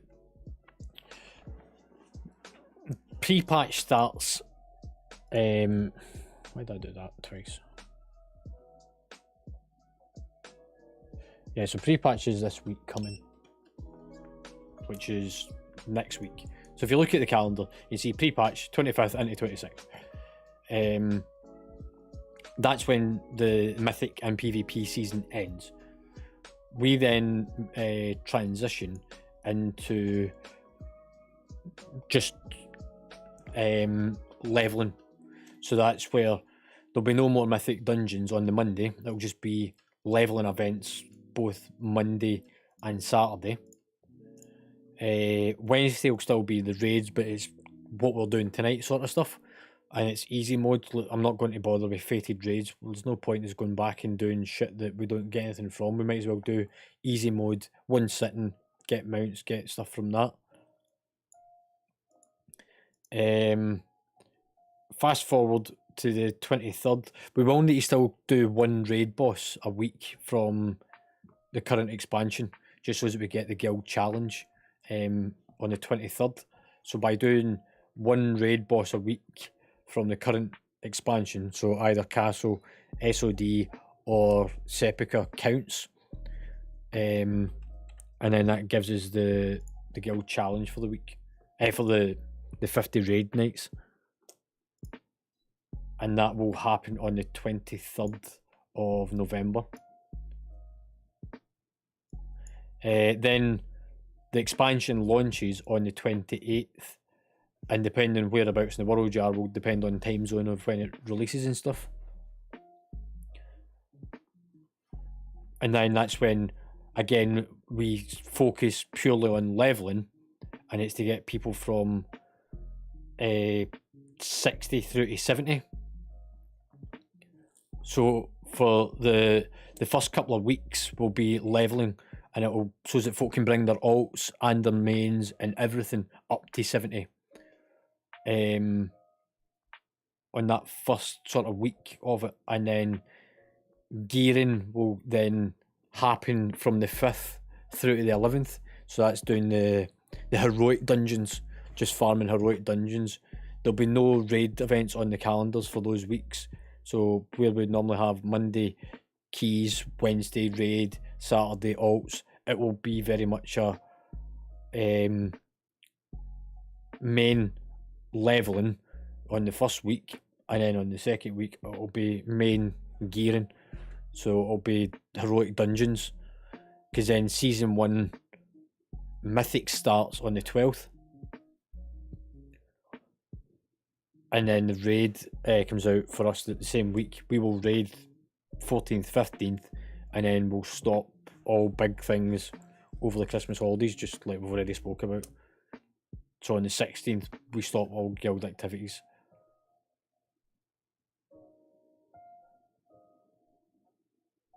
Yeah, that's what I'm saying. So you can level it as of next week.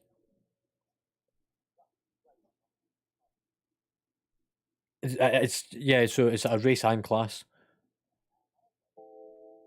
So it's the dragon, the Nathria or something it's called.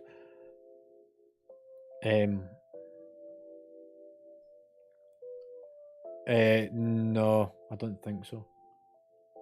I think it is very it's vol something or other.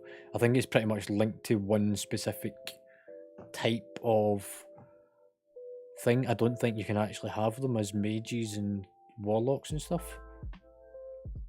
I could be wrong on that. I've not really looked into that side of it. I mean, the only things I know about is timeline stuff, because that's what I need to plan for, is timeline.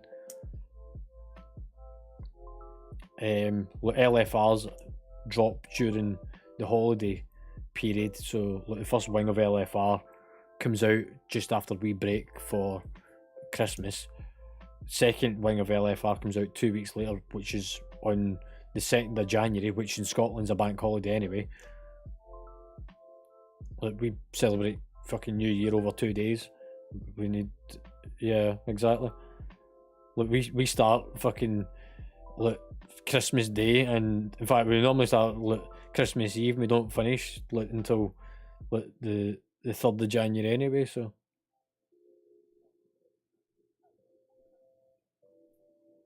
Yeah. But yeah, so that's where we kind of sit with all the major events. And like I say, it's all on the calendar. And on Discord as well. And that picture's on Discord as well now.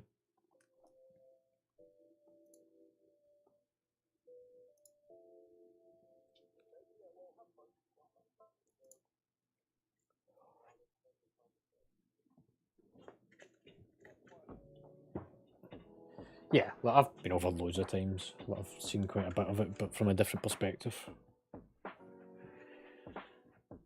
Anyway, on that note, I am going to head off. I'm going to log out of the game. I'm going to transition that over. So, Neil, what's your plans for the evening? Are you just leveling your alts? Maybe have an early night for you as well?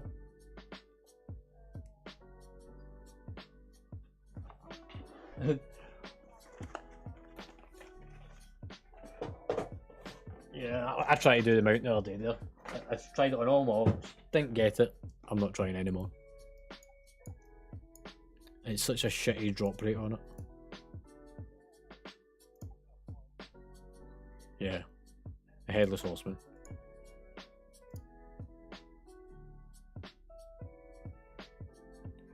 Right. Yeah, no worries.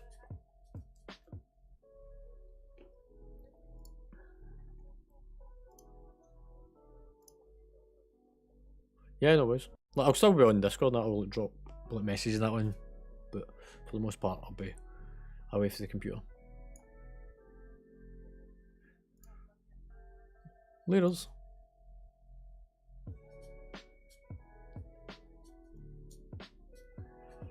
And for those that are watching the stream and trying to work out what I'm talking about, I will be away from my computer for a couple of days. I've got some stuff I need to take care of. I need to try and do something with this beard. I've also got a few other bits and pieces I need to do. But if you have been watching tonight's stream, I hope you've enjoyed. As you've got to see, we got a nice shiny mount. And for anybody that didn't get to see it, why not? Go watch it. Watch it in replay. Anyway, hopefully I will catch you very soon. And if not, stay safe and enjoy.